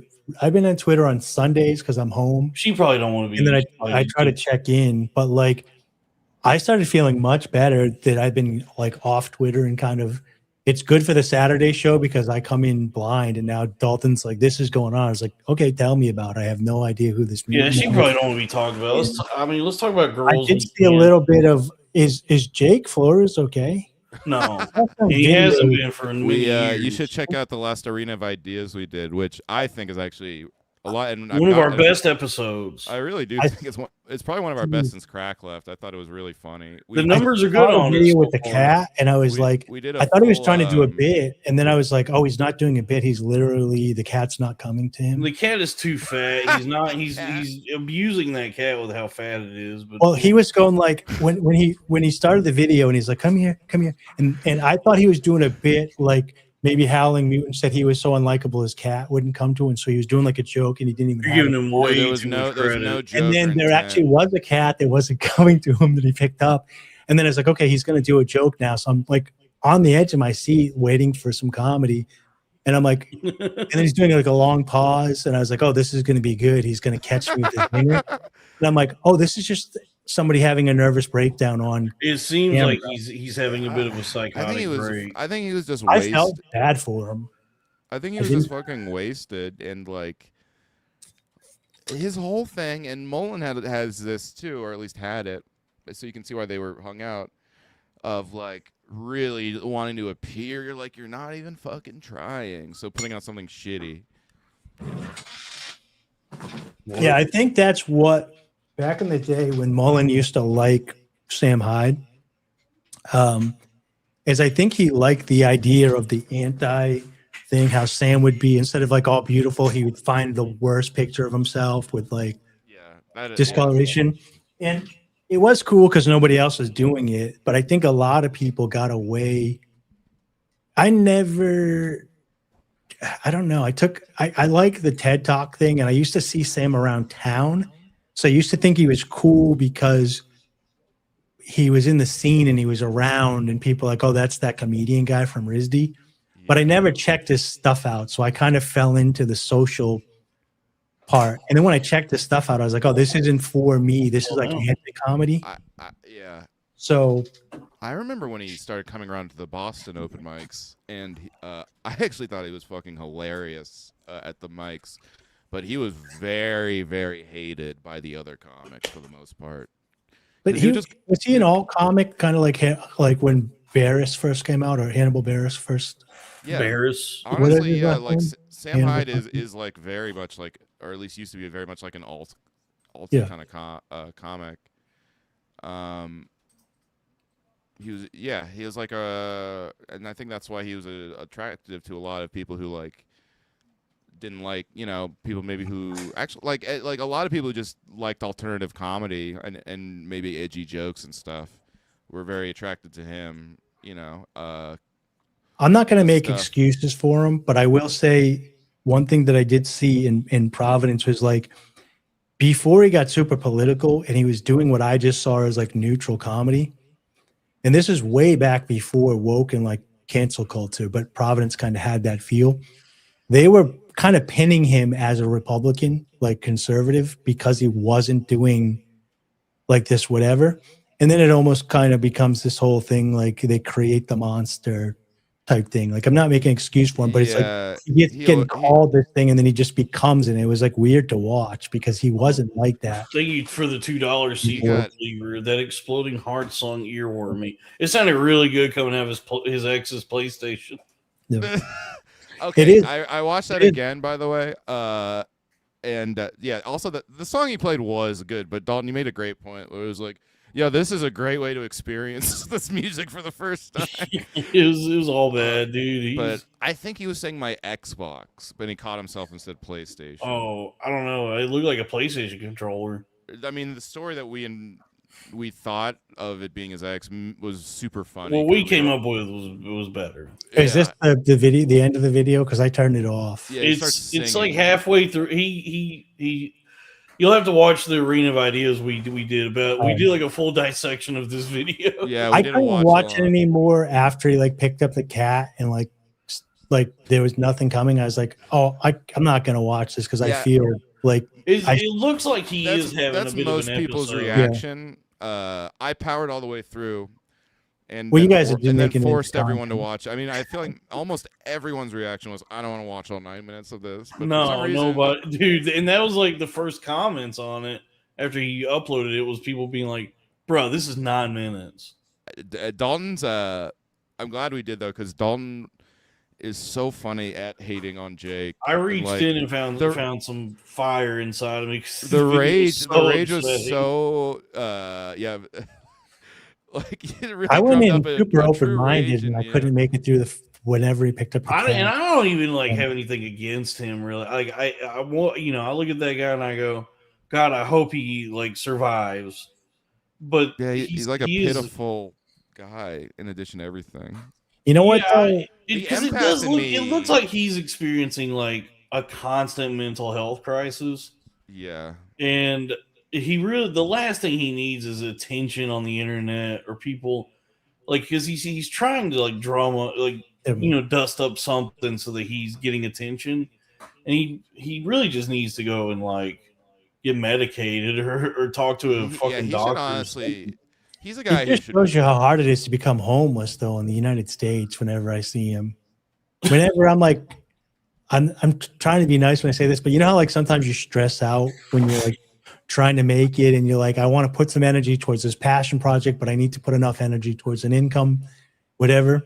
And then you look at some guy like Jake and you're he doesn't work or do his passion project. No, but he's living in the margins, which I've been there. No, but he's not dead on the streets of Philadelphia. But he's definitely living in a way that is unfathomable to most people. He's definitely on the fringe. I just wondered how he would get from the east to the west coast when those protests were going on. I don't know. Remember how when there was a protest in the west coast and he got out there somehow? I don't know how did he get this money? It is a mystery how he's able to afford anything. He claims that he makes money podcasting. Yeah. But it can't be more than a couple grand a month. Yeah, honestly. I've looked at his Patreons. Yeah, if it's just from Patreon, he's got in New York City, right? Or is he out of New York? No, he's in LA now. I think he started in Austin. And he did. Him and that was him and goddamn when Mullen and him were friends, they were in Austin together, and then there's a third one too that runs the account there, but doesn't really want it talked about. I think I'm proof that you can tell when somebody just from through the internet when they're having like a mental health crisis, and so it does seem like that's what's happening with them. Pause. How you gonna have a mental health crisis? That's what, dude. I just saw that this guy blocked me a long time ago because I think this guy thought I was a troll, like one of his trolls, or was saying something negative to me. But actually, I liked his videos, and oh shit. Hold on, I'm frozen. Give me a second. You guys are the freeze guys, dude. Folks, StreamYard is gay, and I think we should move platforms from StreamYard to something else. I mean, do you guys have this is y'all's show. I don't want to be, connections? but on the arena, Jesus Christ. So anyway, wait, do you guys have Wi-Fi connections? Because I have like an Ethernet Dolphin, connection. I think we should move from StreamYard. I hate maybe to say it. We gotta figure something out, but we're working on a creamer. Big things coming to the network. Listen, we all on Kalshi now. This guy Flesh Simulator is like, I would watch his videos where he was like talking about different kinds of. I gotta watch a man's video about flesh simulating. No, he just would do. That's like his moniker online. But he would do videos about like camera hardware set to some sort of noise music he had made, and I thought his videos were interesting.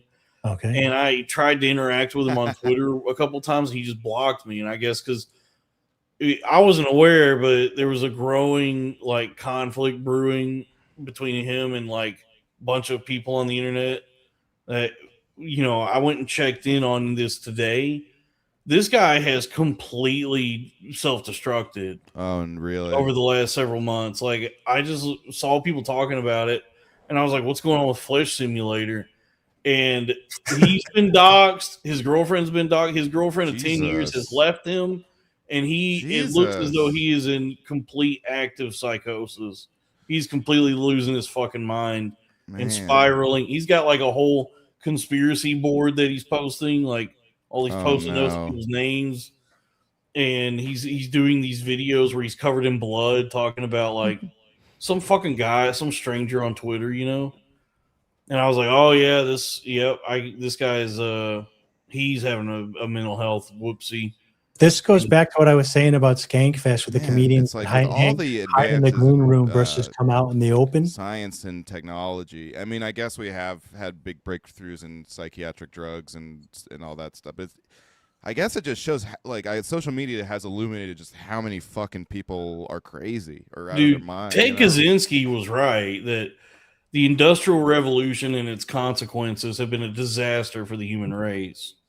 But we must always remember that the human race with technology is like an alcoholic with a barrel of wine. I don't disagree. A barrel of wine is crazy. But there's something about like I was saying with the Skankfest stuff with the comedians that hide in the room. Can you hear me? We can hear you. Okay. And I was saying like, I think these people that Dave, I think you're muted. No, I can hear Dave. Oh, I can't hear Dave. You can't hear Dave. Robbie, just hit refresh. Yeah. Goddamn StreamYard.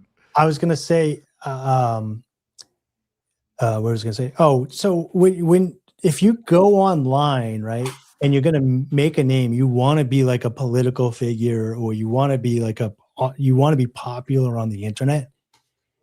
I think you should I don't think you should be anonymous. I get why people want to do it because if they think they're talking about stuff that they can't talk about, that they're gonna lose their job and opportunities or whatever. But it's like, that's what you're fighting for. So it's like, if you get doxxed and you feel like your life is ruined, then it's like, you're not setting your life up in alignment with the values you're claiming to have online. But if you're just out in the open making those things and like you grow from being yourself, it's much harder for them to like cancel you. I don't know who this guy is or what side he's on, but it's weird to me when somebody has like 1 million followers and they're anonymous. Right. I mean, I think everybody has a right to be anonymous on the internet, but also my thinking is like, what's the word? What's that thing? What's it called? OPSEC? Yeah. We're just you have the right to do it, but I'm saying if you keep yourself anonymous, then it's kind of like you're hiding behind this thing. Part of your weakness is going to be them being able to bring you out into the light.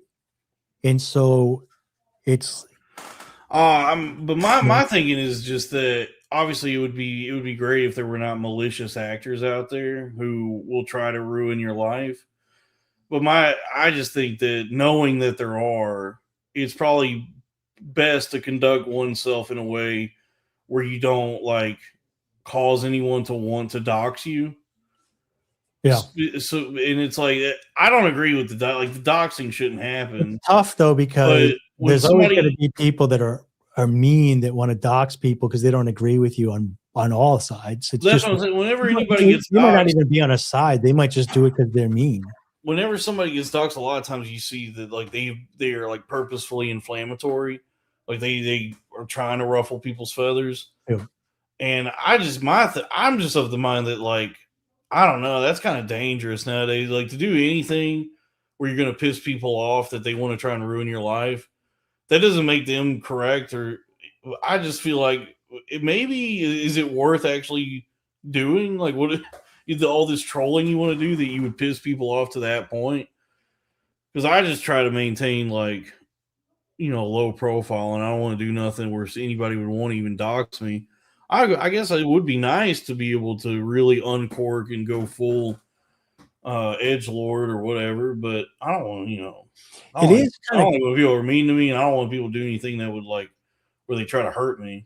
Yeah, I was going to say, I get that there's crazy people in the world, but it's hard for me personally to understand because I don't hear somebody with an opinion different than me and think, I want to ban them. I want to dox them. I want to make their life miserable. I want to shoot them in the neck. Like, I just think, yeah, that's that person saying their things and they're just going to say their things. And if I don't want to deal with them, you can mute them. You can, if they're being mean to you and they're ruining your experience, you can ban them to get them out of your like space.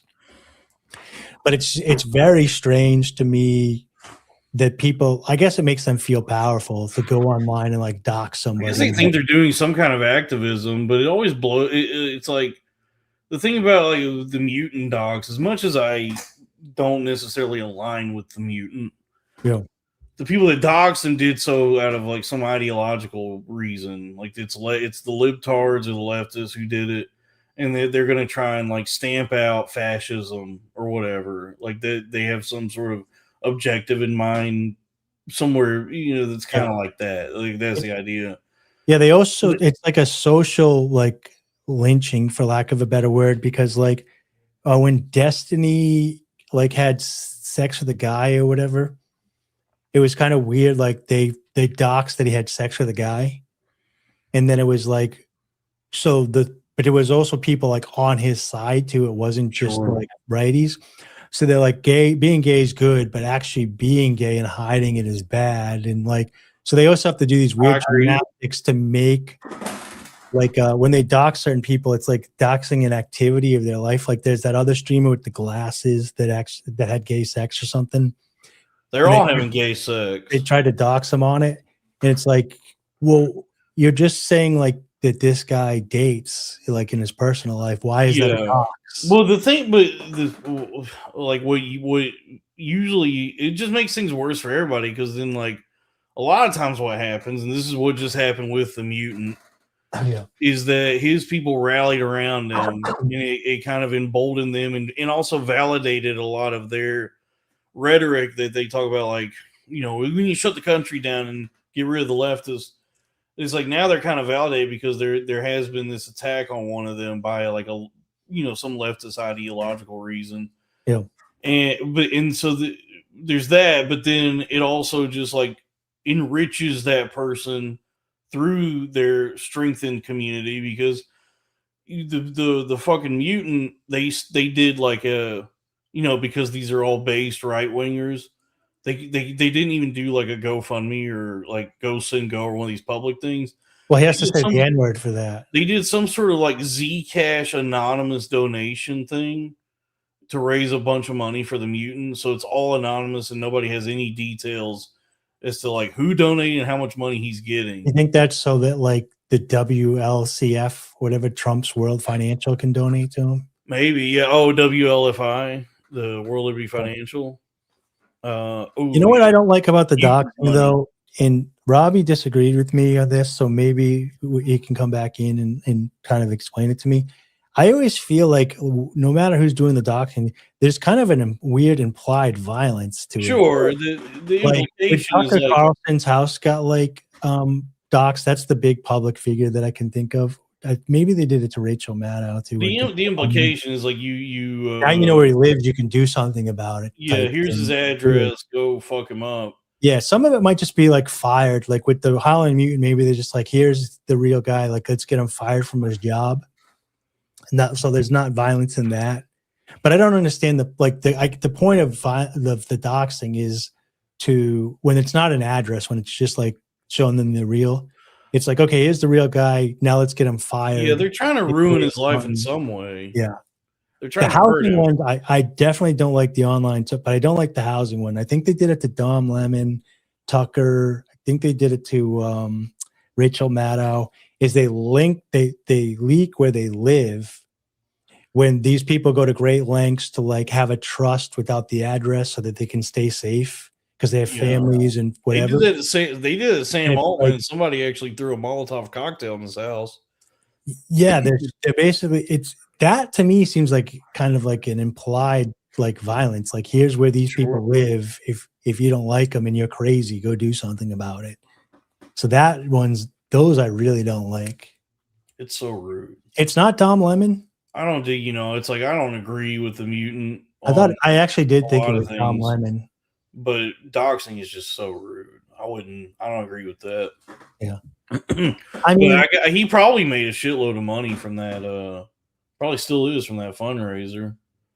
Whatever a bunch of crypto billionaires went in there with their little phantom wallets, or it was Zcash or whatever fucking wallet they were using. Yeah. And sent them a bunch of money. Dude, crypto's starting to bounce back a little bit. I was looking at some of my meme holdings today. I'm sorry, I don't know all the gay black men on TV like you do, Cocaine Face. I don't pay attention. Dom Lemon. It's Dom, I guess. That sounds tasty. Tart, citrus. What are we just talking about? A dude named Dom? Dom Toretto from Fast and Furious. Okay. Vin Diesel. No, the guy with the dreadlocks, the black and Dom Luker, the Calypso from Pirates of the Caribbean, Dead Man's Chest. What was I saying? Oh yeah, so some of the meme, dude. I've been holding this one called Snowball for a while. It's supposed to have a built-in like automatic market maker where it buys and sells itself to like market make itself. Okay. So that it's however, I don't even understand it really what they're trying to do, but it had a nice initial pump, and then I sold my bag and then bought back on the dip at around like $1.5 million market cap. And so I didn't lose anything on this one. But then when the market really got choppy, this one dipped all the way down to like a 200,000 market cap. But then today it pumped back up to over 500,000. So there is still an active team working on this one that's like keeping it alive. It hasn't gone to zero. It's, the meme market is fickle, and the market in general is fickle. The market is fucked up right now. Broseph today was saying on our afternoon show that they don't even buy silver anymore because it's so backed up. So like if you go to a store to try to sell silver, at least in Colorado or Aurora, wherever he's at, they can't take it because the refineries are so backed up from silver. Somebody was telling me that right now, and there's all different ways you can do this, but he's doing the like perpetuals, like through crypto, of tokenized like oil futures or something, because with the way Trump is doing this Iran thing, he's telegraphing which way the market's going to move. Yeah, I heard about that. He was telling me that this is just money on easy mode because you know exactly which way the line is about to move based on, Trump's announcements, and you could just play that every week. Yeah. Now, I don't know how to do that, and that sounds like very risky, but I guess like the people who do understand that, are telling me that it's just like that's how we're making money right now because the rest of the market is like completely screwed. But these oil stocks, every time Trump says there's going to be peace, we do this thing, and then when there's going to be bloodshed, we pull out and switch it, whatever, longing, shorting, whatever. It's so crazy to me. I mean, I think the craziest thing to me about everything that's going on is, like, for me, it just solidifies like that the government just does whatever it wants. No matter how many people don't want war, the government just goes to war. Oh, here we go. Libertas. Well, I'm just saying, like, so I thought that like what Trump's doing right now would make people like realize how bad the government is, how bad inflation is, how bad war is. And then all it's done is they just still think like Trump is bad. And it's like, yes, he is especially bad. I mean, yeah, but I'm saying like, but kind of like, but the fact that like we're at war and so many Republicans and so many Democrats say, no, we don't want this. And it still happens. Like that people would be like, yeah, the government does whatever it wants. It doesn't care what we think. Instead, people are like, no, we need a Democrat in there. Then we wouldn't be at war. And it's like, we'd be doing something else dumb. But I think what people want really is just a return to some semblance of diplomacy and conduct, proper manners. It's not even about that. It's just that, like, as the guy who's supposed to be the face of America, this is like exceptionally, it's strange, but also upsetting for the people that live here and abroad. Versus like just a regular, button down president. I do think Trump's crazy. I do think he's on social media and that's crazy and all the stuff that's going on. But then on top of it, the media covers all his craziness. They don't cover up for it. So you have Trump acting crazy and then you have the media covering it. Whereas like, when like there's no, is Fox, I don't watch Fox News. Is Fox News running cover for him still? I think so. Because I think he still goes on Fox and Friends like some mornings. Like he goes in the studio or calls in, depending on where he is. Like he's still buddies with people there. Because the only person that's like in my peripherals that's still like kind of supporting him is I stay out too late. It's Ben Shapiro. So it's like, to me, it feels like most people have abandoned him, except a small niche group of people that are making money from his craziness. He does seem like especially what's the word? Unprofessional, to say the least. Zany. Whereas they all kind of started doing that though. He just was the best at it because he had success with that in his first debates. When he started doing that, it was like they'd never saw it before because there was always like let's be cool to each other. It's just a debate, but he was kind of mean. And then the next election, they all tried to be mean like Trump. Yeah, they just couldn't do it. And so now it's kind of like changed politics forever. Yeah, they're all trying to like, figure out and be edgy and drop their quips on people. Yeah, they're all trying to figure out how to like, recapture or imitate what he's done to keep people engaged, or I guess it's just like he escalated it to such a place no one knows what to do or where to go. They're just like, I guess we have to try to do a version of this. Who knows? I mean, it's what it is. Everything's turning to idiocracy right in front of us. Drew, that's true. I don't know if you can see this finger here. See if it will go into frame. No, it won't. What happened? You cut yourself? I was using a heat gun, all hopped up on caffeine for my first time in 3 months. I'm running around like limitless, dude. And I was using a heat gun to take labels off this thing, and I stuck that